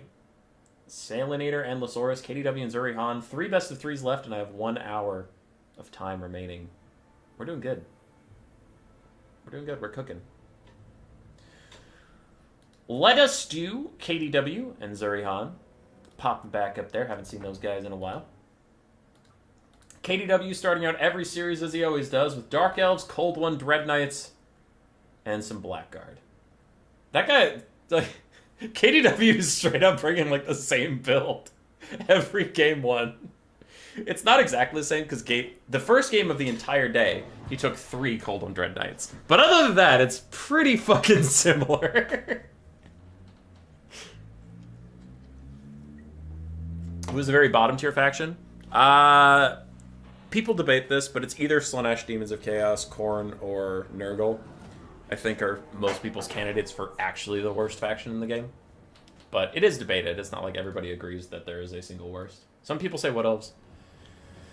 I don't think Skaven are down there. All my memes aside, I don't think Skaven are the worst faction in the game. I think they're C or D tier, and a lot of people disagree with me about that, but I would never say that they're the worst. They're objectively worse off factions, for sure.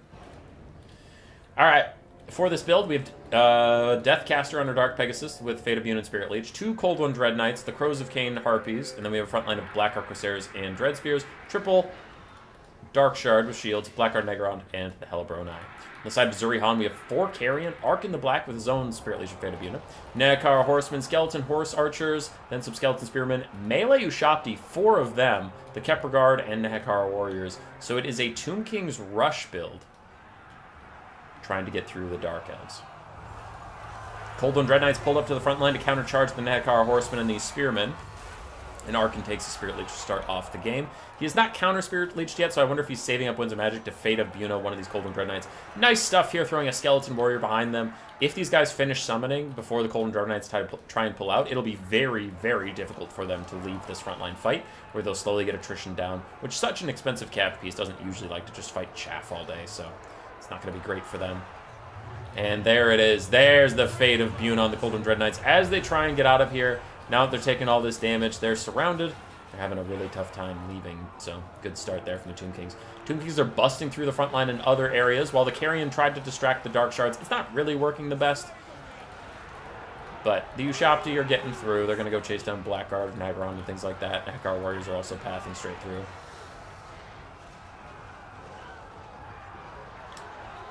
Khorne and or Slaanesh are the worst. Yeah. So Dark Shard's taking a lot of damage, and more Tomb Kings are streaming in from the high ground where they routed off some Blackguard Corsairs and Bleak Swords, so they're about to get even more in the Dark Elves' shit. But have the Dark Elves held long enough? This has not been free. Tomb Kings have lost a lot of Carrion, which aren't exactly cheap. Just lose them outright like that. And Arkin took a decent chunk of damage. And I don't believe this lady's thrown out any Fate of Bunas of her own yet, though I do like this from the Tomb Kings. We talked about it earlier in the stream in a different matchup entirely, but just taking a bunch of medium tier stuff so you don't have any single target for the Fate of Buna to completely massacre. It's like everything is moderately helpful, so what are you going to focus fire down? Nothing. Anyway. Backline of the Dark Elves, very much under duress. Ushabti still piling in to annoy those guys. Balance of power is about 50-50, though. I feel like the Tomb Kings are currently better off. They feel more in command of what's going on. Blackguard Corsairs and Dark Shards. Fighting it out. Do we have the Ushabti summon out yet, or are all these natural?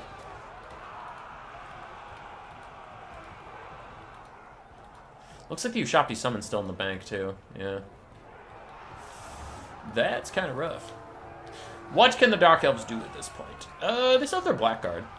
Their Blackguard will be pretty intense. They have a healthy-ish Cold One Knight, though I have not seen Arkin using Spirit Leeches. I imagine he's just banking another Fate of Buna to delete this Cold One Dread Knight as well, which I think would be the right play. The other Cold One Dread Knight, though, this hyper elite Dark Elf unit is 75. It's 80 leadership, while this low in HP. It does have Murderous Prowess pops, which gives it 15 more leadership, sure, but just saying, like, it's not out of the game just yet. Fate of Buna did a number on it, but it still has a little bit of love left to give.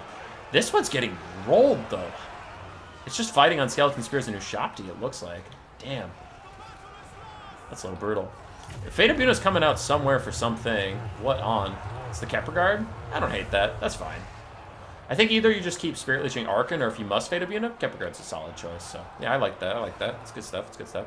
If Arkin shows back up, he can Fate of Buna the Blackguard, actually. Yeah. I don't think he should Spirit Leech. At this point, fuck it. Don't Spirit Leech. Just Fate of Buna the Blackguard, maybe Spirit Leech the Cold Knights or something, but definitely focus on them. Don't start sniping the Supreme Sorceress of Death this late into the game, because it's not going to work. It's not going to work. She's going to get back into the sky. She's going to be fine. She's just a caster on a horse. She's not that big of a deal at this point. If it was a Dragon Lord, then you're actually worried about her carrying in melee, but nah, fuck it. Kill the stuff that actually does damage at this point. The Blackguard, the Cold Knights, all that stuff, because she's safe in the sky. You have nothing up there that can contest her, so it's not worth putting your damage in. Tomb King's still trying to hold on to the bounce power shifting against them after a really, really good start. Cold and Dread Knight's going to charge through the Skeleton Horse Archers. They start to kite away, but they're going at an angle. They'll still try and get away a little bit here. Someone is Fate of Buning someone for some reason. There's Arkins onto the Blackguard, but he gets Spirit Leeched. Ah, death magic.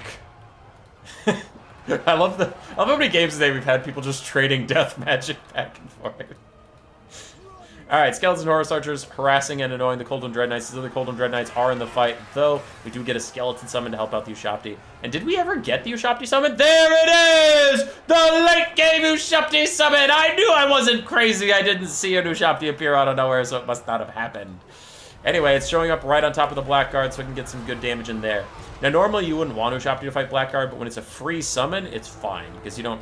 It's at a limited time anyway. It might as well get its time in fighting the Blackguard. That's completely fine. Other Ushabti are fighting more Dread Spears, who are holding very, very well, considering.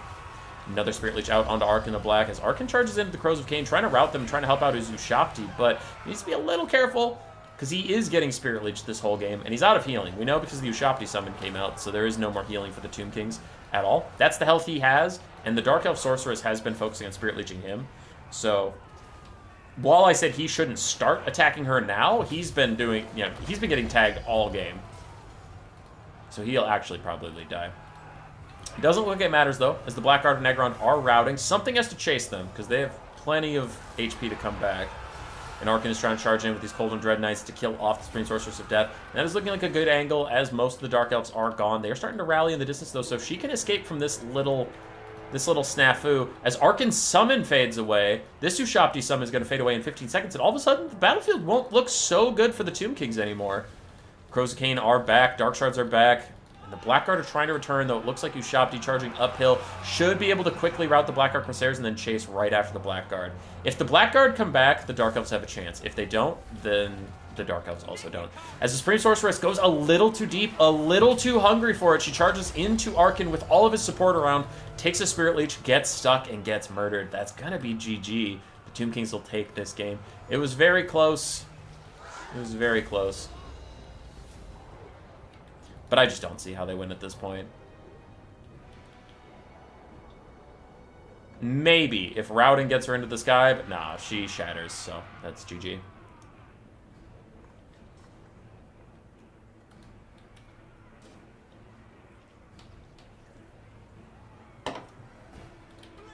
That is GG.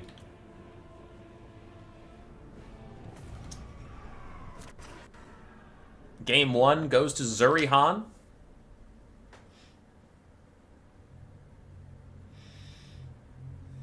For KDW, Cold and Dread Knights still did pretty good. Despite, one of them got Fate of Unit at the start of the game, and it still got 900 value, which is really good considering how much Fate of Unit does to a unit like that.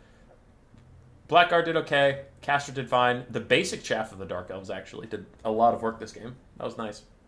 That was nice.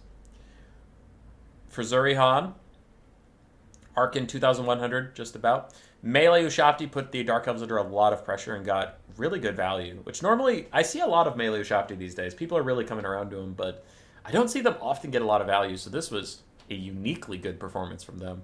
They're normally kind of just this distraction, annoyance piece, but they don't pay for themselves usually. So, yeah, GG.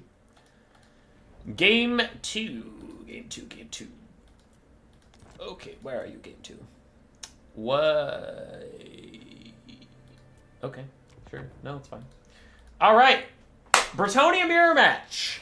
If you want to go to Game 3 for this semifinal, you are rooting for KDW, the Fey Enchantress with the Grail Knights. If you want Zurihan to win 2-0 and go to finals, you are rooting for the Fey Enchantress and her Grail Knights. Now, there is actually a difference here, and one side has Royal Pegasus Knights and then a bunch more Chaff Knights.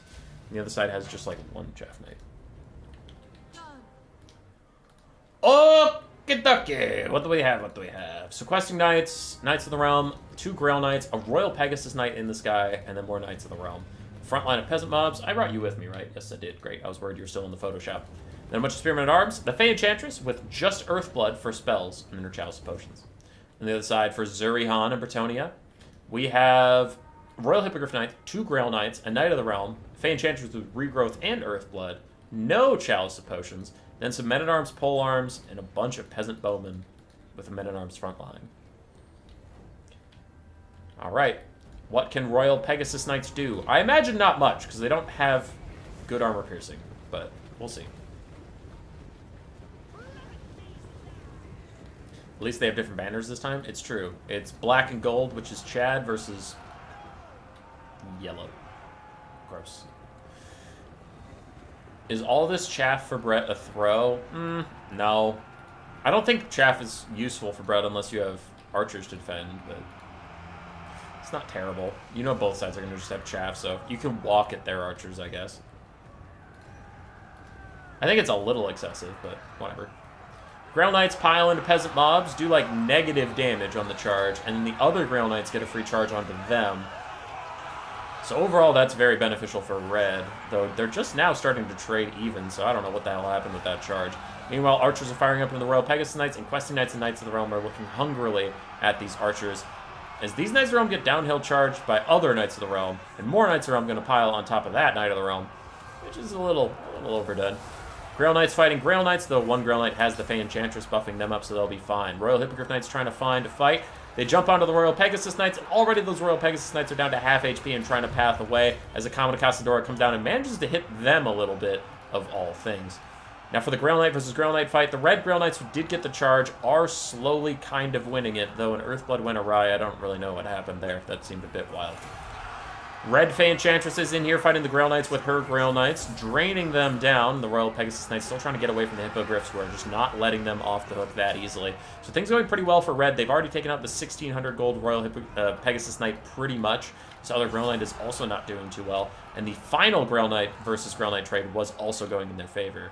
For Green, what is going well is they're disrupting a lot of the archers pretty darn great, and they're killing a lot of chaff, I guess. So their lesser knights are doing better than the red team lesser knights and archers, but the red team greater knights are winning, and that's really all you need to win this matchup, so I'm very concerned for the green team already. Earthblood Overcast plus a regrowth trying to save these Grail Knights as they fight back against Questing Knights. Questing Knights do have armor piercing, so they're okay here. Not great, but not amazing. Sorry, not great, but not amazing, yes. Doubling down on that point. Not great, not bad. That's what I was trying to say. These Grail Knights have gotten more healing support than their red counterparts, and they are starting to win it, especially with spear support nearby. The red team is up on quite a lot of value because there's an uncontested, full HP Hippogriff Knight running around. Because while, oh, this Grail versus Grail was close, and this Grail versus Grail was close, this shit was not close. Hippogriff Knight slammed the Royal Pegasus Knights, and now you have a flying, armor-piercing, terror-causing monster that the other side doesn't have its equivalent nearby that you can, like, oh, I'll just play better. It's like, nah, you don't have this unit. Archer's still firing a bit into the Knight of the Realm. And the Hippogriff Knights look like they're waiting to get a good engagement, because they don't want to get charged on the ground by Grail Knights. That kind of wastes their advantage. They want to get downhill charges like this, flying in from the sky to just wreck Knights of the Realm. That's fine. I do worry that they didn't charge the Grail Knights, because you have just routed off Questing Knights. There's more Grail Knights somewhere for green. I think they got kind of mulched. There they are. So if this Hippogriff Knight just dove onto the last Grail Knight, you eliminate the last thing that can even kill your Hippogriff Knights, and then you'll be fine. Nice Covenant Casadora hits some of the red peasants. Both sides shrugged as hundreds of peasants died.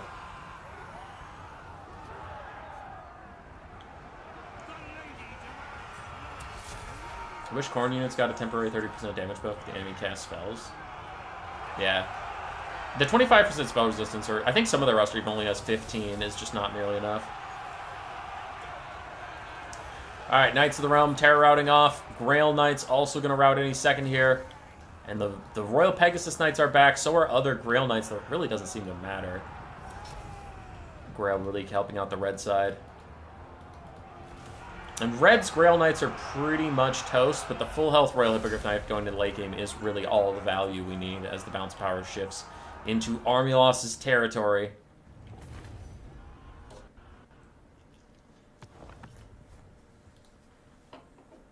You'd like a melee attack buff more? Papa Palpatine, they don't need more melee attack. Corn has so much melee attack. For the love of God, they need weapon strength. Please give them weapon strength.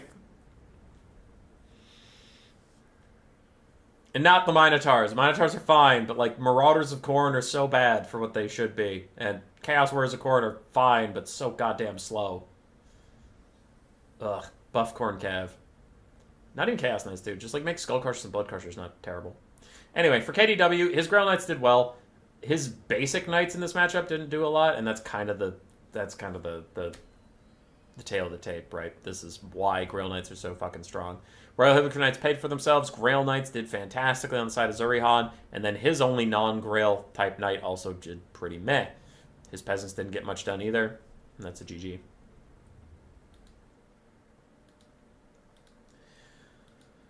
Let me check, just make sure I had the score right. Yes. So, Zurihan advances to the finals. Ah! What? I clicked on this one, Photoshop, you dick. Alright. Y'all got mild spoilers, but rip.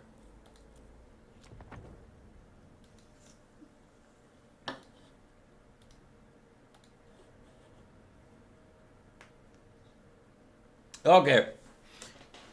Bottom semifinal. Lasaurus versus Salinator. Lasaurus repping his corn yet again. Like I said, he has been playing them a lot recently. Versus Salinator's Kislev. And Salinator, not fucking around. He did get to the finals of a playoffs. It looks like he intends to win it, as he does take the anti-corn blob. ROR Warbear, Elemental of Beasts, Mother Ostankia, and then the Patriarch with his heals. It can pretty much beat all of any corn build as long as your ranged units shoot at the enemy Minotaurs. You should be fine. You really need to lock your layers. Dude, I clicked on the right one. Sad. Sad. Alright. Anyway, for Kislev, since we talked about most of their build, we have 4 Kislevite Horse Archers. Mother of Stankia with only Flock of Doom as their spell. Front line of Armored Kossar, secondary line of Kossar. Some of them have Spears, some don't. The Spear Slopnir is going through the Armored Kossar. It goes whoosh. Nice job. And we do have the ROR Warbear Riders, the Oath Tour, Incarnate Elemental Beasts, and a Patriarch on foot with both of his heals. Alright, on the other side for Khorne, we have a front line of Marauders, a secondary line of Chaos Warriors, the Hellforged Host, Exalted Bloodletters, Regiment of Renown, Fleshhounds of Khorne, Marauder Horsemen, Throwing Axes, 2 Minotaurs with great weapons, and Valkia the Bloody. Mother Ostankia and the boys already routing off one of the Marauders. Another Marauder is well on his way out. Hellforged Host taking a little bit of poke here and there.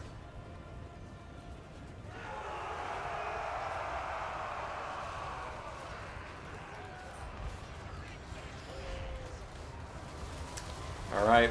Incarnate Elemental Beasts and the Warbears run up to deal with the Marauders. Patriarch's trying to follow close behind. And I like that the Hellforged Host is being kept safe until maybe some of these archers get compromised a bit. That's probably the best you can do with them. I don't know if you should bring him in this matchup at all, but I do think he's playing well with them, considering that they're here.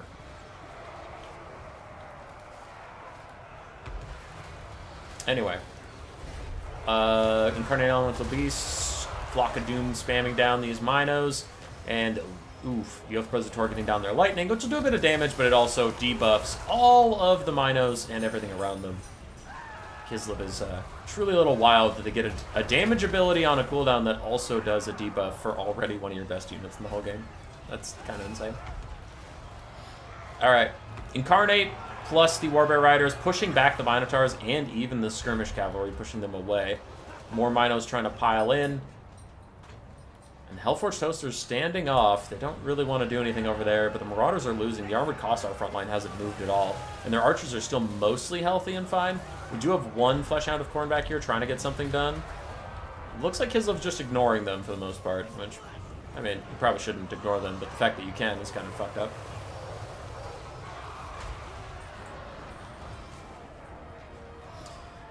Another Flock of Doom trying to punish this big old blob.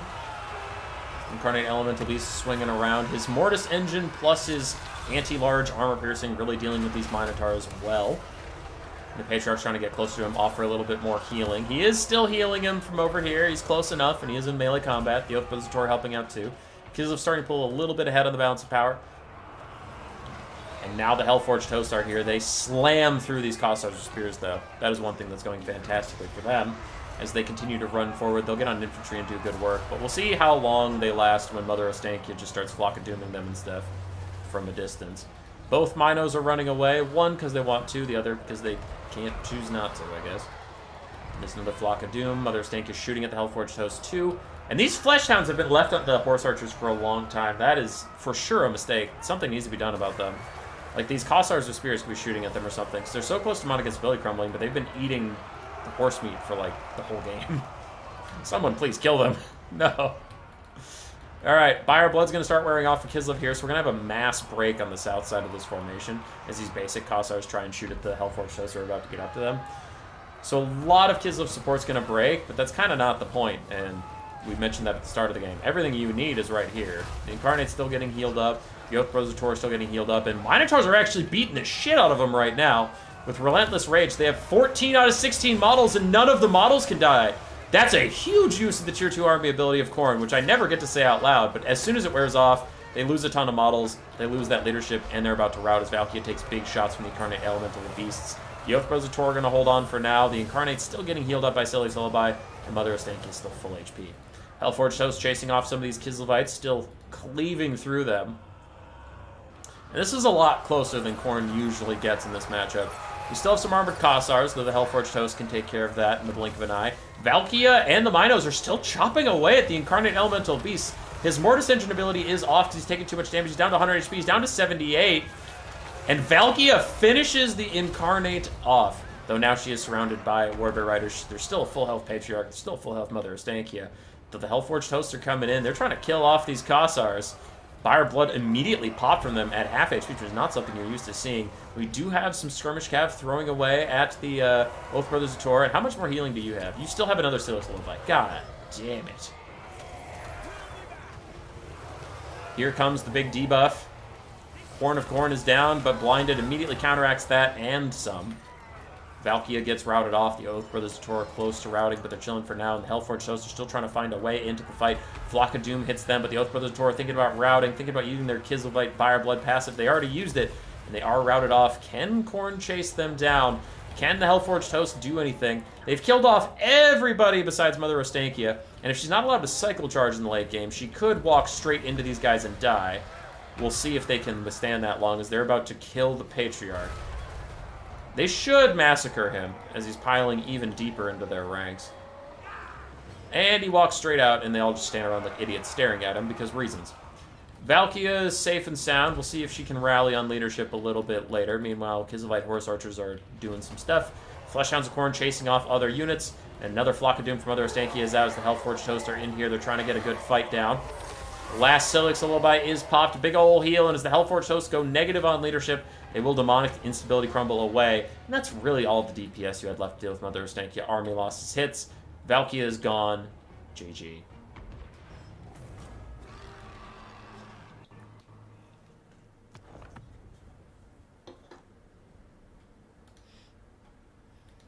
All right. For Losaurus, Valkia, 2,300 value, 1,600 on the Hellforged Host. I think he played that pretty darn well. Chaos Warriors didn't amount to much, unfortunately. Minos did fine. Fleshhounds did fine. Marauder Horsemen throwing axes did pretty okay. The Marauders got kecked. It's awful. Khorne Marauders are trash for some reason. Like, they're just the worst. And I know people are going to bring up, oh, their stats are fine. Bro, that doesn't matter. Point to me a game where Khorne Marauders have ever done shit. Like, they just suck. I don't know why. Their stats are fine, but they just suck. It just is. It just is. Compare them to Slaanesh Marauders. Compare them to Nurgle Marauders. I mean, Nurgle Marauders are also pretty bad. Tzeentch Marauders are also pretty bad. Norska Marauders honestly feel better, and I don't know why. Like, Khorne Marauders just fail to ever perform. Doesn't matter what their stats are. For Salinator, Mother Ostankia did great. Incarnate also did great. Both Preservator did fine. Patriarch did a ton of healing. Armored Kossars, mixed. Mostly got murdered by Khorne, which is fine.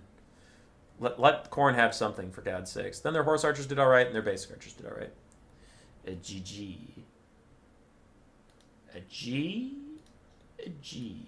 Alright, go to Photoshop. Let's pull up the next game. Salinator's up 1-0. And next we have our first Norska of the day. Losaurus bringing in Norska versus Salinator's Ogre Kingdoms. This is a matchup that is even-ish, though slightly Norska favored. Salinator bringing a very different build than what I'm used to seeing, though. An Iron Blaster versus Norska is a little wild. The Norscan build is largely what you'd expect, except for the Feral Manticore. I don't know what that's going to do. I think that unit sucks. Don't take that.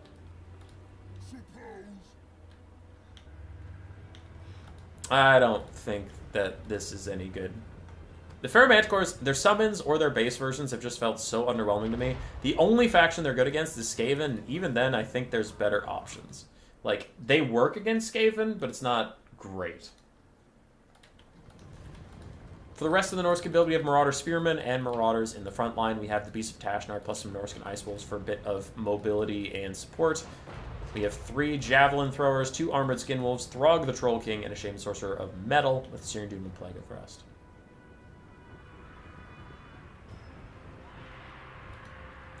On the other side, for the Ogres, we have Gnoblar Trappers and Iron Blaster, Gnoblars, Ogre Bulls, Iron Guts, 3 Iron Guts, a Crusher with Great Weapons, and then a Slaughtermaster the Great Maw with his healing. Here we go. Here we go. Bop, bop, bop. Marauders taking some damage on the advance. Ogre Bull's about to charge out. These guys do not have charge defense. And they take a little bit of damage on the charge. Not a crazy amount from the Ogres, but it's fine.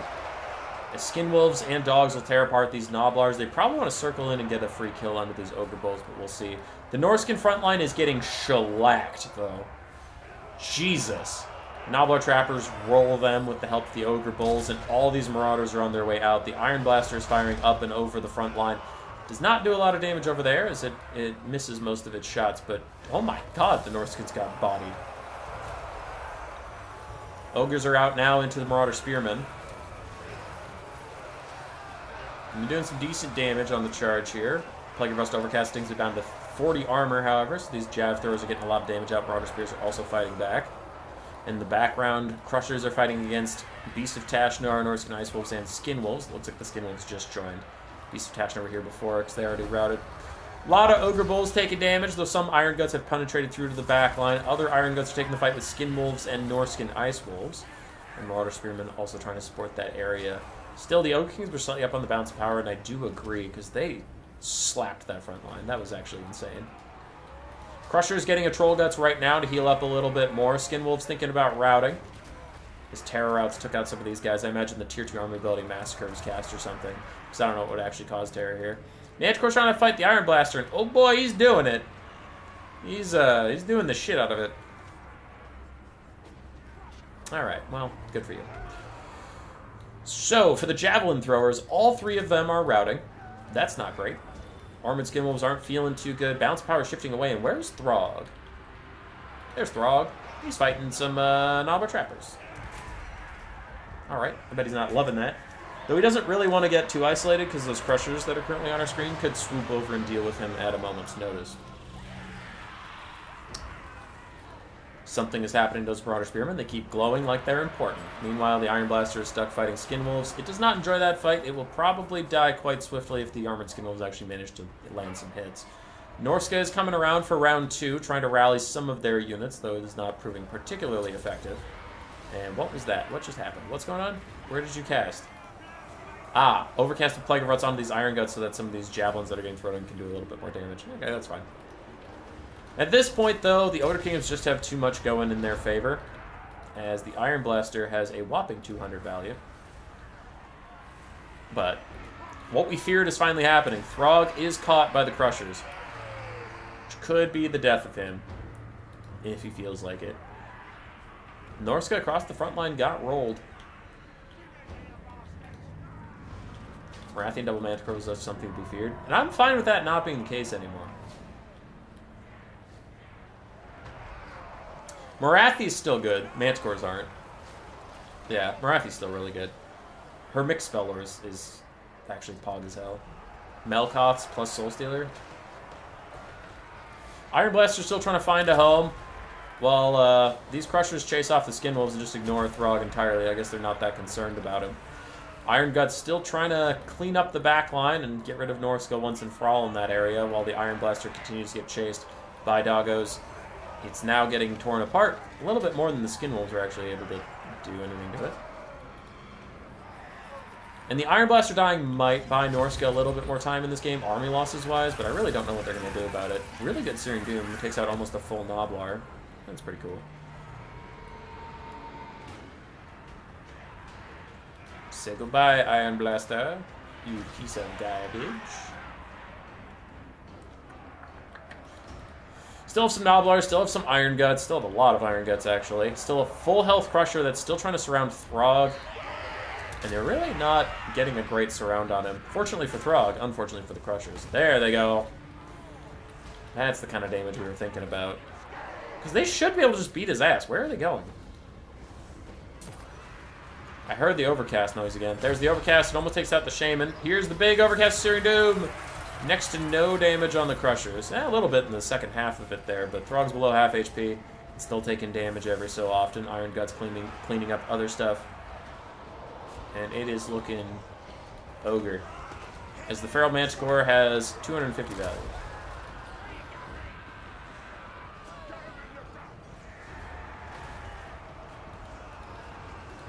Both sides taking a little weird stuff with the Iron Blaster and the Chevron the Manticore that's doing nothing. Plague of Rust trying to help out with these Beasts of Tashnar rear charging the Crushers, but the Crushers still have 90 armor even after Plague of Rust, and they're getting a Troll Guts right now. So they're just fine as they still try and kill off Throg, who is healing through a lot of their damage, but they're getting there, eventually.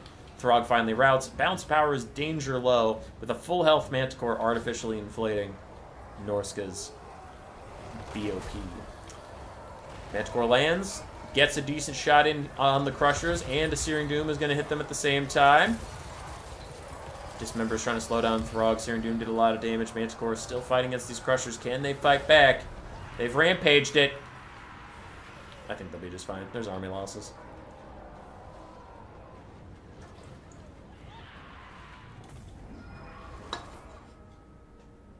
G.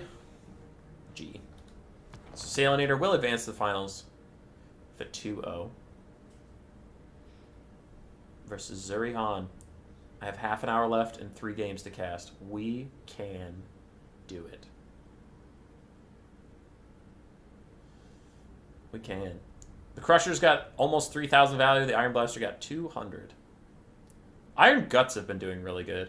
I know they're armored, but it feels like they also do like a lot more damage than their Ogre Bull cousins. I've noticed from watching all these Ogre games. It's kind of wild. Highway. You've joined at the last series of the day.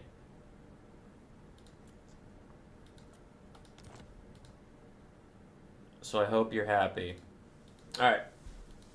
So we have selected the right Warhammer 3 logo. This one moves over. We have Zuri-Han versus Salinator. For the finals, I really have to pee.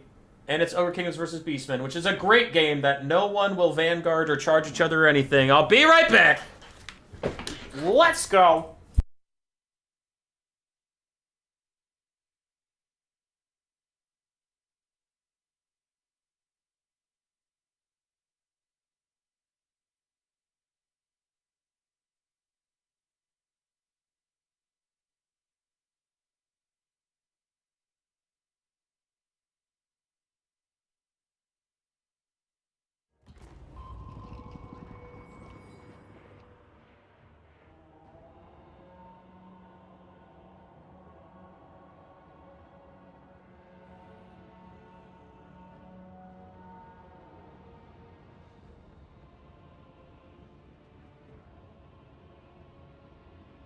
All right. What do we got? Salinator versus Zuri-Han. I believe Zuri-Han was the Ogre Kingdoms here. Yes, they were, because I see it on my delayed stream on the left. So, for Zuri-Han and the Ogre Kingdoms, in the finals of the Clanrat tournament, whoever wins this best of 3 wins the whole thing. We have Ogre Bulls with dual weapons, 4 of them, then 4 Nobblar Trappers, 4 Nobblars in the front line, then we have 3 Mournfang Cab, all with great weapons, 3 Saber-Tusk Packs, and a Slaughtermaster with the Great Maw, with Bull Gorger and Troll Guts. On the other side for Salinator and the Beastmen, we have Minotars with great weapons paired up with Ungor Spearman Herds across the front line. 4 of them total, 1 of which is the Butcher's Cavalry Guard. Then we have some Centaurs with throwing axes, basic Centaurs, Malagor, Dark Omen, Doom and Darkness, and Flock of Doom, and more Centaurs on the other flank. So both sides taking a lot of strong units and just hoping that their strong units will prevail. Now, Ogre Bulls with the dual weapons already getting pushed out of the front line, taking a lot of damage, and the Mournfang Cav are pushed up to try and help out, but a big Doom and Darkness overcast does make these Mournfang Cav rout. The other Doom and Darkness guys have taken, like, literally 0 damage, so they're not going anywhere, but we do have a routing Ogre Bull, we do have a routing Mournfang, and a lot of Nobblars are already getting out of the areas as Saber-Tusk Packs jump up to try and deal with this. Saber-Tusk Packs can be quite good against Beastmen because they don't need much armor piercing, but they have a really high weapon strength as they're cleaving through these Minos and the Centaurs while pushing away. So the Beastmen doing pretty well on the southern flank, but taking a lot of damage for doing it. On the northern flank, they are pushing through.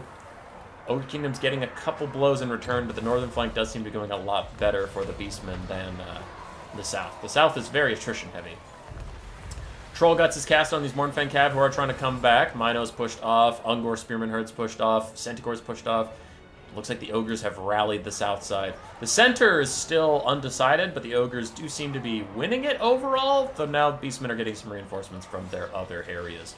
Ogre Kingdom's pulling ahead on the balance of power. Butcher's Cavalry Guard still trying to fight their way out. But Malagor can be a fearsome combatant in the late game with his, there it is. -4 leadership plus his Doom and Darkness, -16. He can get -20 leadership to something he's fighting, and that can make the Ogre Kingdoms rout quite a bit. Centaurs are throwing axes, piling in onto this Ogre Kingdom's blob. The Mournfang Cav taking a lot of damage as the Flock of Doom is also going to hit them. Butcher's Scouting Guard continuing to fight, but they take a massive chunk of damage. Still managing to stay in the fight for now, and they do cause terror, meaning that these Mournfang Cav and these Ogre Bulls dual weapons might terror out of here sooner than you would expect. The Butcher's Scouting Guard going to fight to the very end because Malagor offers plus 12 leadership on an already very elite unit, and he even gets the Slaughtermaster to terror out too. And the other Mournfang Cav terror out too. What did I say? I said he is a scary, spooky leadership man, and then he shows up, does leadership things, and it's spooky and scary, and you all doubted it. But we are here now. Centaurs should probably be running over here and chasing these guys down. Doom and Darkness is undercast onto just the Slaughtermaster, not onto all the Mournfang Cav, who are still getting hit with throwing axes. All of this stuff is routing, but the Beastmen don't really have the resources to chase it down right now. And the Doom and Darkness on the Slaughtermaster appears to be going to waste, as unfortunately he will not keep routing. He'll be just fine. Mournfang Cav and Ogre Bulls with dual weapons still fighting it out against the Beastmen forces. Ogres are winning on the top side and on the backfield here. The only place the Beastmen were really winning is this Lord Snipe attempt, but it doesn't look to be going too well for them anymore, as the Ogres they once routed are coming back in the distance, and there's a ton of healing coming in. The Mournfang Cav getting a Troll Guts. I imagine there's a Butcher available somewhere if it hasn't been used already. And the Beastmen are just kind of running out of gas. Morgr and these Centaurs should cause a mass rout on the top side. Wherever Morgr goes, man, his troops rally and the enemy routes because of his plus 12 for allies, minus 4 for enemies. It's a pretty big swing in leadership fate. But just raw damage. The Ogre Kingdoms are healing a lot of the damage they're taking, and they're dealing a lot more damage. Does his leadership debuff apply when he's flying over stuff? Yes. Malagor once again tries to duel with the Slaughtermaster, maybe take him out. A Flock of Doom is trying to hurt the Mournfang Cav, but that's still an awful lot of Ogre bodies up there, Chief, as Nablar Trappers are aiding a little bit more. One Mournfang Cav is thinking about fleeing, but there's another one that's still pretty healthy, which the Scouting Guard have shattered on the low ground. The Beastmen are down to just Malagor at this point, still trying to snipe out the Slaughtermaster. Extra ingredients popped for him. Malagor's doing his best. He really is. There's only so much he can do. The Ogres keep chasing off all the Beastmen, trying to charge up that army passive, also just make sure they don't come back. They realize that they can't do too much against Malagor right now. Like, if they fully surround him, he probably won't take that much damage. But they are going to get some Mournfang Cav back, another Troll Guts to heal them up, and at this point, the balance of power is their best friend, so they just need to kill off a bunch of Beastmen units and heal their own to just army loss this shit and not have to kill Malagor in melee.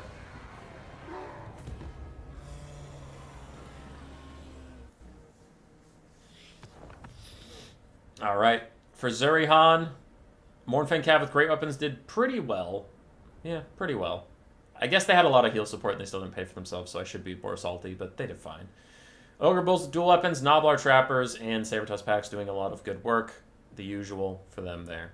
On the other side for Salinator, his Minos really struggling to get their value back. Centaurs with throwing axes did, overall very well if you consider the ones that got up there in value. And Centaurs base did okay. Longer Spearheads did okay. Malagor provided a lot of cool support, so good for you, Malagor, good for you. GG. Zurihan 1-0. Is it a 2-0? How many 2-0s have we had this tournament? We have had 3 games go all 3. Everything else has been a 2-0 or a forfeit. All right. Let's see at finals. What do you got? Oh, okay. Oh, jeez. Lizardmen versus High Elves. Honestly, not a lot of Lizardmen, considering how strong Lizardmen are.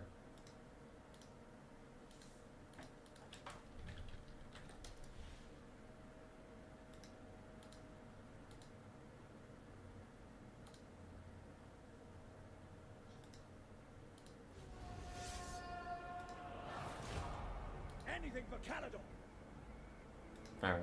Sorry, I got distracted by some messages while we were loading in. Trying to see if any of these were important.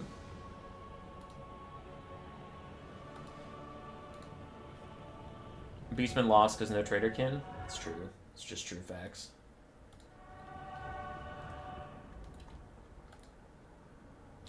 Anime sucks? You just blew my mind because I forgot that he didn't used to fly.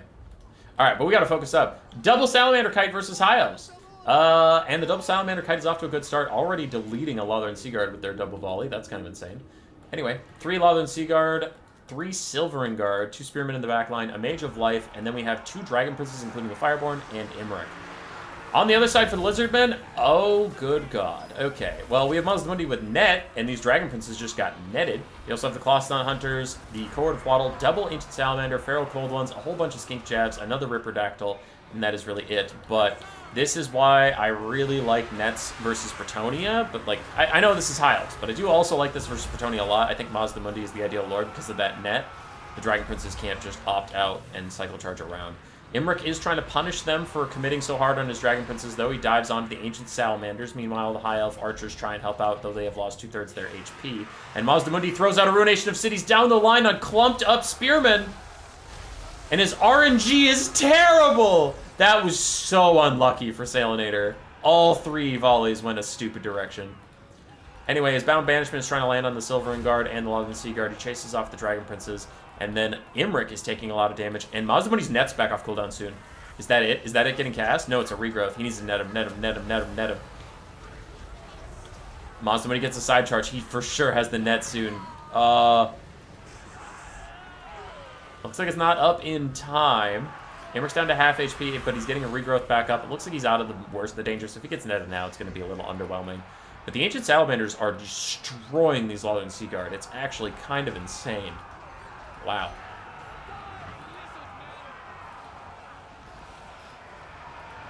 Alright.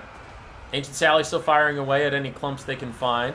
Meanwhile, Feral Cold Ones are getting shredded by the Dragon Princes, but it looks like the Clawstone Hunters are going to rejoin in this fight. They don't care about nothing.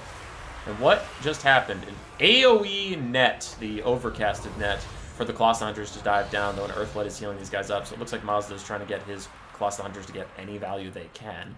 Meanwhile, the Lizardmen are trying to chase off anything they route. They're still a little ahead on the balance of power, though things are getting slightly better for the High Elves as time goes on. Silver Guard and Spearmen should be beating up on Skink cohorts. There's no Saurus here or anything that are of real concern. And the Dragon Princes, the Dragon Princes just rolled the Colostodon Hunters. And Feral Cold Ones are also going to route too. So that was a very big win on the side of Lizardmen.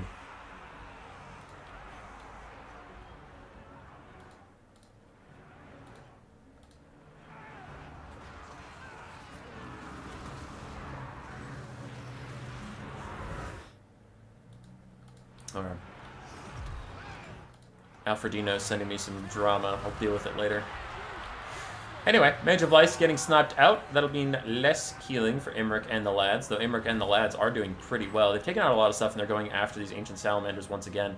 For the Lizardmen, despite how good things were looking, we have a full health Ripperdactyl Rider, 2 Ancient Salamanders that want nothing to do with Imric, and oh god, that was a kamikaze Ruination of Cities. That went through a bunch of skinks too, Jesus. Anyway, yeah, Dragon Princes can run down the Ancient Salamanders pretty easily, so already, actually the Lizardmen are down to just that Ripperdactyl, the Cohort of Waddle, and Mazdamundi. For the High Elves, we still have a bunch of Spears, we still have Dragon Princes and Imric, and maybe they can even secure their Lifecaster. This is not over just yet. Apotheosis is out on the Cohort of Waddle, as some skink cohorts route away. Now the High Elves have all the Spear support, they also have Dragon Princes, and they have a big-ass Dragon. Can the Cohort of Waddle hold on? Can the Fireborn rally the Life Mage? There's a Breath Attack onto the Cohort of Waddle. Gets pretty good damage out. Lord of Dragons popped on them too, and I'm actually getting really scared for Lizardmen right now. Silver and Guard are holding and poking and prodding. The Ancient Salamanders are having troubles getting to safety. Meanwhile, the Fireborn are trying to just... They're trying to sweep out the entire area in front of the Lifecaster so she can come back. Cohort of Waddle going to get isolated out by Imric. He's like, you turn and fight me and my spears, or I'm going to hit you in the back a couple times for free.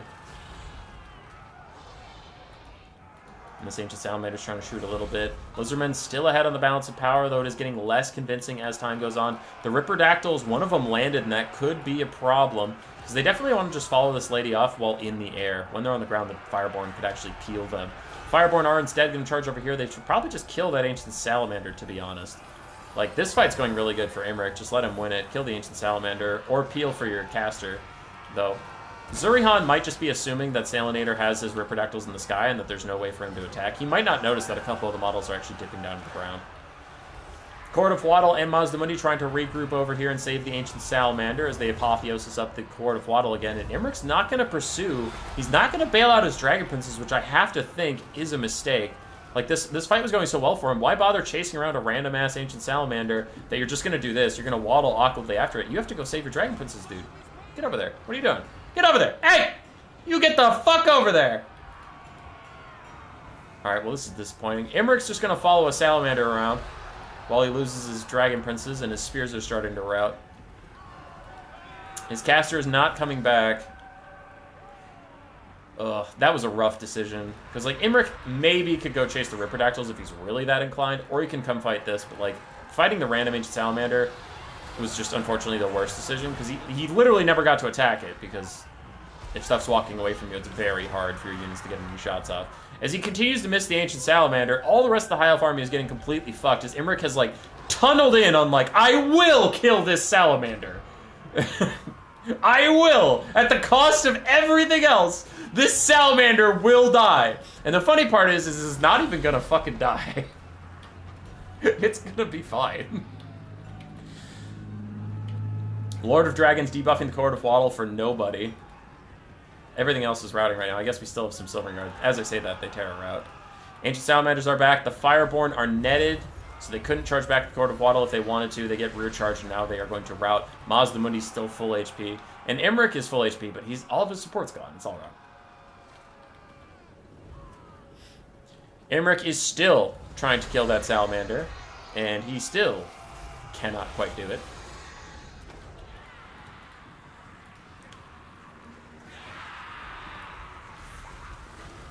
And now we have a full health Ripper, 2 Ancient Sallies, and a full health Mazda versus just Imric.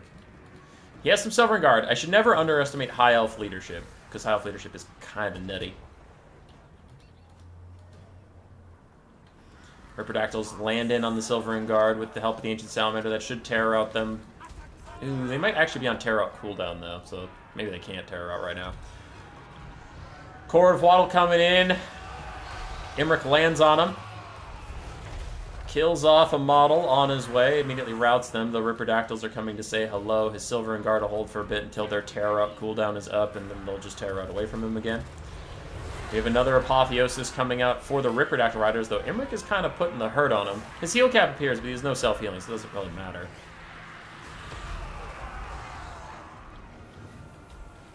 Ripperdactyls plus Mazda should be able to finish this out. Court of Waddle actually staying in the fight too. Should be applying daze to Imric every once in a while. Ancient Salamander is just going to make sure that none of these Silvering Guard really make it back to the fight. They'll just rout beforehand.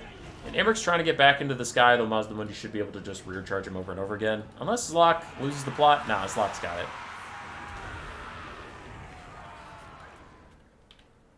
So there you go.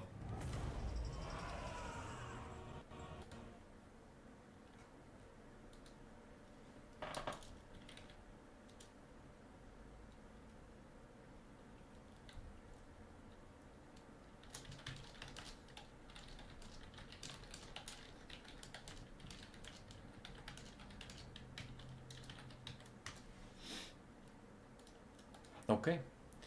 That takes us to 1-1. Our finals is going to a best of 3. Imric and the Fireborn tried to carry the game. They didn't quite manage it. The rest of the High Elves mostly got slammed. For Salinator, Mazdamundi with 3,400 value. Sorry. Ripperdactyls, mixed but overall pretty good. Salamanders, pretty darn good value as well. Took out those Lothern Sea Guard right quick. And then Skinks did amazing. So, GG. And now I don't have to put a blocker up because you all know there's a Game 3. Game 3. This is the final game that matters. This is it. This is it. Who wins? Zurihan on Nurgle or Salinator on the Dark Elves? Our first Nurgle of the day. Will they be undefeated? Or will our 90th Dark Elves of the day get their 91st victory?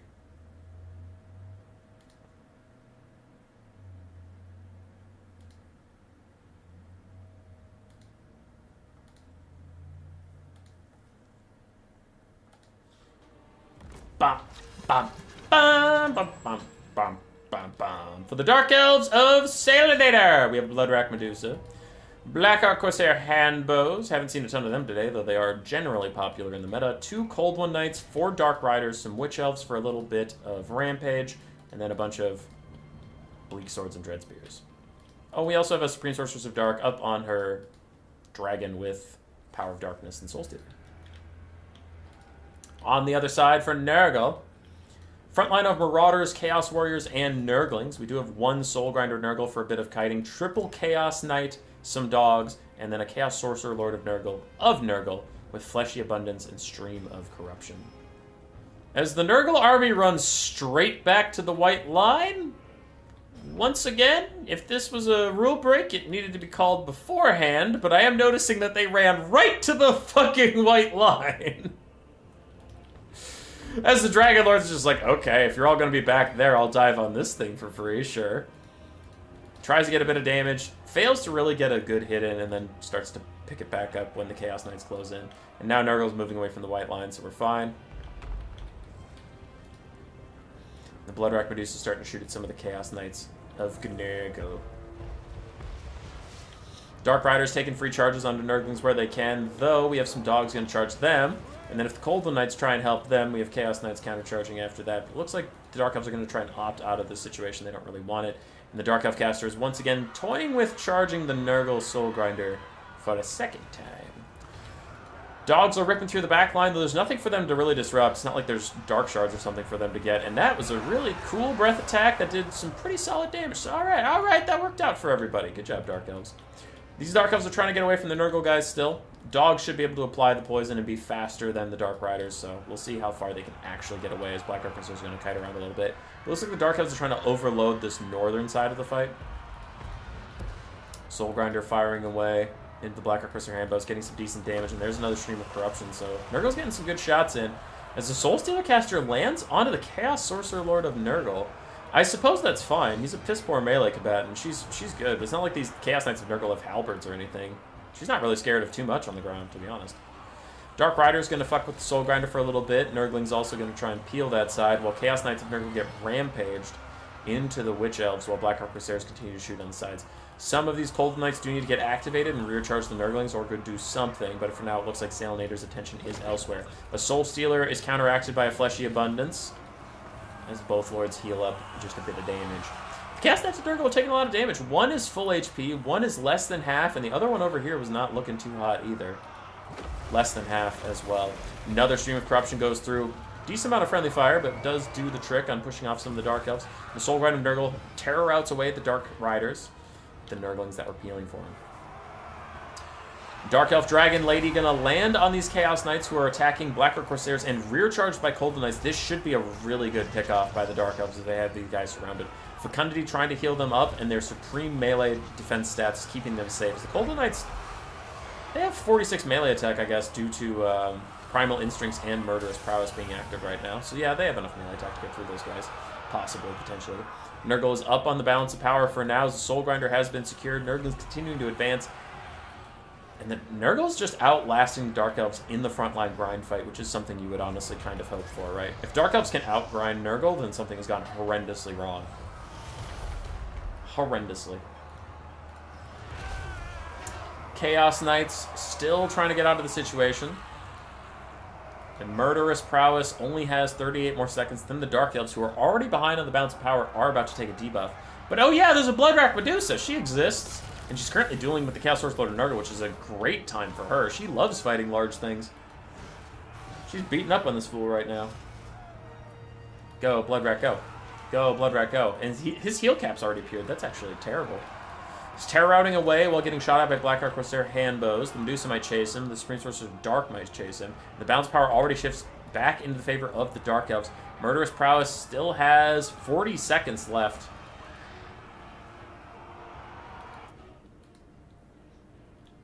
What?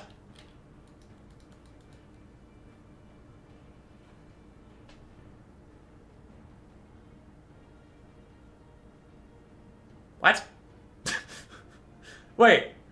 Does Murderous Prowess seriously proc different across your entire army?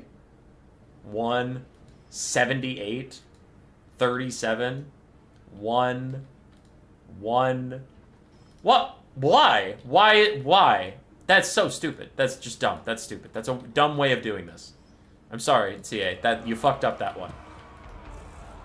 Does WA apply differently to different units depending on? No, don't be dumb. Anyway, Dark Elves, most of their units apparently are about to take a big old hit to their stats, particularly their leadership. And here comes the Chaos Lord of Nurgle trying to run away from the Dark Elf caster. Curse of the Slug going to slow her down, give him a little bit of space to move. I think it pauses on routing units. It's still dumb. It's still dumb.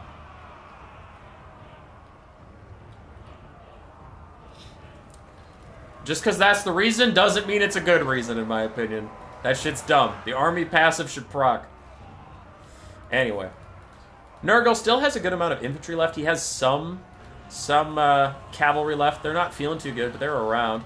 Nice big breath attack on the Chaos Warriors and Nurgle get a bit of damage down. But their Sorcerer Lord being low and running out of healing space is a problem. For the Dark Elves, they're largely out of juice, except for they have a full health Supreme Sorceress of Dark. They have a almost full health Bloodrack Medusa and a half health Cold One Knights. Meanwhile, they're rampaging the Soul Grinder, so he just stands and spears and Cold One Knights instead of pathing towards his own supports. That rampage is doing a lot of work. Nurgle's falling further behind in the balance of powers. Chaos Warriors are terror routing. Nurglings are demonic instability crumbling away. And his Chaos Knights are almost heal capped as the Bloodrack Medusa is thinking about getting some shots off onto those guys. Instead, just friendly fires all over Dark Riders, because why not? That's fine. But these guys get to fight to the end while my Skaven rout at 3/4 HP. I'm not still mad about it. I've gotten over it that Dark Riders are unbreakable, and my Skaven roster is literally useless because all of them break immediately. Nurglecaster fighting in the Witch Elves. I wonder if he has been rampaged ever at his current HP threshold. Doesn't look like it as he gets away. He is going to go fight the Bloodrack Medusa, who again is very happy to take this fight. She's an anti-large armor-piercing duelist, so she'll take him down. Stream of Corruption will take out some of the Black Arquebusier Hambos, but we have Cold Knight streaming over. And there's a healthy Chaos Warrior of Nurgle. There's still a Soul Grinder with a lot of ammo left. Can he shoot this blob? He needs to shoot this blob. He's firing at some Bleak Swords right now, but he has to punish this blob really, really bad. But even if he does that, like, there's nothing left to kill the Supreme Sorceress of Dark. There's just nothing here. The Soul Stealer plus a dive attack is going to be the end of this Chaos Sorcerer of Nurgle. Soul Grinder's facing the wrong direction, but he doesn't have... He's not the Soul Grinder of Tzeentch. He doesn't kill large targets well at all. And that's really all they need to win this game.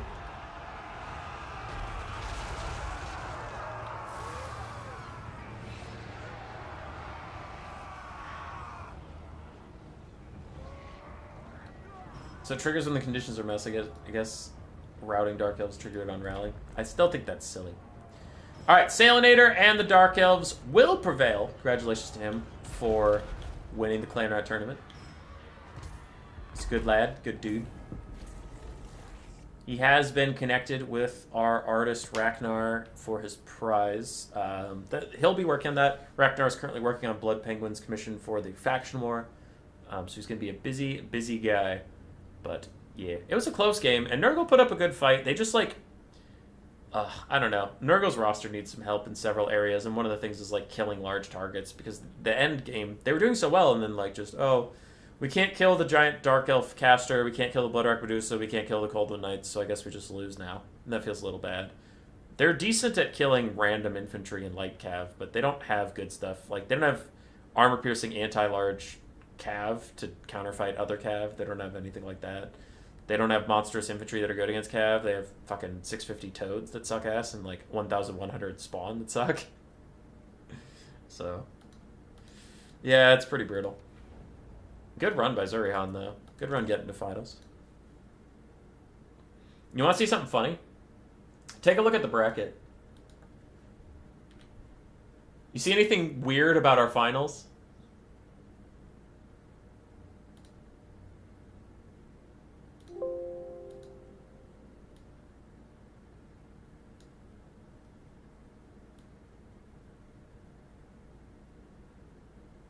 Isn't that weird? Look at that! Isn't that weird? That is the weirdest shit to me. They were literally in the right spot at the start of the tournament. Zurihan on top, Salinator on bottom, right next to each other, dead center of the screen. Like, you literally just cut that part and move it right, and you have the finals. Isn't that weird? They were right there! And then they had to play it through a whole tournament, getting further away from each other, and then they meet back up in the finals. Look at that! Look at that! Look at that! That's so strange. It blew my mind. Some call me easily impressed, but I think it's just strange.